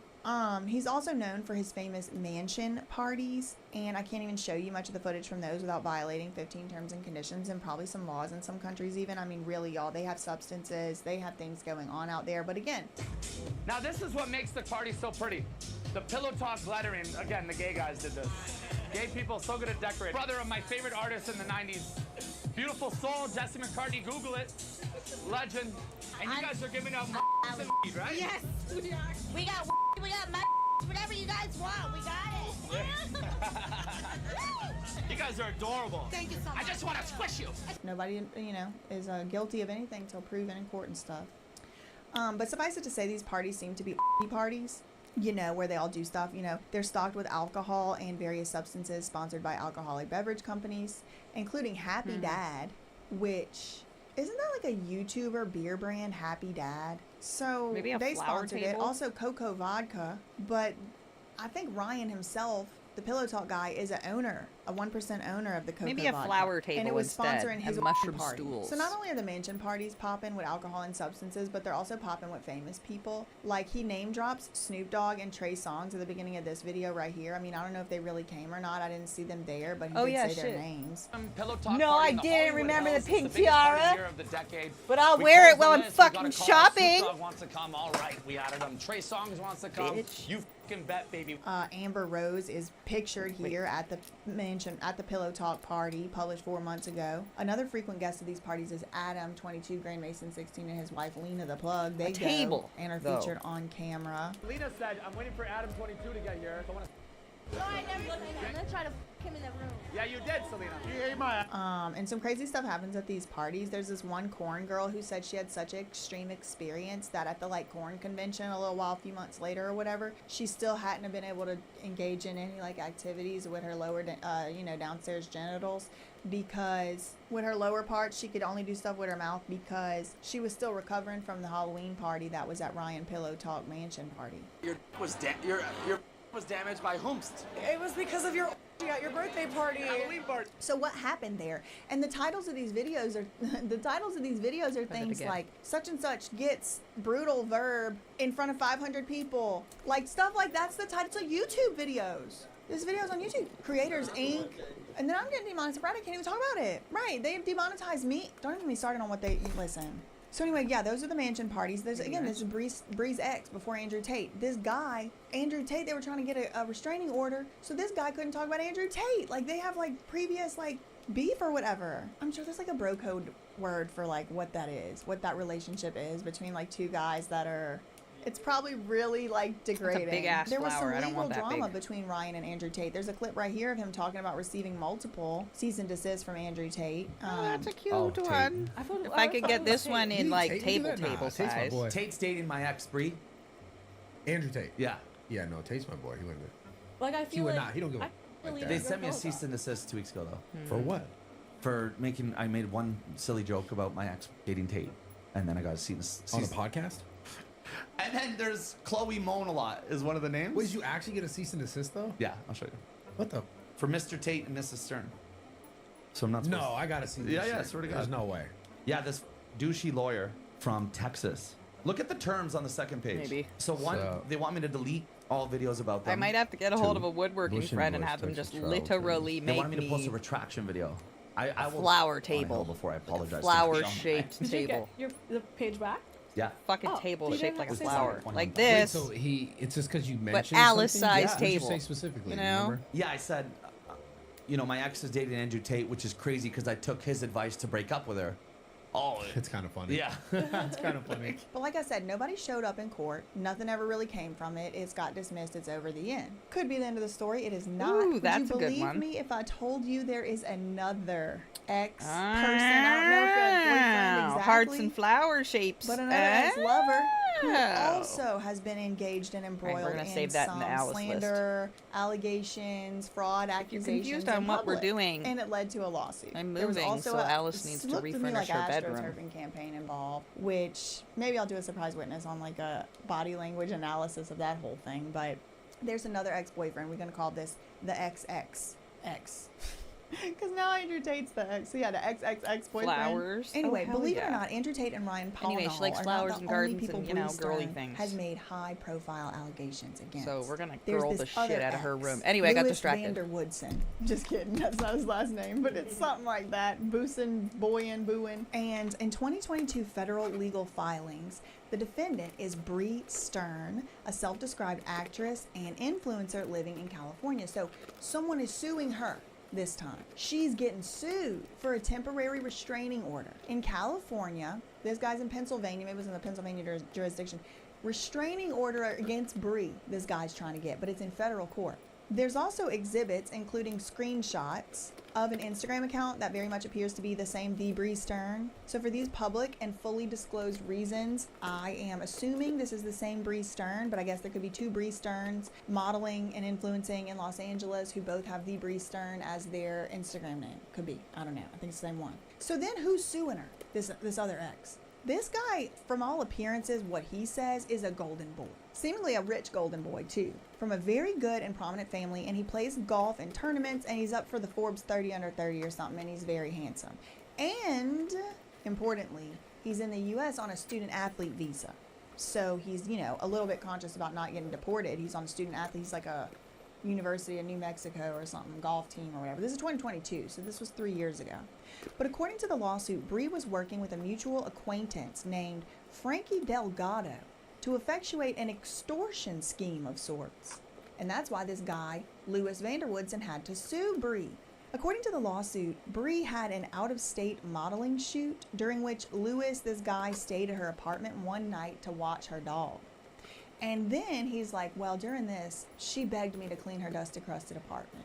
It was dusty, it was crusty. I had to clean it, but I said, yes, I'll do that. I'll happily do that. Now, Bree, she claims he offered to clean the apartment, but they both agree he was in the apartment alone and he did clean. And he says that he moved in order to clean. He moved a small black safe, and he didn't open it or anything like that. And he didn't take anything out of it, and he put it right back. And he told Bree when it happened that it happened, and she was like, okay, that's fine, whatever. So time goes by, she comes back, he leaves, and she ends up then saying he stole money out the safe. She starts accusing him of stealing $20,000 cash, and then she accused him of stealing $40,000 cash and like $7,000 in some meme coin crypto something. I mean, this crypto coin crap keeps coming up. I'm just, what is that all about? I didn't realize any of this until after he had, I believe 100% with all of my heart, because he was the only person in my apartment that somehow, with his track record of being a con artist, he broke into my safe, stole my life savings basically, and that was in there in cash. And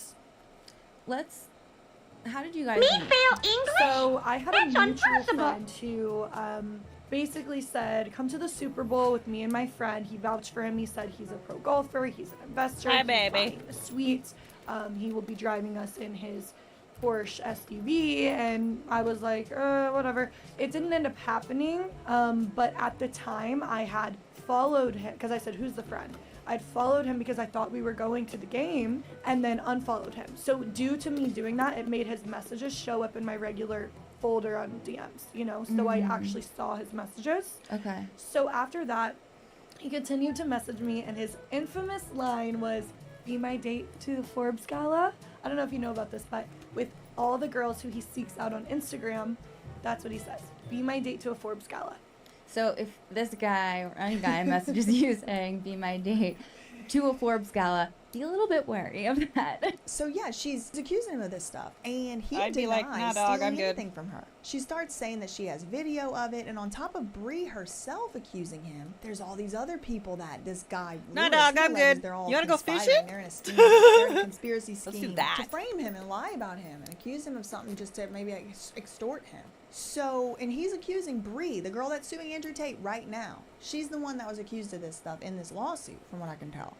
So on top of Bree sending texts demanding that he return her money in cash immediately, or else she was going to go to the authorities, she told him there was criminal complaints, multiple criminal complaints open on him, and she was working with the authorities, and the only way she's going to tell them to not do that is going to be because if he gives her money back. So at one point, Bree told him there was multiple criminal investigations open. He adamantly denies stealing from her. He's like, I just didn't want to get deported. Like, I was up for Forbes 30 under 30. She's making all these allegations. She claimed that this Louis Delgado guy, he had a Ferrari that this Vanderwoodson was trying to buy, and there was a mix-up about buying the Ferrari, a bounce check, a cash check, a this, that, the other. But then from Vanderwoodson's side of things, he said that Ferrari was doo-doo. That Ferrari was not working right. I had some issues with it or whatever, so I wasn't going to buy it. I canceled that check. Hard to know. I don't know. But she had made up these, like, posters that were like advertising that he had done this stuff and accusing him of being a fraud and stealing and trying to steal a Ferrari and all this stuff. And he's like, I'm 25 years old or 22 years old.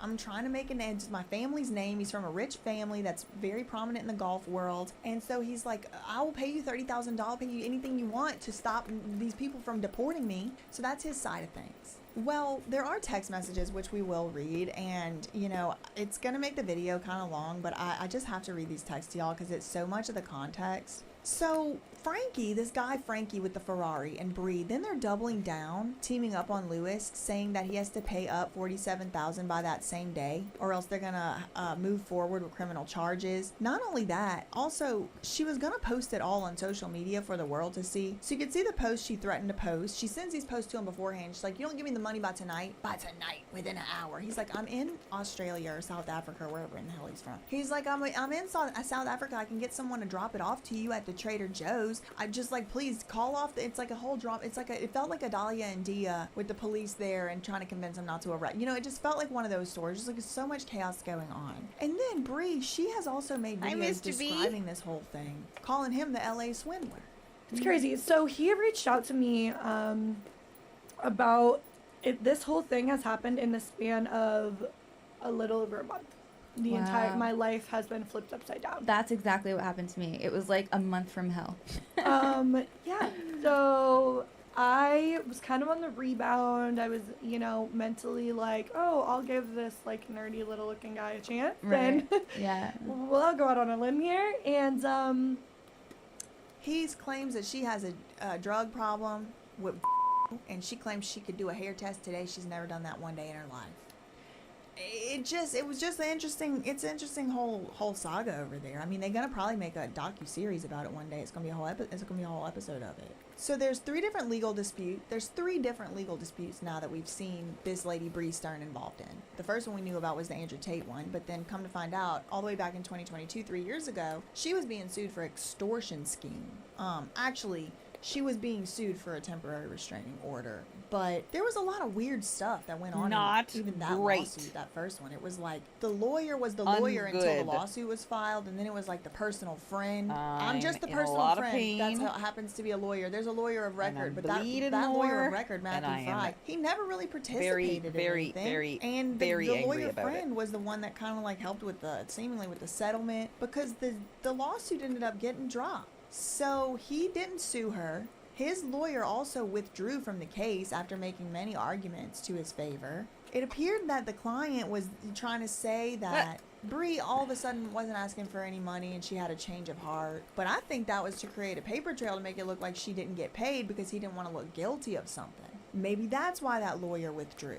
I don't know. Something feels a little strange about the whole situation. It definitely Me feels a little bit too. off. And it's, you know, three different my lawsuits. We've blood seen two drip of them that have already went been from a settled, seemingly. They got taken off spotty calendar. is now And a usually if trickle, someone gets and taken it's off calendar, frustrating. It's for this, you know, voluntary dismissal like that. It's usually because they've reached some type of agreement that they're gonna, you know, walk their separate ways. But usually that requires one party pay. I don't know. You know, it could be just I won't talk about you, you won't talk about me. I won't sue you, you won't sue me, which is something that does happen. An agreement not to sue. But it'll be very interesting to see how not only how this lawsuit shakes out, but also how the lawsuit mirrors or reflects, if it does at all, any of the previous patterns that we've now been able to see. All that to say, I mean, that leaves us with some questions remaining. Like, for one, is this going to play out like the last the last high-profile case repped by Busby, where the circus of it all ends up clearing the name of the person getting sued, like in this case, namely Andrew Tate? Will it shape up like the previous cases that she was involved in, ending in some type of voluntary dismissal? Maybe it was a settlement. Is this woman a honey trap, sent in by enemy operatives to gather intel or create circumstances giving rise to certain types of legal disputes? Is Andrew Tate the monster everybody appears to believe he is and wants us to think he is? Well, since nobody in the mainstream media has bothered to say much of the publicly available context that I just provided in this video about any of the parties involved, is it really safe to blindly rely on the narratives that were presented by them every single day because they couldn't so much as search for a prior court case? I mean, I'm having to be the one on YouTube out here for AdSense pennies. No sponsors over here. Not sponsored by Happy Dad. The bigger question for me, just leaving away from this, is everything exactly as it seems? Or is there possibly more going on beneath the surface? More interests at play? It might be worth a refresher on the cross-section between the world's oldest profession, how those economic systems have operated historically, namely starting with a P, and how all that intersects with modern day cyber war and Rasta lawfare Ocean? and using social Yaha. media as a means to get to your enemies. This is the modern day battlefield. It may be worth reconsidering what we look at and define as modern day warfare, but that's all for another day. I can't let you go without giving you a little bit of an update on Woe Vicky. Woe Vicky enters the chat. I was not looking for her, but I did find her, and she came up more than once, more than twice. So for one, like I mentioned earlier, Vicky herself posted about this controversy on Twitter, advertised the meme coin, advertised the Tony Busby of it all. And she said, we got to help people that's being trafficked by these men. She also posted it to Instagram stories, and this is curious. It's a curious case indeed, because when I sent it to my friend, he tried to open it and it wouldn't open. She deleted it. Somebody deleted it. How far now? Is it brother, father, husband? I don't know. Is the person who has the password login to the Instagram the same as the Twitter? I don't know. But it got deleted from the stories, but it stayed up on Twitter. Then she completely wasn't looking for her at all. I was looking at a Creators Inc. because of their connection with Ryan Pownall. And here's Vicky just right here on a boat. 2 days, 3 days ago. With the time I saw it, it was 1 day ago. It said 1 day ago. Here's Vicky on a boat. Found her, spotted. Don't know when it was taken. But she was also in the Creators Inc. house 92 weeks ago on stories. Thank you, boss. Thank you, boss, for letting me stay in your house. My boss. My rich boss. What do you think, Vicky? No, it's amazing. Thank you. Don't play with them. Don't play with Creators Inc.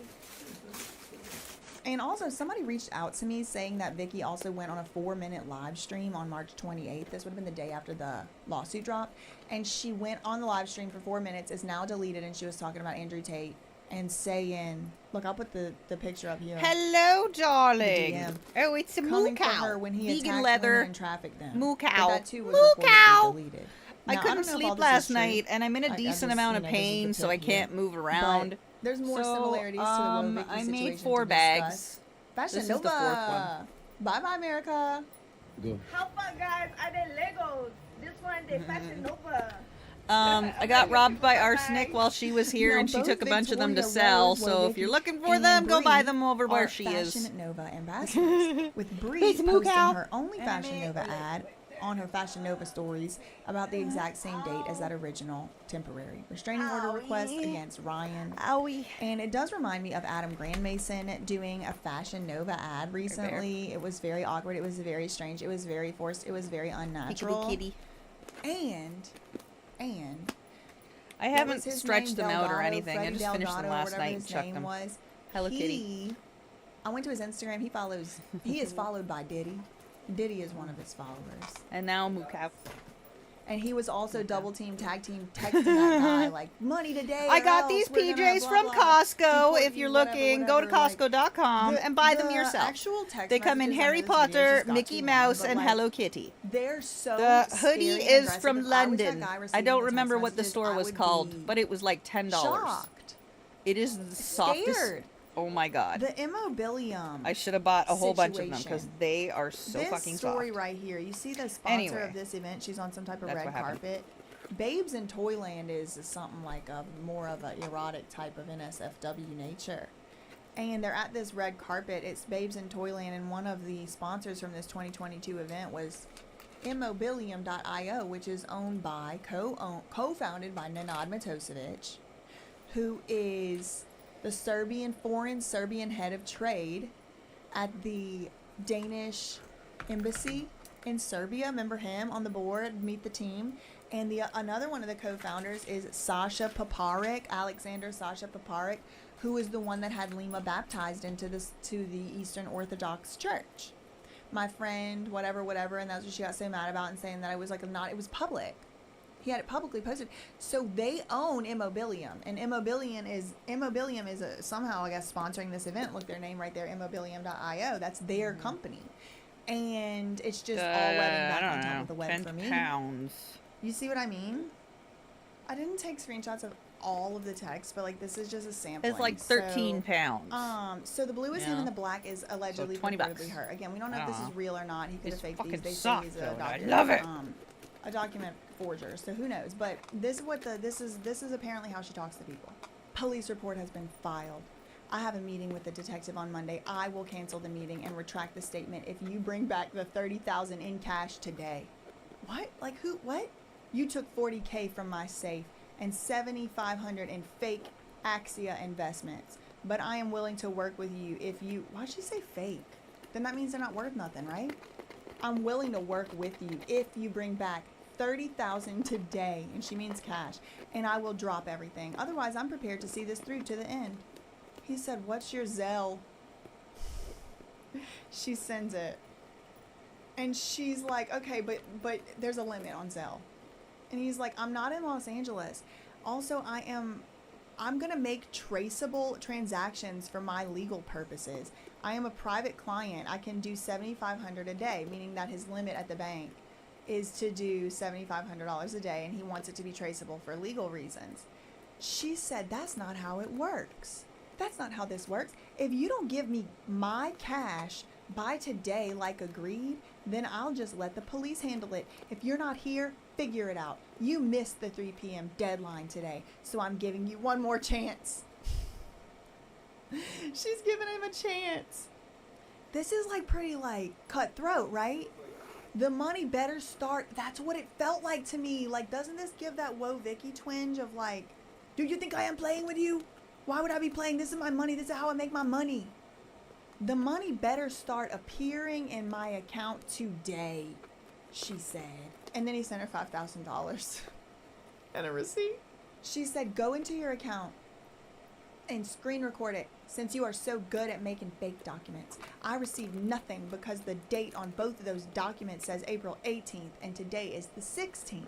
So he did say he probably wasn't going to have it in his account until 2 days. So it does say on here, send on April 18th, 2022. She said, I'm not letting this go until you actually return $30K of my money to me and it is in my hands or my bank account, and that is a fact. I don't IDK how much clearer I can be so you can get it through your tiny little brain, but my meeting with the detective is Monday, and I'm not moving it unless I have $30,000 in my possession. Up to you. My lawyer just confirmed we have a meeting with the prosecuting attorney on Monday. It's done. It's over. I'm not going to say on camera. I'll tell you off camera who this also makes me think of, who's very good at sending texts that sound like this. It's done. It's over.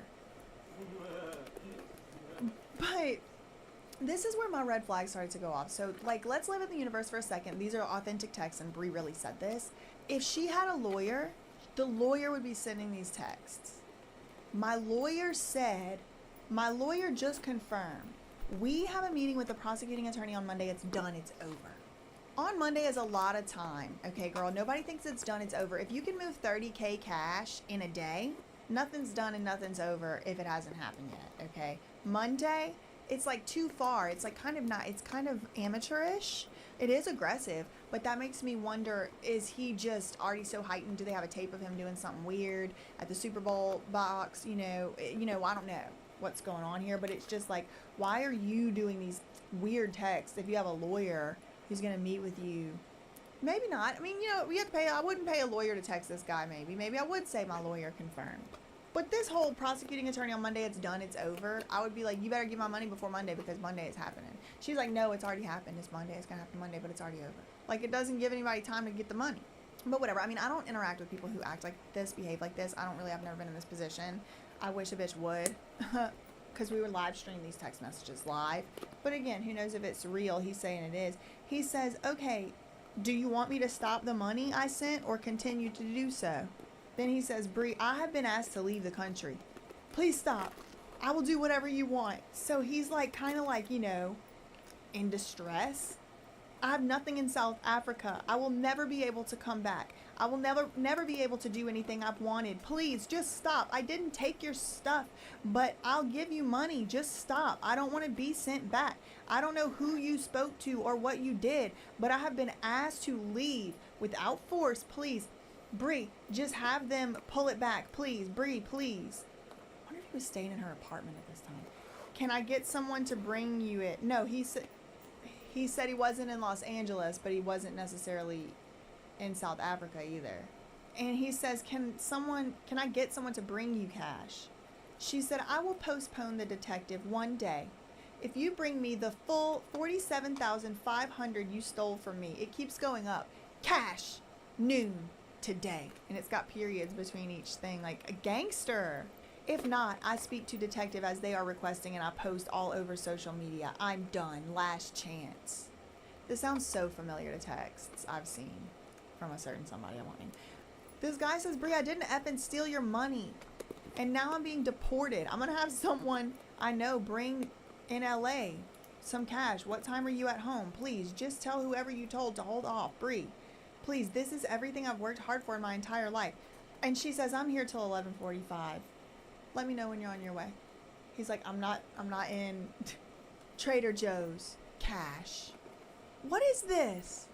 I'm not in LA. I have to get someone to do it for me. Please tell the Department of State to hold off. This is drama. This is the girl Sue and Andrew Tate. Tell the Department of State to hold off on deporting me. Bree, they want me to leave the country. Please just hold off. He said, what time will your person be here to... She said, what time will your person be here to return my money? He's like, I didn't steal your money. I don't even know your safe code, but being deported is the worst thing that could happen to me. I would pay anything to have that stopped. Please, ooh, that's bad. You don't put that in writing. You would pay anything to have something stopped? No. Nothing I have that I would pay to have stopped. Stop it, baby. You don't use code word to break in. So he broke in. So yeah, anyway, I think that pretty much gives you a little of the gist.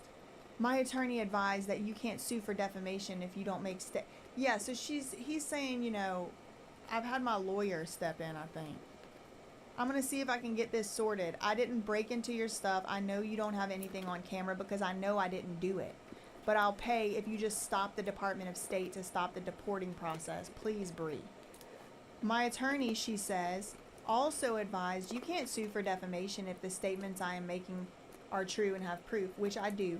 You chose a good time to come clean because me, Frankie, and a couple others that you scammed who have proof, we're all planning to post you on social media today, along with our proof, your fraudulent documents, etc. There's no seeing if you can get it done. You will be getting it done. My money will be back to me before noon today. He said, Bree, I know for a fact I didn't take your stuff, but I will make sure you have money and I will have it all in your account if you can just hold off on the deporting, please. You will have money today. Not in my account. She said, not in my account. Cash. Today. By noon. Like, this is getting so much more and more aggressive. But she is negotiating, too, at the same time, because she comes off of it and changes the, okay, fine, I'll do it one day, but only if you have cash noon today. Like, she's not, yeah.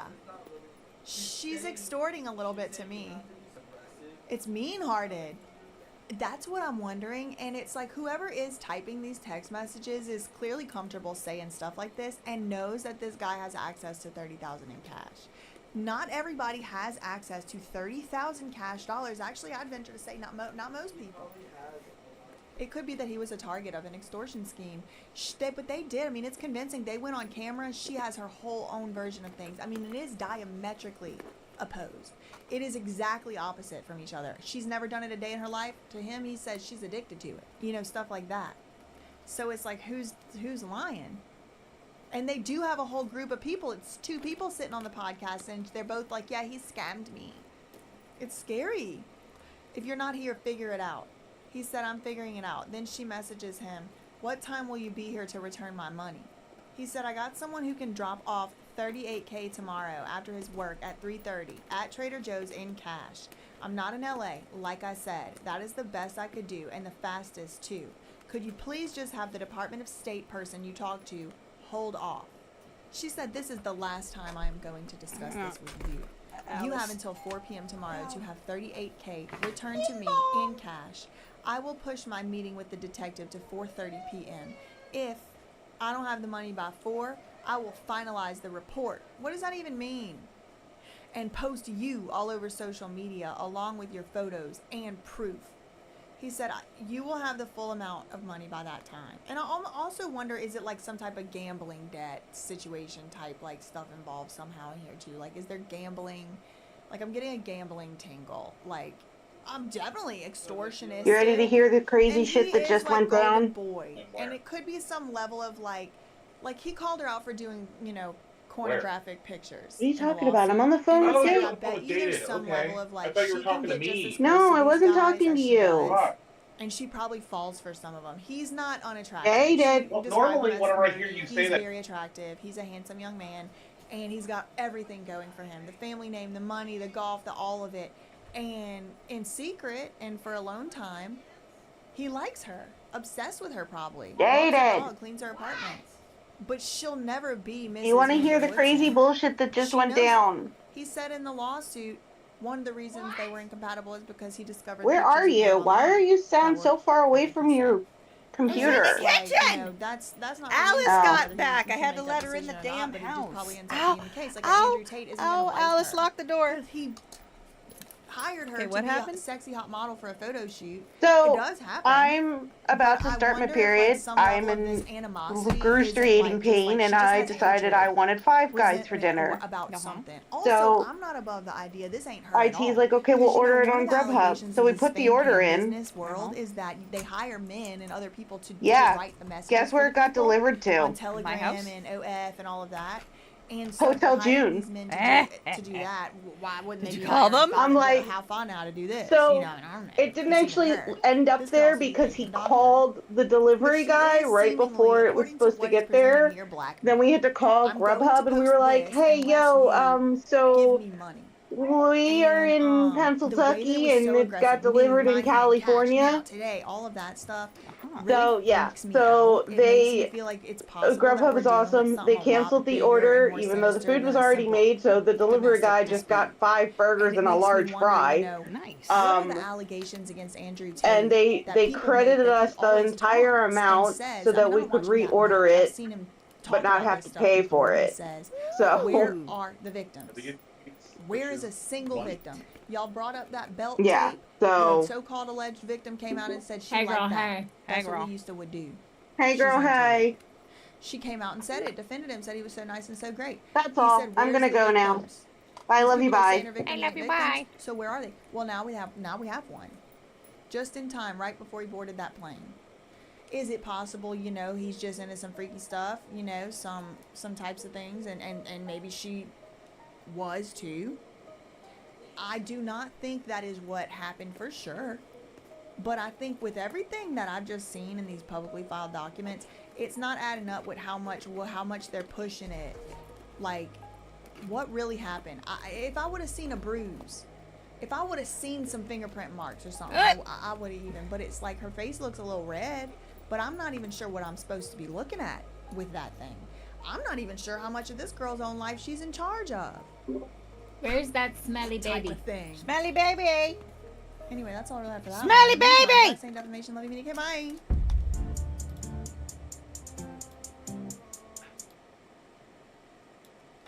Becky!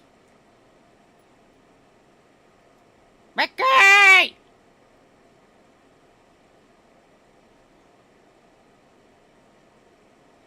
Becky! Becky!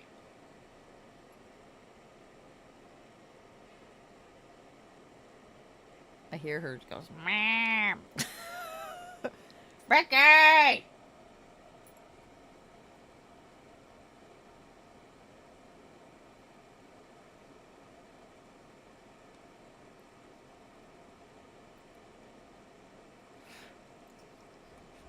What's this?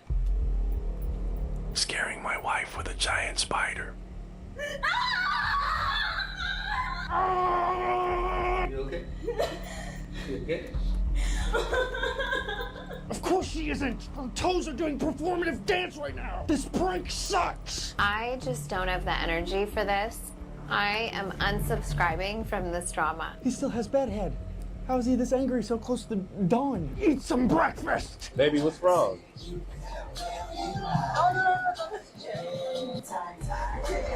You're lucky you didn't get a punch in the sky! Folks like this are why we run background checks! If the red flags are scary, don't ignore them. Verify them.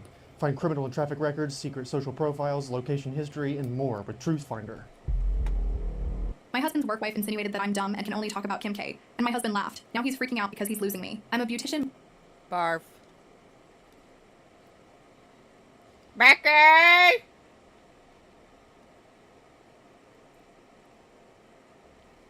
Where the hell is Elsabeth's child?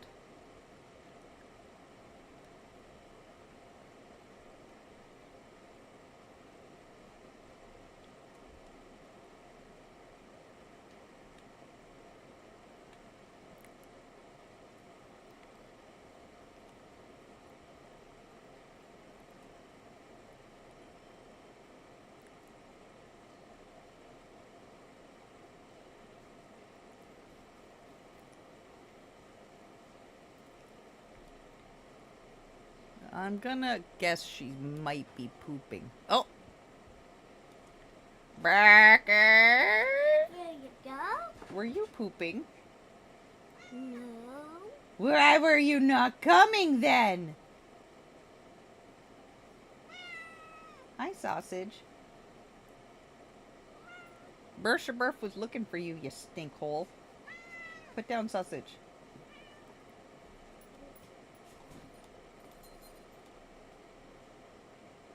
Hi, Bersha Burf.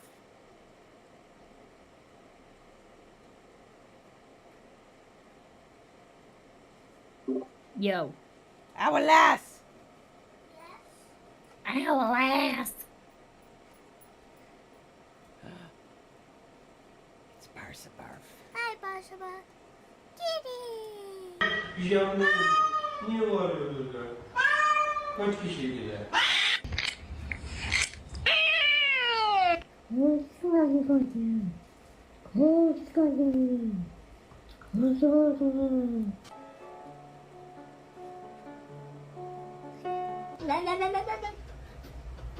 Hi, Alice. No! No!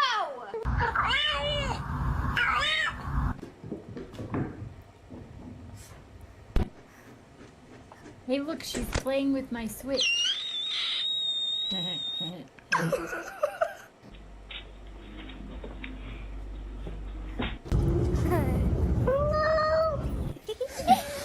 Shut up. Your name? A kitty said Nice to meet you. My name's Warren. Sound like.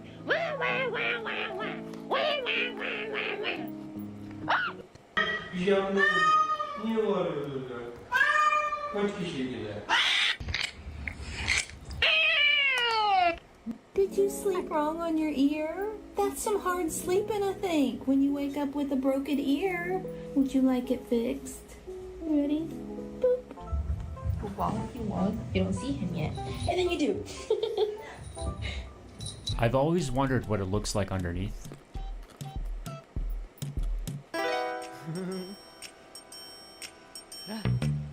Surprise toilet kitty!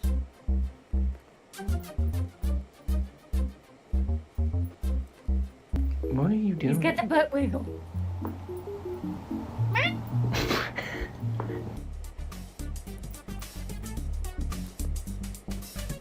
I could listen to this sound for hours.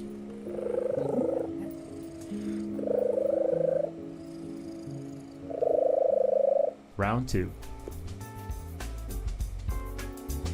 You know the rule. Once the cat sits, you can't get up. Hello, Alice. She walked Hi, away.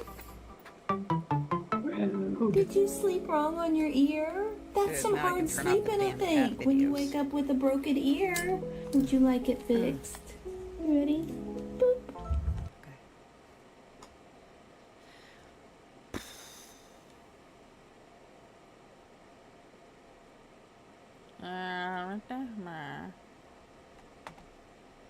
Yeah, I would glitter glue everything. Don't ask me that.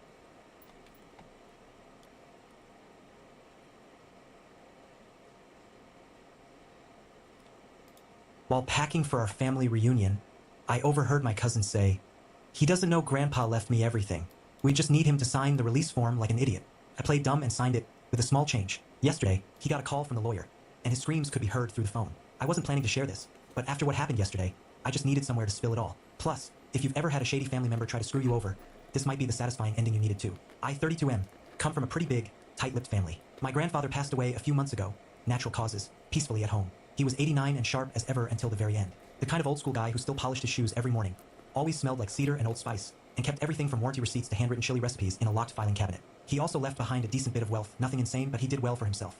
A couple of rental properties, a large farmhouse on 20 acres, a nice investment portfolio, but he was very private about it. Wouldn't talk about wills or who gets what. If anyone brought it up, he'd say, when the time's right, you'll know. So nobody really knew what to expect. Then, last month, my uncle, Grandpa's oldest son, and my cousin Ryan, 28M, announced they were organizing a family reunion at the farmhouse. Felt a little sudden, but they framed it as a way to honor Grandpa's memory, so everyone got on board. I figured it was a good excuse to see family, clear out the place, share stories, etc. I drove down early last week to help prep, cut the grass, wipe the dust off old furniture, help clean out the attic full of yellowed Monopoly boxes and jam jars full of mismatched screws. Ryan was already there, acting super friendly. We hadn't been that close growing up, but it was nice at first. We had some beers, reminisced about fishing with Grandpa, even played cards one night on the back porch. Then, on Thursday evening, everything shifted. I had gone upstairs to the guest room to grab an extension cord from the closet. The room next door, Grandpa's old study, had the door cracked open. That's when I heard voices. Ryan's voice, crystal clear.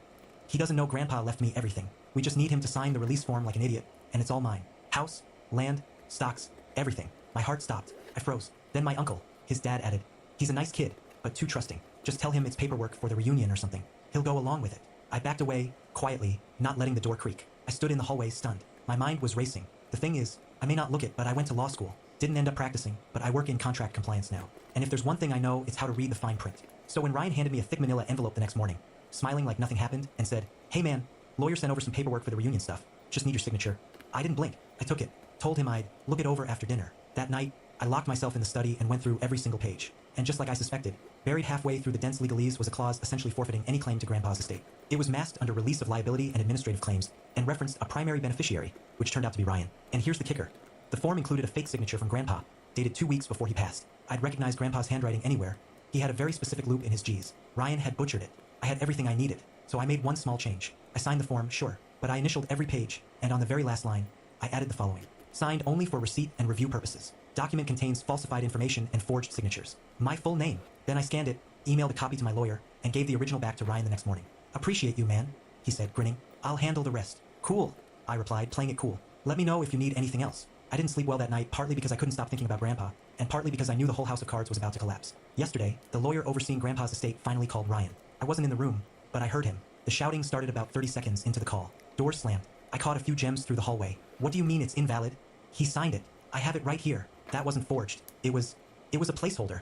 I walked past the door on the way to the kitchen. Ryan glared at me, beet red and sweating, still on the phone. I just raised an eyebrow and kept walking. He has no idea that I've already looped in the family lawyer, sent in my statement, and flagged the document for fraud. And he definitely doesn't know that the real will is being read on Monday, and I'm listed as an executor. He thinks I'm clueless, just a dumb cousin signing forms. He has no idea what's coming. Edit 1. Wow, this blew up. Thanks for all the support and questions. A few quick answers. Yes, I've got legal backup. The lawyer Grandpa worked with confirmed my suspicions about the forged doc and told me I did the right thing. No, I haven't told Ryan or my uncle that I overheard them. I'm letting them dig their own hole. The family lawyer set the official will reading for Monday morning. That's when everything's going to hit the fan. I'll update after the will is read.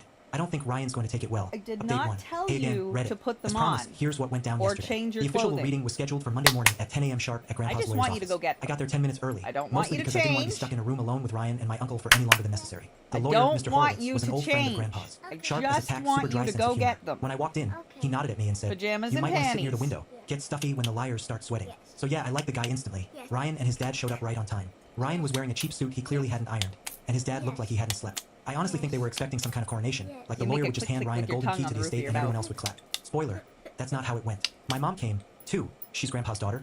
If anyone was still wondering how I fit into the family tree, a couple of Perfect, other there you relatives go. joined via You Zoom, did it. 2 aunts and a cousin in Oregon.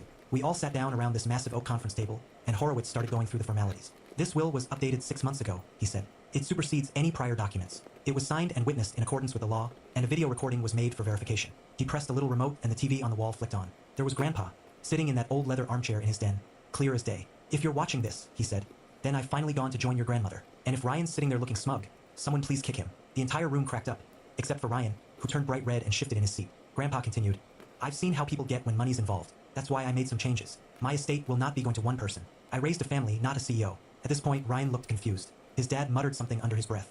The video ended and Horowitz started reading the will. The farmhouse and surrounding land, going into a family trust maintained by me and one of my aunts. It'll be kept up for reunions, holidays, and can't be sold unless everyone agrees. Rental income from Grandpa's properties, split equally between his children and grandchildren, excluding anyone involved in fraudulent activity. The room got very quiet. Ryan raised his hand like we were in a classroom. Excuse me, what does that mean? Fraudulent activity? Horowitz didn't even look up. That brings us to the matter of the forged document presented to me last week. It claimed to transfer all estate rights to Ryan. Upon review, it was determined to be fraudulent, with a forged signature and misleading language. It has been invalidated, and the parties involved may be subject to legal consequences. That's when Ryan exploded. He jumped out of his chair, waving his arms, yelling, "He signed it. You can't prove it's fake. This is bulls." His dad grabbed his arm and told him to sit down, but it was too late. The Zoom ants were already unmuting themselves. One of them shouted, "Wait, you tried to forge Grandpa's will? What is wrong with you?" Ryan turned on me then, pointing like a madman. "This is your fault. You set me up." I didn't say a word, just looked at him, calm. He knew I knew. Horowitz cleared his throat and went on. Ryan was left a small cash gift, $5,000, in hopes he learns the value of honest work, as Grandpa put it. His dad, just a letter, handwritten and sealed. Horowitz said he hadn't read it, but the envelope said, "To the son I raised, and the man I never really knew." Yeah. That one hit the room like a punch. The rest of us were given modest shares, more than fair, honestly. I wasn't expecting anything, and I already have a stable career, so it was less about the money and more about Grandpa's trust. Felt validating, like he saw what was coming and wanted to make sure justice was baked into the structure of it all. When the reading ended, Ryan stormed out. His dad followed, looking 10 years older than he had that morning. I stayed behind and talked with Horowitz for a while. He thanked me for flagging the forgery and told me Grandpa had once said, "That boy might not talk much, but he sees everything." Damn right I do. Edit 1. A few of you asked if Ryan might challenge the will. According to Horowitz, it's pretty bulletproof, video verification, legal witnesses, multiple updates filed properly. Plus, attempting to commit fraud kind of ruins your chances in court. Also, I wasn't planning to say this, but yes, Grandpa did suspect Ryan might pull something. That's why he added the clause about fraud and named me as a co-executor. He even left me a separate letter, handwritten, that said, "Keep your eyes open. They may try to take what they didn't earn. Trust yourself." I've read it 3 times already. It's going in a frame. Update 2. Hey Reddit. So, I wasn't planning to post again this soon, but something's unfolded that I honestly did not see coming. You know when you think a story is done, the villain's defeated, credits roll, and then there's a post-credit scene that flips everything on its head? That's basically what happened this week. So, after the will reading, Ryan disappeared for a bit. Like no calls, no texts, not even passive-aggressive Instagram stories. His dad, my uncle, went radio silent too. I figured they'd just slink off, lick their wounds, and maybe finally realize the family wasn't buying their manipulative crap anymore. I was wrong. On Wednesday, I got a call from a property manager handling one of Grandpa's old rental buildings. The one downtown with the green awning, where he used to take me for ice cream after Sunday church. She sounded flustered. "Hi, I didn't want to bother you, but Ryan was here earlier today," she said. "He said you'd authorized him to take over the building. Showed me some kind of transfer form, but something didn't feel right. I asked her to send me a copy. Guess what? It was another forged document. This one was laughably bad. He'd faked my signature, misspelled the lawyer's name, and, get this, used a free online template that still had watermark text across the top that read, sample document only. It would have been funny if it weren't so pathetic. I called my lawyer right away. He told me to sit tight and let him handle it. Meanwhile, I called my mom and filled her in. She was quiet for a second, then said, "He's spiraling. You might want to check Grandpa's storage unit." Now here's where things get weird. I completely forgotten about Grandpa's old storage unit. He'd rented it years ago, back when he was downsizing from the farmhouse. I knew it existed, but I hadn't thought to go there yet. The key was still in the top drawer of his desk. So the next morning, I drove out to the unit. It was nothing fancy, just one of those metal rows in the middle of nowhere with peeling numbers and a keypad that barely beeped. I opened the unit and found dusty boxes, old tools, family albums, the works. But tucked inside a small lockbox in the back, alongside some old war medals and a couple of faded photos, was a manila envelope. On it was written in Grandpa's blocky handwriting, "For after they try something stupid." Inside, a handwritten letter addressed to me, a printed document showing a separate bank account, in my name opened jointly with Grandpa about 6 months before he passed, a notarized agreement transferring full control to me after his passing. And the letter started with, "If you're reading this, Ryan did what I suspected. I'm sorry. I always hoped he'd grow out of that entitlement, but I guess people don't change unless they want to. This account holds some investments I didn't want anyone else to touch. Use it wisely, and only if they come after you again. The balance?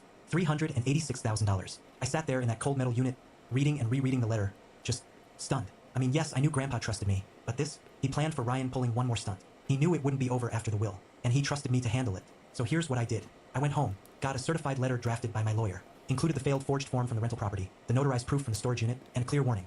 If Ryan attempted to impersonate me or falsify ownership of any asset again, we'd pursue charges, criminal, not just civil. Then I had it delivered in person. Ryan called me an hour later. I almost didn't answer, but curiosity got the better of me. He was quiet at first, not angry, shaken. "You went to the storage unit," he finally said. "Yup," I replied. There was a pause. Then he asked something I didn't expect. "Did Grandpa ever say why he didn't trust me?" I didn't answer right away. Honestly, I wasn't sure how to. But then I remembered something from the letter. At the very end, Grandpa wrote, "I always loved them both, but only one of you ever gave more than you took. That's the difference." So I read that line to him. There was another long silence. And then Ryan, the guy who had forged documents, tried to steal property, and treated the family like a chessboard, started crying. Like, full-on sobbing. "I thought it was supposed to be me," he said. "I was the oldest cousin. I lived closer.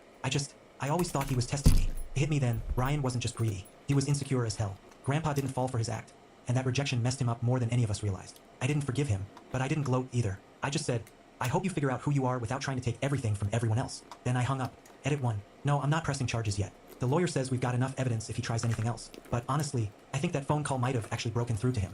Yes, I've transferred the account Grandpa left me into a trust for community scholarships. It just felt right. He wanted it used wisely. And yes, I framed the letter. Right let me next to my finish this desk. bag and then I'll Reads play like a Fall final vote Guys of with you. confidence from the man who taught me what real integrity looks like. Update 3. Hey Reddit, this will be the last update. The family reunion went ahead as planned. Smaller turnout than usual. Word about the drama had made the rounds, and some folks wanted to let things cool off. Honestly, that was fine by me. The people who did come were the ones who mattered. Mom, aunts, a few cousins, my fiancé. We lit a bonfire out back, grilled, told stories about Grandpa. Laughed more than I expected. About halfway through the evening, just as the sun dipped below the tree line, a car pulled into the gravel drive. It was Ryan. He didn't get out right away, just sat there in the driver's seat for a long minute, staring at the house. Then finally, he stepped out. Alone, dressed simply, no smugness in his face. He looked tired, worn down in a way I hadn't seen before. He didn't come into the yard, just walked to the edge of the drive, carrying a cardboard shoebox. I met him halfway, no words at first. Then he held the box out. Grandpa left these for you, he said quietly. I found them in the attic. Thought about keeping them. Couldn't. Inside were things I didn't even know still existed. An old pocket knife I lost when I was 12. The fishing license Grandpa bought for me every year until I turned 18. A birthday card I never got with $50 still inside. A photo of me on his shoulders when I was 4. A sealed letter labeled. For when he needs to know, I always saw him. I didn't open it right away. Ryan looked up at me, eyes glassy. I messed it all up, he said. And I know I probably can't fix that. But I wanted you to have these. Then he just turned and left. Got in his car and drove off into the dark. I haven't heard from him since. That night, after everyone went to bed, I sat in the study with a glass of Grandpa's old bourbon and opened the letter. It wasn't long. Just a few lines in Grandpa's familiar, shaky handwriting. You were always watching. Quiet, thoughtful, honest to a fault. You never needed the spotlight to be strong. I knew you'd carry the best parts of this family forward, even if it hurt. I'm proud of you, kiddo. More than I ever said.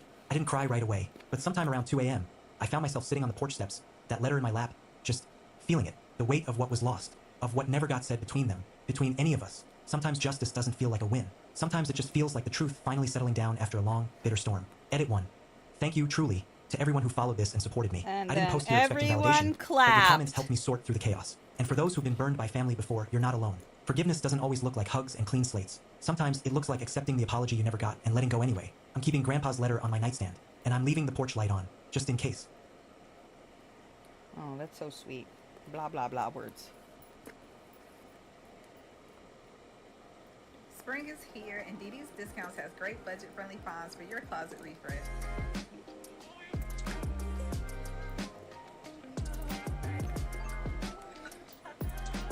No matter what your spring closet needs, DD's Discounts has you covered. Shut My up! mom listened to my stepfather cut me out of the will and forgot me. Then I got a $3 million inheritance and made a choice they never saw coming. When I was 14, my life took a sharp turn. My mom decided it was time to settle down again, this time with a man who already had a son from his previous marriage. He was 17, 3 years older than me, and let's just say we didn't exactly hit it off from the start. The ink wasn't even dry on their marriage certificate when tension started to brew. At first, it was the small stuff, you know, the kind of petty arguments you'd expect when you throw strangers into a house and tell them they're family now.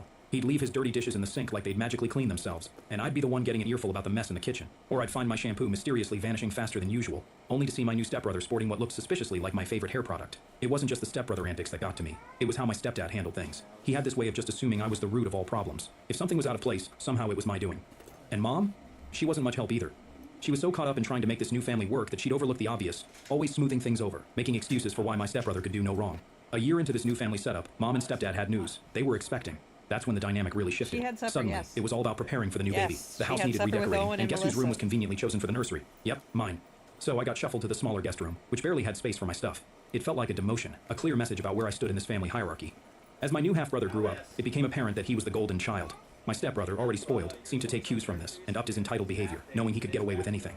He dropped out of college and came back home, bringing a whirlwind of trouble with him, from late-night parties to dodgy friends coming and going at all hours. Complaints were met with a shrug from Stepdad and sorrowful looks from Mom as if to say, what can we do? I started spending more time at friends' houses, anywhere I could feel a bit normal. School became my escape. I joined clubs, stayed late for extra classes, anything to avoid going home before I absolutely had to. This wasn't just teenage rebellion, it was survival. The atmosphere at home was suffocating, like constantly walking on eggshells, waiting for the next blow-up. One particular evening stands out in my memory. I came home later than usual after a school project. The house was quiet, too quiet, which was unusual. I found a note on the fridge saying they'd gone out for dinner, a family dinner I wasn't told about. It was a simple message, but it hit me hard. It was as if they'd forgotten I existed, unless I was there to be blamed for something. The breaking point came not long after my 18th birthday. I'd saved up some money from a part-time job, a job I got despite Stepdad's complaints about how it would affect my studies, which was just another way of saying he didn't like not having me around to pin things on. I came home one day to find my room turned upside down. Stepbrother had thrown a party while the parents were out, and somehow my room became the casualty. Beer stains on my project papers, a broken lamp, and my privacy completely violated. I confronted them all at breakfast the next day. Stepdad's response was cold and dismissive, saying I should have been more responsible with my belongings. Mom just sighed and mentioned something about families sticking together and letting things go. but I was done letting things go. During those teenage years, it seemed like everything I did was under a microscope, but not in the caring, let's help you grow kind of way. More like, let's catch you doing something wrong. My stepbrother, who had become pretty much a professional couch potato, was somehow always off the hook. My little half-brother was just a kid, sure, but the amount of coddling he got made it clear who the favorites were. I remember working on a big science project that I was really excited about. I needed quiet and space, both of which were in short supply at home. I tried to set up a little workspace in the corner of the living room, but it was like I had set up in the middle of Times Square. My stepbrother would blast his music. My little brother would be running around screaming, and there was my stepdad, always finding some reason to tell me to move my stuff. You're taking up too much space, he'd say, or your project is making a mess. It was frustrating. I felt like I was trying to build something delicate in the middle of a tornado. One day, I'd had enough. I packed up my project and marched over to a friend's house. Her parents were always welcoming, and they let me spread out my work in their quiet dining room. It was the first time in a long time that I felt like I could think straight. That's when it hit me how abnormal my home life had become. My friend noticed my relief at just being able to work in peace. You're always welcome here, she said one day, seeing the stress melt off me the minute I stepped into her house. It was a simple gesture, but it meant the world to me. It also made me realize that this wasn't how it was supposed to be. Home should be your safe place, not somewhere you escape from. I started picking up more shifts at my part-time job. If I wasn't at school or at a friend's place, I was working, not just for the money, but because each hour away from home was a little easier to breathe. My stepdad didn't like it, always ranting about how a job was distracting me from schoolwork, but I knew the real reason he didn't like it. I wasn't around as much for him to find fault with. As I saved up, the plan to move out started forming more solidly in my mind. I knew it wasn't going to be easy. There was no way my mom and stepdad would take it well, but the more I thought about it, the more it felt like the only way I could get some control over my life. Then came the day I finally told them. I'd found a small apartment not too far from college, and it was affordable on my budget. I sat them down, trying to keep my voice steady. I'm moving out, I announced. The room went quiet, too quiet. You could cut the tension with a knife. My stepdad was the first to react. You think you're ready to live on your own at your age? He scoffed. My mom just sat there, looking between us, her face unreadable. I am, I replied, trying to sound more confident than I felt. I need my own space. I've saved up enough to manage. The argument that followed was brutal. Accusations were thrown about how ungrateful I was, how I was just trying to get away from my responsibilities at home. My stepdad even tried to guilt me about leaving my little brother behind. He looks up to you, you know, he said, as if that was enough reason for me to stay in a situation that was making me Avi, miserable. we're gonna play But I stood Fall my ground. Guys. Hurry up and start This wasn't loading. just about wanting my own space, it was about needing it for my mental and emotional health. I packed my things over the next few days, each item I put into a box feeling like a tiny piece of the fortress I was building around myself. The day I moved out, my mom came to my room. I was expecting another argument, but instead she helped me pack. We didn't talk much, but when My boyfriend and I have been arguing because he won't pay for YouTube Premium. But it's okay because I just downloaded AdBlock from Capital. we did, it was As soon as superficial. I'm done Do you this need more bag, boxes? I'll load Or it. I can give you some of the old kitchen stuff. It was like if we stayed on safe topics, we could avoid the massive elephant in the room. When I finally closed the door to my new apartment after moving everything in, I felt a wave of so many emotions: relief, sadness, excitement, fear. I was on my own now, truly on my own. It was terrifying, but it was also freeing. Those first few nights were the hardest. The apartment felt too quiet, too empty. I missed even the annoying noises of my family home, well, sort of. But as days turned into weeks, I started to appreciate the peace. I could come and go as I pleased, eat when I wanted, sleep without being disturbed. It was like discovering a new part of myself that I had kept muted for so long. Life away from home settled into a routine pretty quickly, and honestly, it was the most peace I'd had in years. My relationship with my mom and stepdad wasn't great, but it was manageable since I wasn't under their roof 24/7. I was doing my own thing, staying busy with work in college and keeping my head down.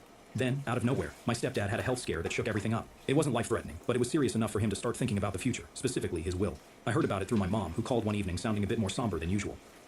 Your stepdad's been thinking about his will, she said, as casually as one might talk about the weather, or he wants to make sure everything is in order. Okay, I replied, unsure where this was going. The tone in her voice hinted it wasn't just a courtesy call to keep me in the loop. She hesitated, then continued. He's decided to include your stepbrother and your half-brother, but not you. He feels it makes more sense since they're his biological kids. There it was, the sting. Not that I was expecting anything, but hearing it laid out so bluntly was a gut punch. It wasn't the money or the potential inheritance that hurt. It was the clear message that I was an outsider in the family I'd spent over 5 years trying to fit into. I see, I managed, keeping my voice neutral. Thanks for letting me know. Mom must have sensed my hurt because she quickly added, it's just legal stuff, doesn't change how we feel about you, right? I said, right, not really believing her. The conversation awkwardly drifted to other topics before ending, but the damage was done. That night, I lay in bed staring at the ceiling, feeling that familiar ache of not belonging. The weeks that followed were tough. I mulled over the conversation again and again. Part of me wanted to confront my stepdad, demand an explanation, or at least tell him how much he'd hurt me. But another part of me wondered why I even cared. I hadn't felt like a part of their family for years. Why was this any different? I decided to pull back, limit my visits even more. It was a defense mechanism, I guess, protecting myself from being hurt further by people who had already shown they didn't consider me family when it really counted. Then the actual wake-up call came. It wasn't a dramatic event, no yelling matches or tearful showdowns. It was quieter than that, more profound. I was at a coffee shop working on a term paper when I overheard a group at the next table. They were laughing, sharing stories about their families, the usual ups and downs, normal stuff. And it hit me. I didn't have that. I hadn't had it for a long time, if ever. That realization sparked something in me. I started to question why I was allowing myself to be upset over being excluded from a will when I had already been excluded from the family in every way that mattered. It wasn't about the money. It was about wanting to feel valued and loved by the people who were supposed to be my family. From then on, I made a conscious decision to focus on the relationships in my life that did make me feel valued. Friends who had become like family, professors who mentored me, colleagues who respected me. I invested more in those connections, and gradually, the hurt from my stepdad's will and the feeling of exclusion from my family began to fade. It wasn't an overnight change. There were still moments of bitterness, especially during family gatherings when I'd see my stepbrother and half-brother getting all the attention. But I was learning to accept that some things were out of my control, and where I could, I was building my own sense of family and belonging. The real test came when my stepdad's health scare passed, and life returned to normal for them. I was invited over for a family dinner, a celebration of sorts that he was doing better. I went more out of a sense of obligation than anything else. The dinner was as awkward as I expected. My stepdad talked about his recovery, everyone cooed over my half-brother's latest school achievements, and my stepbrother bragged about a new job. I sat there, mostly quiet, and it was clear I was the odd one out. But this time, it didn't hurt as much. I had reached a place of peace with my role in this family. I was the outsider, and that was okay. Because outside that house, I had people who cared about me for me, not for what I could bring to a will or a family name. After dinner, I left early, making some excuse about an early morning. As I drove home, I felt a weight lift off my shoulders. I was okay, really okay. For the first time in years, I had faced the reality of my situation, dealt with the emotional fallout, and come out the other side stronger and more self-assured. If there's one thing I've learned, it's that life has a funny way of throwing you surprises when you least expect it. After getting comfortable in my own routine and accepting the limited, if not strained, relationship with my family, I got a call one afternoon that turned everything on its head. The call was from a lawyer, someone I'd never heard of before, who introduced himself in a formal, almost apologetic tone. He asked if I had a few minutes to discuss the estate of my grand aunt, my dad's mother's sister. Honestly, I barely remembered her. She was one of those relatives you hear about in stories from your parents, but don't really know. She had no children of her own, and I remembered her being mentioned as someone who helped raise my dad. I'm calling to inform you that your grandaunt passed away recently, the lawyer continued, his voice a mixture of professional and sympathetic. And she left her entire estate to you. To say I was shocked would be an understatement. I felt a mix of emotions, sadness for her passing, confusion about why she chose me, and an overwhelming sense of responsibility about what was coming next. The lawyer explained that my grandaunt had been quite well off, having invested wisely over her lifetime. She left behind a sizable estate, including a trust fund that was now mine, totaling around $3 million. Just like that, my financial situation changed overnight. After the call, I sat there, phone in hand, trying to process the news. Why me? We weren't close. I visited her a few times, sure, but those visits were more about checking in on an elderly relative than bonding. She must have seen something in me, maybe a reflection of her own independence, or perhaps it was her way of reaching back to family one last time. The next few days were a whirlwind of meetings with the lawyer, signing documents, and learning exactly what I'd inherited. It wasn't just money, there were properties, stocks, and a few personal items that had sentimental value. Among them was a letter she had written explaining her decision. She admired my independence and determination, something she said reminded her of herself at my age. Equipped with this new wealth, I made some immediate changes. I bought a house, something I never thought I'd be able to afford on my own so soon. It was a modest place, but it was mine, and it represented a new chapter in my life. I also invested in a rental property, thinking ahead about long-term financial security. The rest of the money I put into savings and investments, consulting with a financial advisor to make sure I was making smart choices. But with great wealth comes great responsibility and, as I soon found out, great drama. I hadn't told anyone in my family about the inheritance, wanting to avoid any potential fallout. However, secrets have a way of coming out, and this one was no different. It started with my cousin, who somehow got wind of the inheritance through mutual connections in the legal world. Before I knew it, my mom knew, and once she knew, it wasn't long before everyone else did too. Phone calls started coming in, not just from her, but from my stepdad, my stepbrother, and even relatives I hadn't spoken to in years. Everyone seemed to have a reason why they needed a piece of my inheritance. Times are tough, they'd say, or you know how bad his health has been, referring to my stepdad. It was as if they all suddenly remembered I existed, but only as a bank. I was bombarded with requests for loans, gifts, and outright demands for money. It felt like I was watching vultures circling, each waiting for their chance to swoop in. The pressure was immense, and for a moment, I faltered, wondering if I was being selfish by holding on to the inheritance. But then I remembered the years of feeling like an outsider in my own family, the years of scrimping and saving, working hard for every dime, and getting myself through college without their help. This was my chance to secure my future, and I wasn't going to let guilt or manipulation sway me. When my mom asked directly why I hadn't thought to share the news with her, I had enough. I explained calmly but firmly that the distance between us wasn't just physical but emotional. Her decisions, and by mention, those of my stepdad and stepbrother, had shown me where I stood with them. The inheritance was a chance for me to do things on my terms, without relying on anyone else. It's my life, I told her, and I need to live it my way. I'm sorry if that hurts you, but I have to do what's best for me now. Zevo works 24/7 to attract and trap flying insects. The fallout from that conversation was as expected. Accusations of being ungrateful and selfish were thrown my way, but I held my ground. Over time, the calls became less frequent, and the requests for money dried up as they realized I wasn't budging. It was a tough lesson in who my real family was. It wasn't defined by blood or marriage, but by the people who supported me without expecting anything in return. Those were the relationships I valued and continued to nurture. As for the inheritance, it remained a bittersweet reminder of my grand aunt, a woman I wish I'd known better. Her final gift was not just the wealth she left me, but the clarity and conviction to stand up for myself, no matter the cost. The inheritance was supposed to be a blessing, a windfall from a distant relative who thought I might do something good with it. But as soon as word got out that I was suddenly a few million richer, it felt more like I'd painted a target on my back rather than received a gift. After I made it clear to my mom and the rest of the family that I wasn't going to hand out cash just because we shared some DNA, things got chilly fast. The phone calls and texts that were initially filled with thinly veiled hints for money turned into outright pleas, and then into angry demands when I held firm on my decision to keep my finances private. It wasn't just the immediate family either. Relatives I hadn't heard from in years were suddenly very interested in reconnecting. I received messages like, "Hey, just heard about Aunt so-and-so. So sorry to hear she passed, but also could you help me with some money? Times are tough." It was like they all had the same script, only the names were changed. One of the toughest calls was from my stepdad. He'd never been warm, but now he was cold and calculating. "You know, we've always considered you part of this family. It's only right you think of your brothers in this difficult time," he said one day, his voice dripping with a guilt-tripped glaze. "My brothers haven't considered me family unless they needed something," I shot back, surprising even myself with the sharpness of my tone. "That's a harsh way to put it," he retorted, but I could tell he was taken aback. I had never spoken to him like that before. I had always been the compliant stepchild, the one who didn't rock the boat too much. The conversation spiraled from there, with him accusing me of being selfish and me reminding him of all the times I'd felt excluded and unimportant in his family. By the end, we were both too angry to see any reason, and the call ended with a mutual understanding that things between us would never be the same. The final straw came when my mom tried to mediate, which really meant taking my stepdad's side and trying to convince me to share my inheritance. It's what families do, she insisted during one particularly tense visit where she'd shown up unannounced at my new house. Families also support each other, I countered, feeling both exhausted and exasperated. When have you ever supported me like this, emotionally or financially? She was silent, unable to answer. The truth was, our relationship had been superficial at best for years. This money had just brought all the underlying issues to the surface. After she left, the calls and messages slowed, then stopped. It seemed they had finally accepted that I wasn't going to cave. It was a relief, but also a profound disappointment. It hurt to know that my value to them was tied so closely to what I could provide financially. In the wake of the family fallout, I began to invest more time in my relationships with friends and colleagues, people who appreciated me for who I was, not for my bank account. I also started volunteering, something I'd always wanted to do but never had the resources or time for before. Giving back on my own terms was healing in a way I hadn't expected. It helped me connect with people, build new friendships, and fill the void left by my family's conditional affection. I also saw a therapist, who helped me work through the feelings of betrayal and abandonment that had resurfaced with this whole ordeal. It was tough unpacking years of emotional baggage, but it was necessary. I learned to set boundaries, to recognize the signs of manipulative behavior, and, most importantly, to value my own needs and well-being. One day, I decided to write a letter to each family member who had tried to pressure me for money. In each letter, I explained my feelings, why I had made the decisions I did, and how their actions had affected me. It was more for my closure than anything. I didn't expect any responses. To my surprise, my half-brother replied. He was young, only 14, and his letter was clumsy but sincere. "I'm sorry for asking for money. I miss you," he wrote. It was a small step but a meaningful one. We started texting, small conversations about school and his hobbies. Moo It cow wasn't done. much, but it was something. A possible bridge to rebuilding at least one family connection. Update 1. Hey everyone, just wanted to update you all on what's been going on since I last posted. It's been a few Moo weeks cow and done. honestly, I wish I could say things have gotten better, but they've actually gone from bad to much worse. I appreciate all the support and advice you guys have given me. It's been a lifeline during this crazy time. So, after everything blew up with my family, my mom reached out to me in August, wanting to talk. Given everything that's happened, I had a pretty strong hunch that this wasn't going to be a simple catch-up. To keep things somewhat neutral, we decided to meet at a public place. I figured that might keep the drama to a minimum, or at least keep things from getting too crazy. The meetup was awkward from the get-go. My The mom kicked things off by strap. talking about how they've been struggling financially. She mentioned my half-brother's private school fees had become a burden since my stepdad got sick and had his work hours cut. Then she shifted to talking about how they've been wanting to renovate the house, and how she desperately needs a vacation to get away from the mental toll of everything. Throughout all this, she didn't ask a single question about my life or how I've been coping. It was like I was just there to listen to her list of problems. I was getting more and more uncomfortable as the conversation dragged on, feeling like I was just a spectator to her woe. Finally, I couldn't take it anymore and asked her to just get to the point. Without missing a beat, she said she expected me to write her a check for $1 million. Yes, you read that right, a $1 million.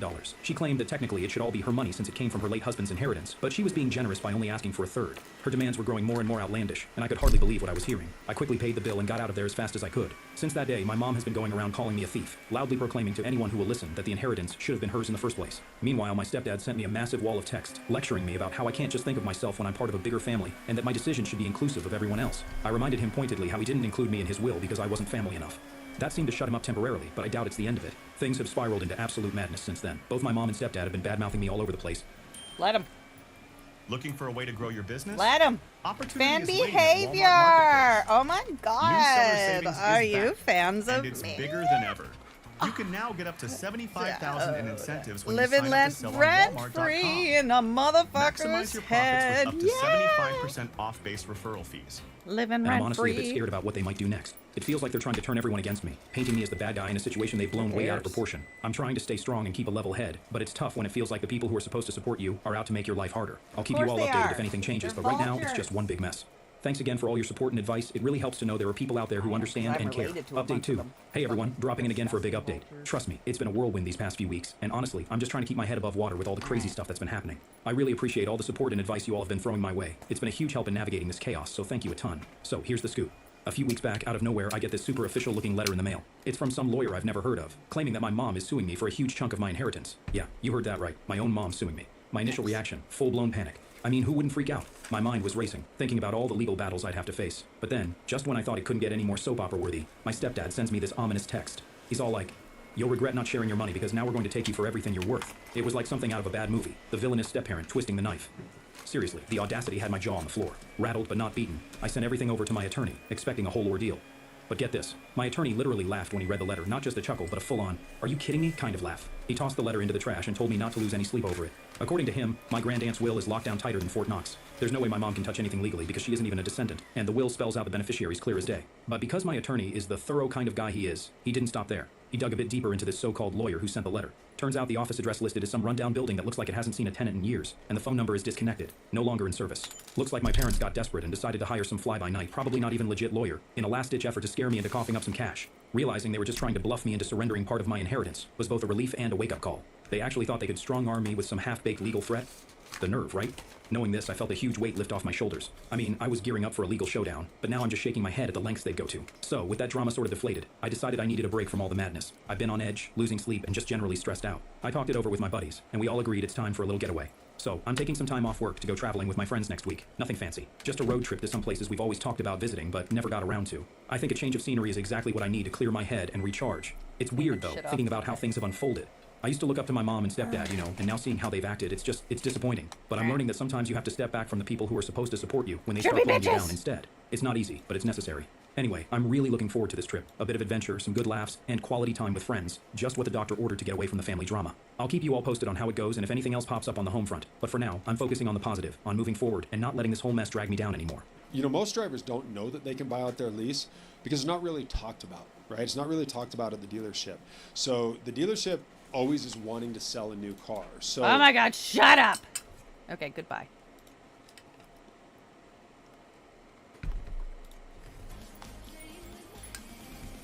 Fall guys.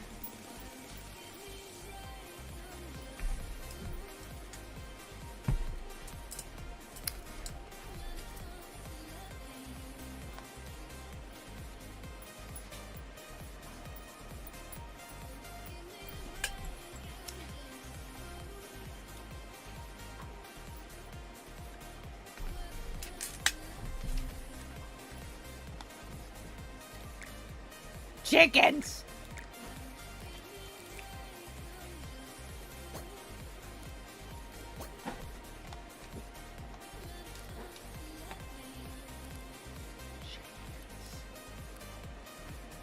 There's no chickens.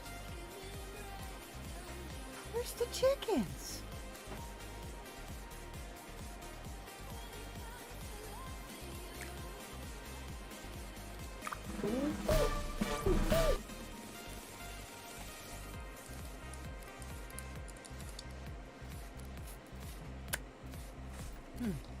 I want the chicken.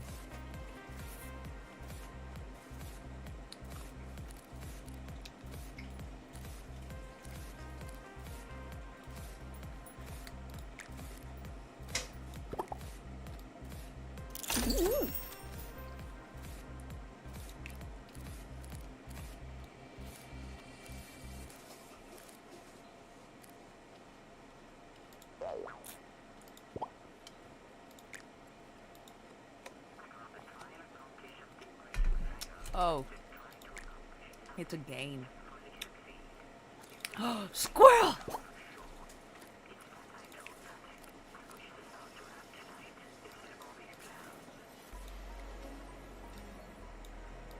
How far do you gotta get to squirrel? Oh, is that the only color squirrel they got? Marshmallow. Smokey the Bear.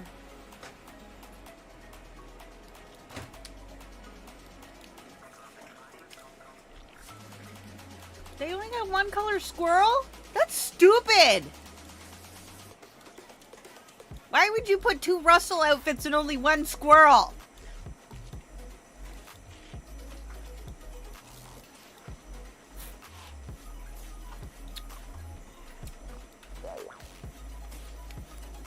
Offensive.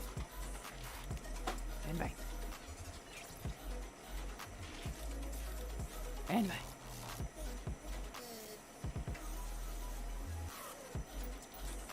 Anyway. Okay, wait. I need more pain pills, so hold on. Ow.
handful of drugs.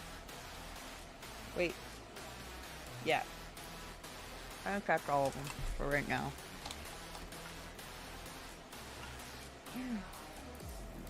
Owie. Right here. I just want the bottle that's out of the... Inside the plastic, inside the box, inside more plastic are the drugs that I want. But there's 3 layers that I cannot get through. Like, I have scissors, and I cannot fucking get through these boxes and not hurt myself, so... I just threw it to the side. Oh. Don't fucking play, Bert the Barf.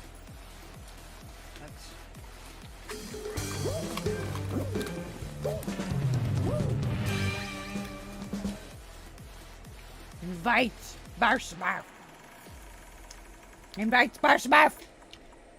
Invite Barsmurf. Invite. Invite Smitty. Invite. Ooh. Are we being sexy today? Sweet. Oh, what's this? Ooh. Foolish trios. That's exactly what we need to play. There's 3 of us. Yeah. Duh. Ow, belly. Ow, belly.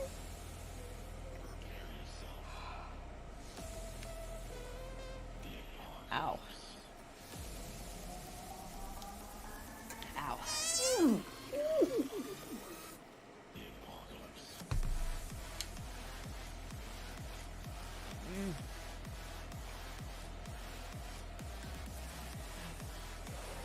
Barsabab, ready up, you skank. Drugs. Owie. Motherfuck.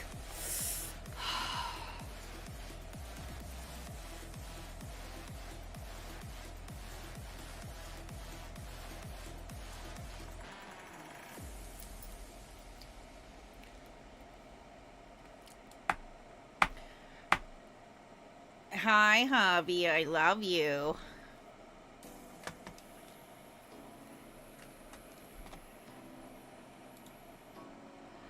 Wait, it's my...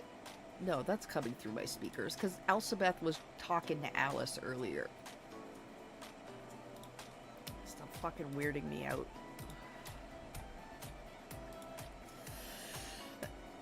Owie! Oh, shit. Ass. Ow. Hey. Hey, girl.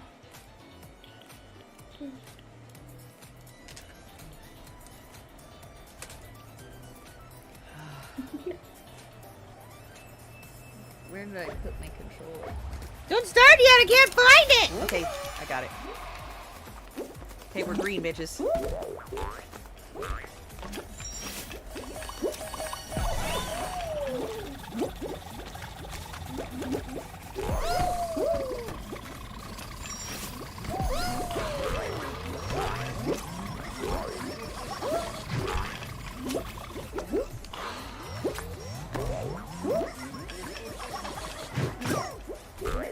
Don't hit me! I'm your own team member, you skank!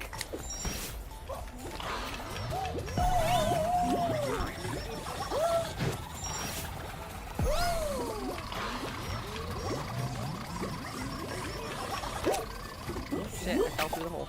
Oh, damn, I went really far back, too.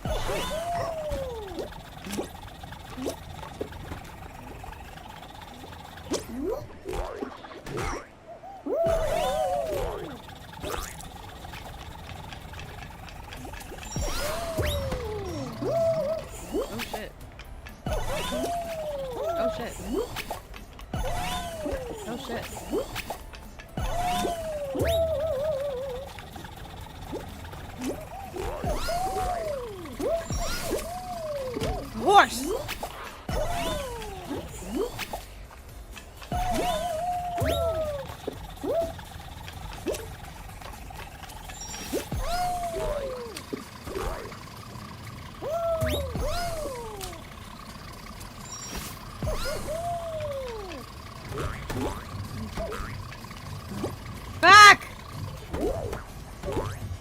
Got stuck.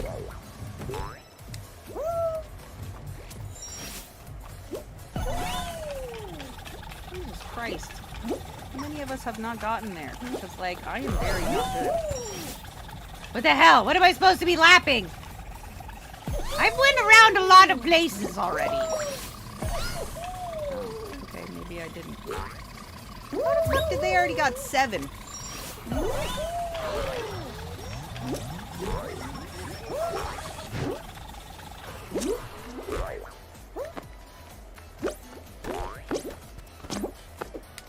Ass.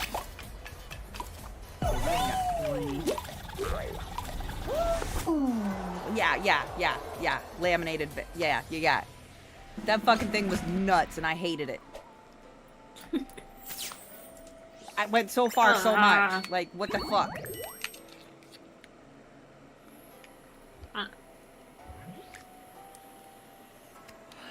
Ooh, I got Alice a fancy tea set to have fancy tea for Easter with her bestie. It's got like the little cupcake caddy and everything. I'm gonna make them little tiny princess cupcakes and whatever. That's adorable. Yeesh. Little tiny finger sandwiches. I'll make little like fruit kebabs, things kids will eat, but healthy, you know.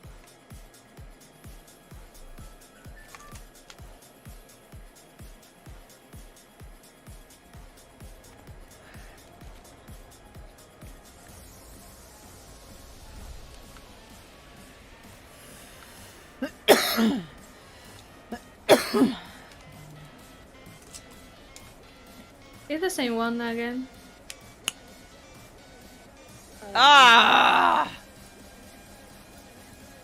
F-U-C-K.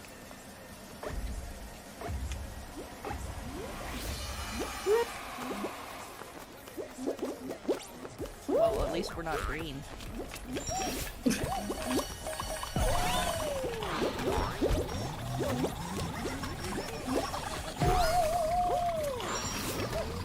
Oh.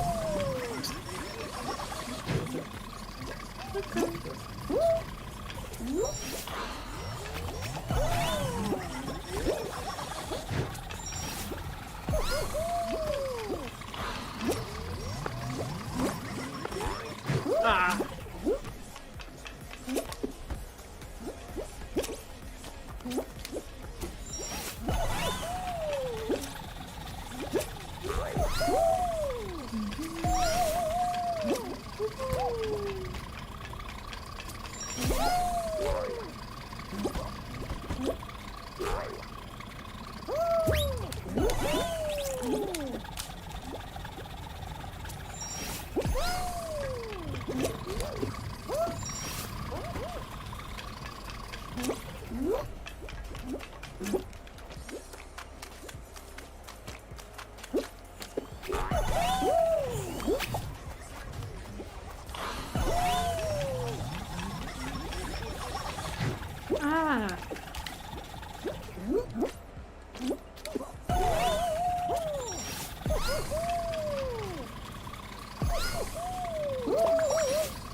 Oh shit.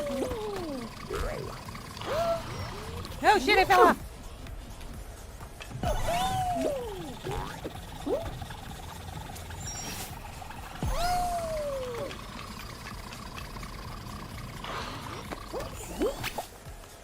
Oops.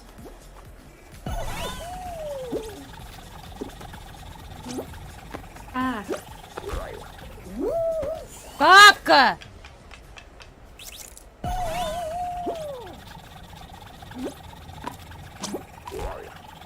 Oh, it's gonna be overtime. Shit. Fuck.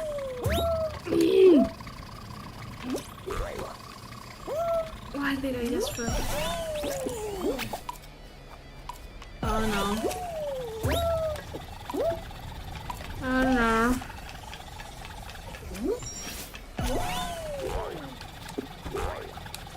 stuck, I'm stuck, I'm stuck.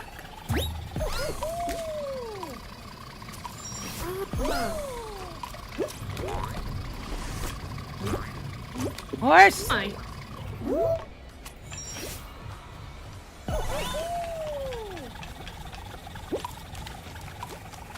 No! Ah, you're so close. I was going Dislike that through one. the end. Dislike. Fuck. We're gonna I change got the stuck fucking so game many- so it's not that same so many one again. times. That game sucks, horse. Fuck that game. Fuck that game! Cookie!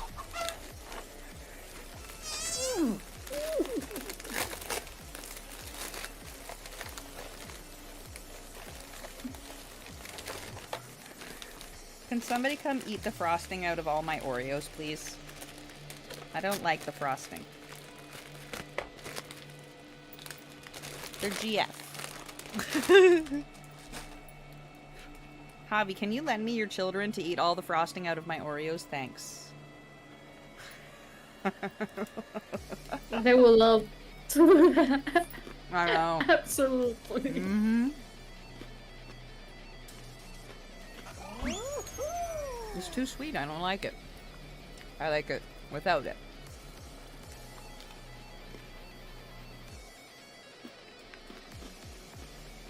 I take it and I scoop it off and I give it to Alice. I make like a ginormous stuffed.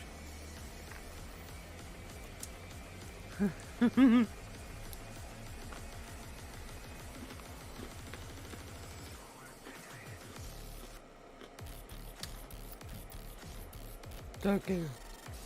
Oh. Okay. Cool.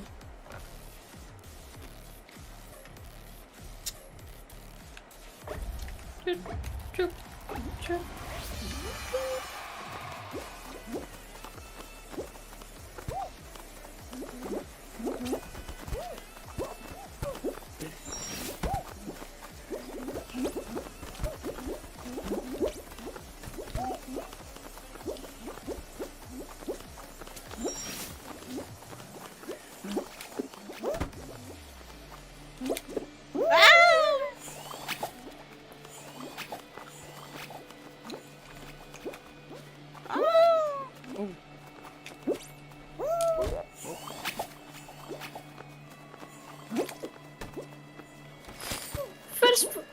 I was the first one! Yay! Job, yay! Your penis is so huge.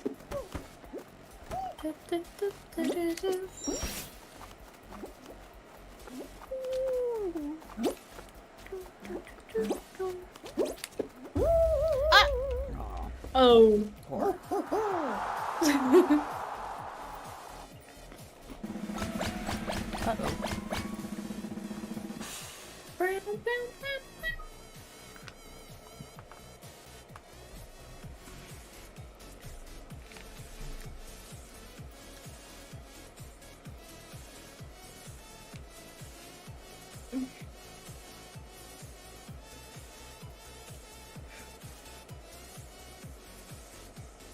Did we get... No, we passed. Yeah.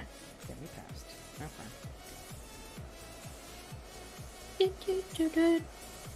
Catch the penguin. I don't like this one. Alice eats all the frosting out of my cookies. Excellent service. Mine. Oh, where is it? Oh, there it is. Yes.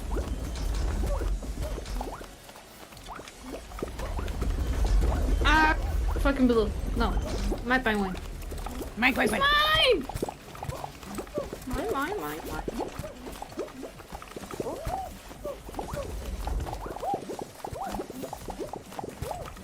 Oh shit. Sat there. Alright, I run.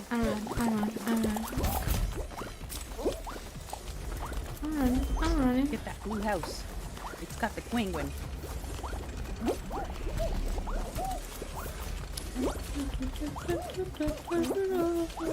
No! That's mine! Shit. Oh fuck, I lost my penguin! Dude!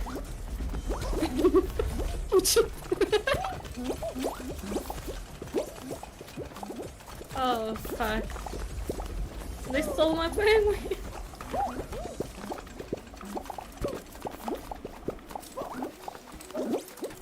Run, bitch!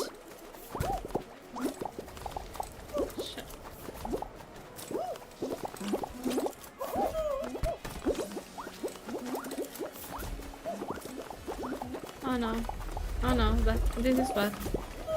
Oh shit.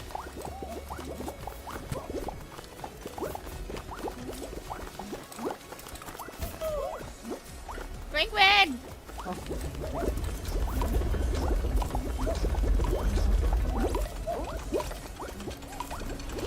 Oh, we go. Yes! First place. Hell yeah!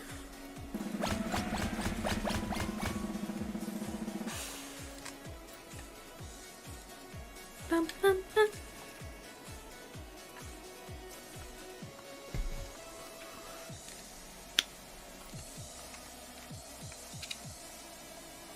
Ow.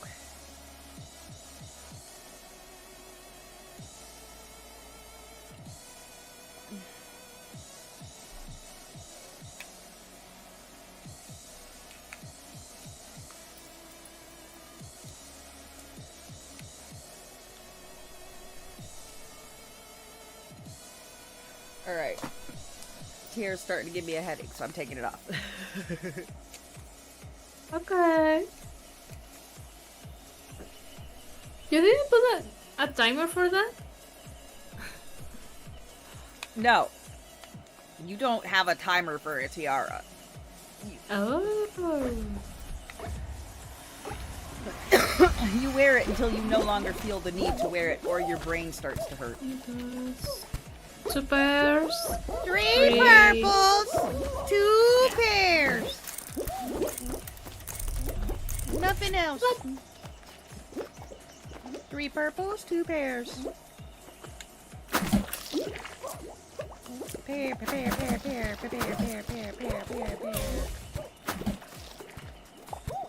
Why did our dude jump off?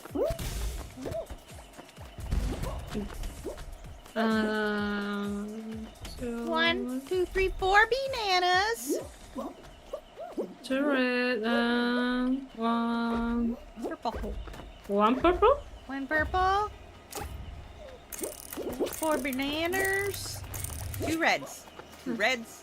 1 3. purple. 3 reds. 3 reds. I only saw 2, but okay. 2? Yeah. Oh shit, it was 2? Told you it was 2 reds. Have you been doing drugs too? No. I mean, kinda. 4 reds. Possibly. 2 durians.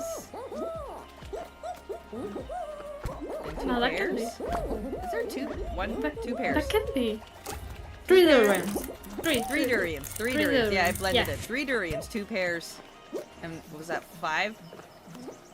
5 red guys? 4 red shit. guys. 4 red guys. 4 red guys.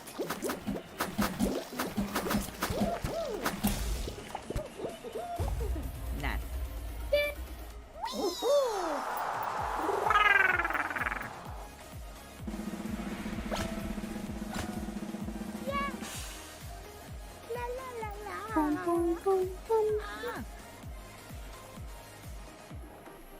Are you okay?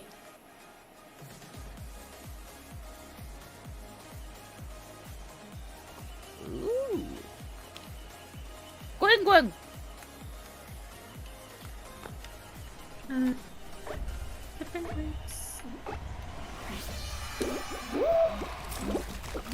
Oh shit.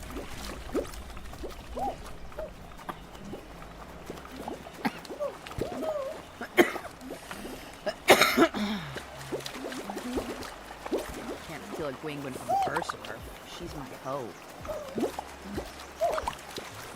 Oh, almost. Yes.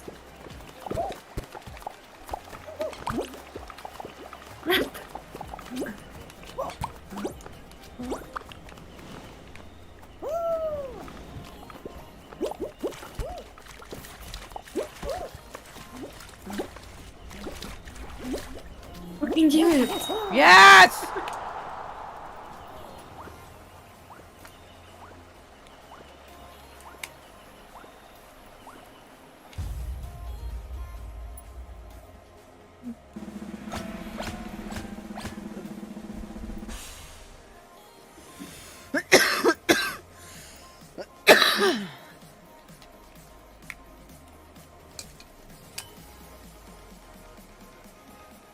Ooh.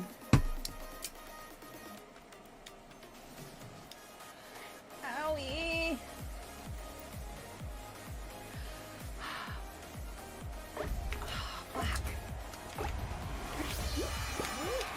Don't touch me! Whore! What's the fucking punch button? Where's the Hadoken? Up, up, down, down, what? Hadoken! Ooh. Shit.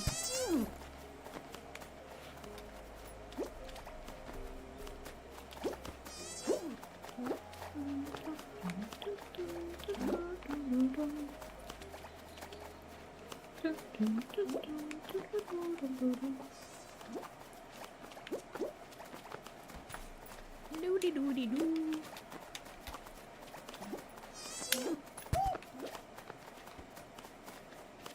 Elizabeth's been eating beans. She likes baked beans. Oh, I see you die. Nice way to die, Bursaburf. You're over there shitting yourself, and then you died. You know what they call that? Spontaneous human combustion. That's what that was, bitch. Your explosive dookies killed you. Ow. Ow. Ow. Ow.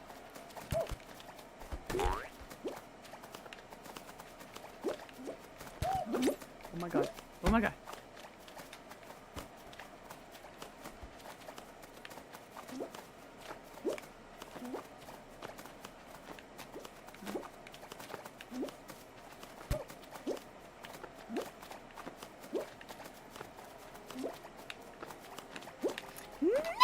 Ooh.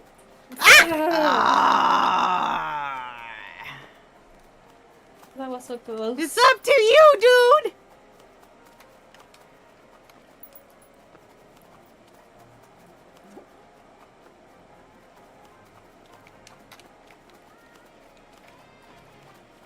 Uh-oh. Ah, shit. Yeah, fucking whores. Eat shit.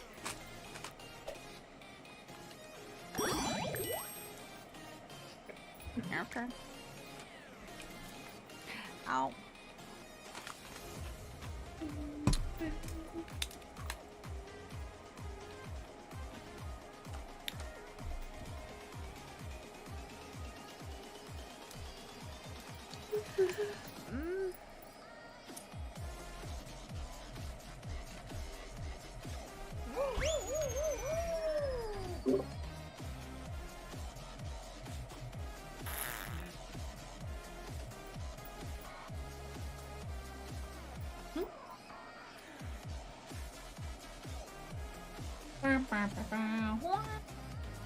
Ouch. It's like a sandwich, but Oh, it you were hurts. so loud. Ouch. I had you so loud. Who, me? Or Bershaburf? I saw it. Bershaburf? Shut Yeah. up. Calm down. I had her so loud. Calm Fuck. down, you loud skank.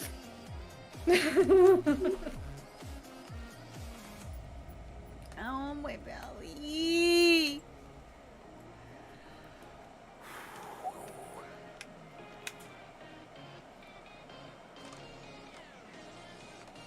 Why aren't you high right now? I'm trying, but I'm painful. I'm I'm not sure I could get the amount of high to ignore this amount of painful.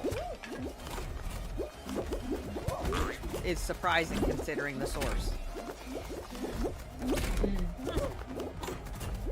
Yep.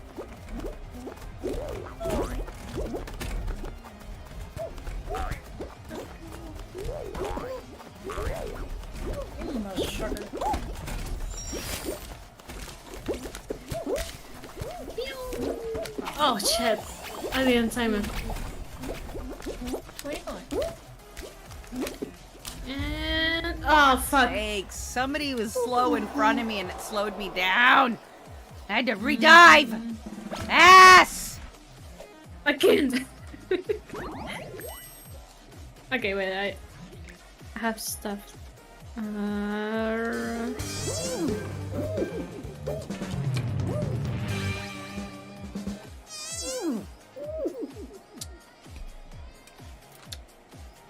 Right.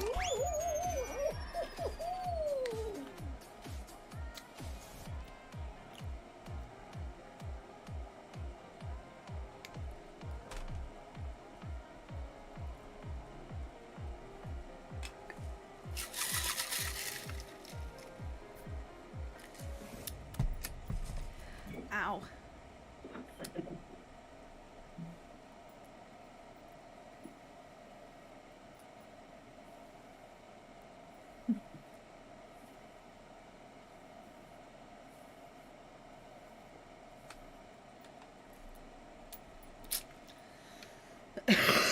Ow, ow, ow. Connect already, fuck. This shit better connect before we switch to a different game.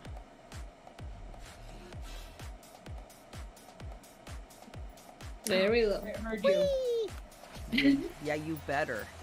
Yeah, you better. Ow.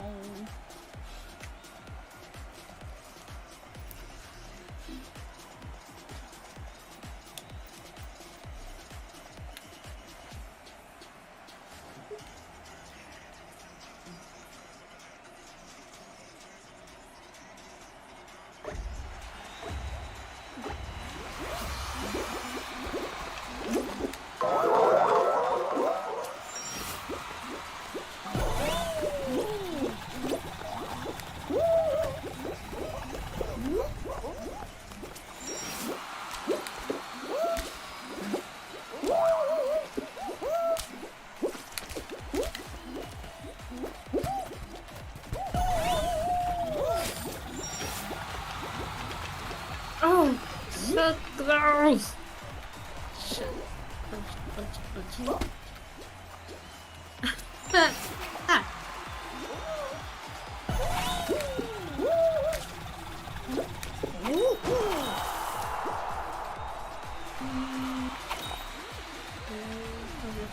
I stopped on that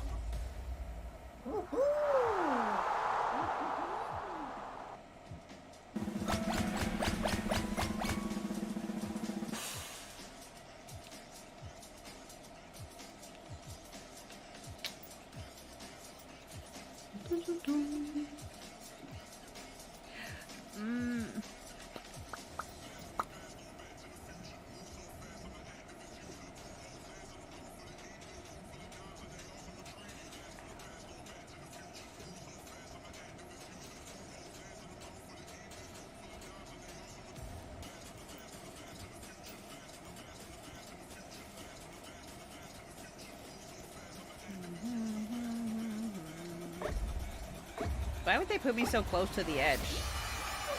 Don't push me, because I'm close to the edge. Javi, why are you already dead? Ow! Elspeth, you want to talk about what just happened? No.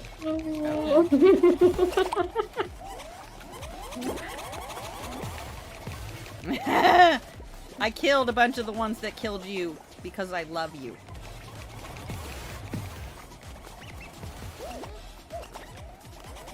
Get him! Ooh. Oh damn, I lost the balls.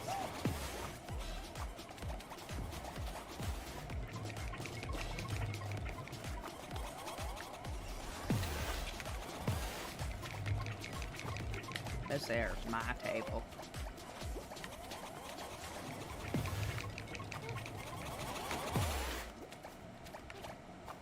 We're in 6th. We're gonna get laminated. Yo, shut your whore mouth. The dead don't speak. 4. Yeah, huh? What was that? What was that about 6th? Uh-huh. Nice. You found the pancake, dude! Holy shit, good job! Now we can change its batteries now. Yeah, now we'll know what it says. Do you think it makes woof woof noises or moo cow noises? I think it makes noises. I don't know, man. Your weird cinnamon roll dog in your bag makes weird noises.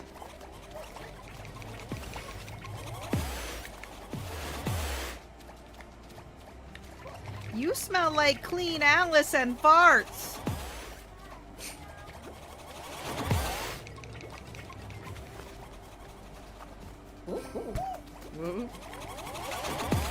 No! Ah!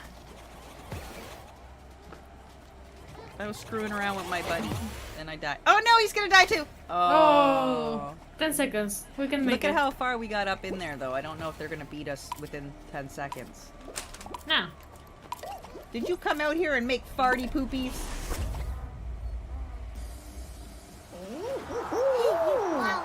Quail fed. Yes. I've been quail food and... What up, you quail food? Ah, are you wearing shorts? Yeah, you know the rules when you're wearing pajamas like that. Go put pants on and you can hurry up, hurry up. We're playing Fall Guys, hurry up. You gotta put pants under. No panties on stream. You know the rules. Unless you're getting paid by Elspeth and you are a consenting adult. That's right. Elspeth likes to check out the quality of our clothing. But that wasn't what you were expecting, was it, perverts? Yeah! Get together!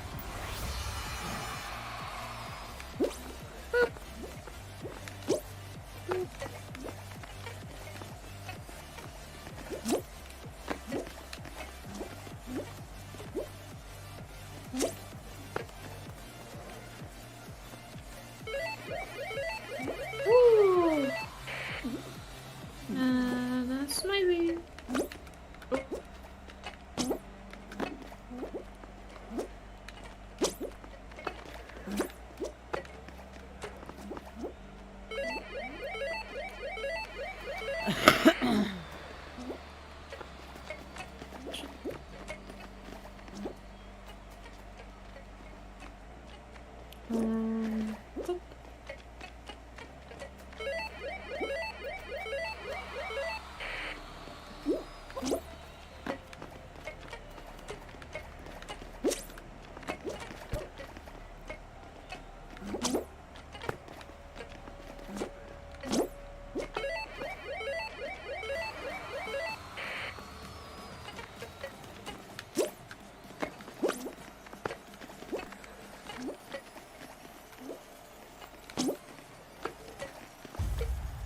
Oh, we were so close. We were such a good team!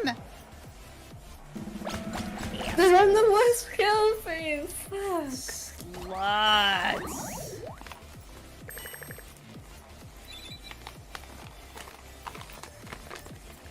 Infuriating.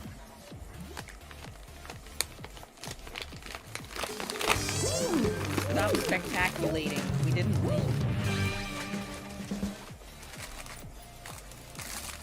Get out of there, you freaks. What shall we try the festival thingy? Didn't we already try that one and it kept being the annoying same one, but okay. No, the event. The event task. It's right next to the customs.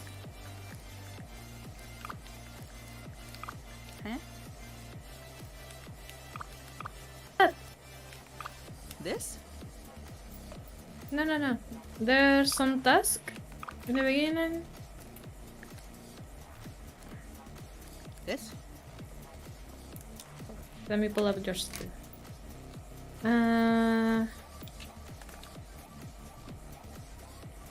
No, go back.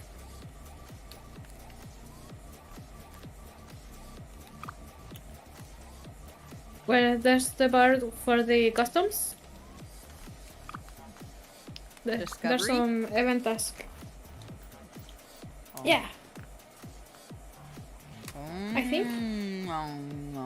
Party.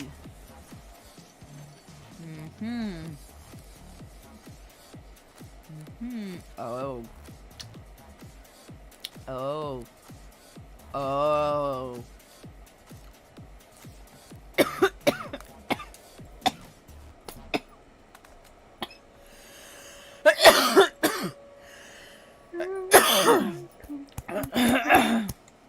Don't die.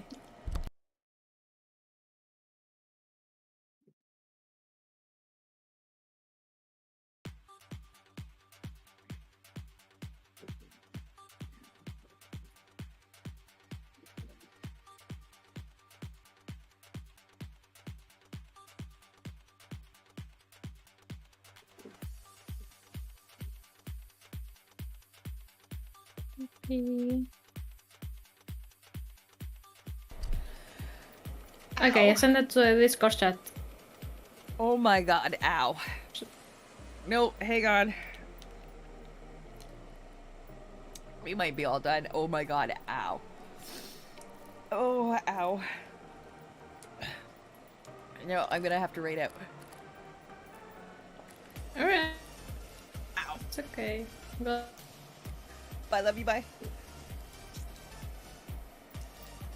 I cough too hard. I hurt stuff.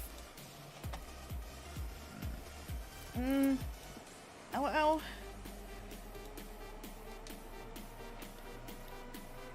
Oh, fuck.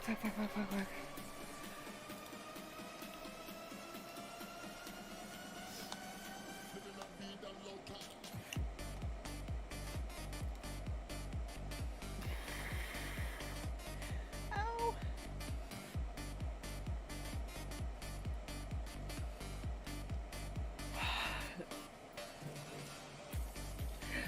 Ow.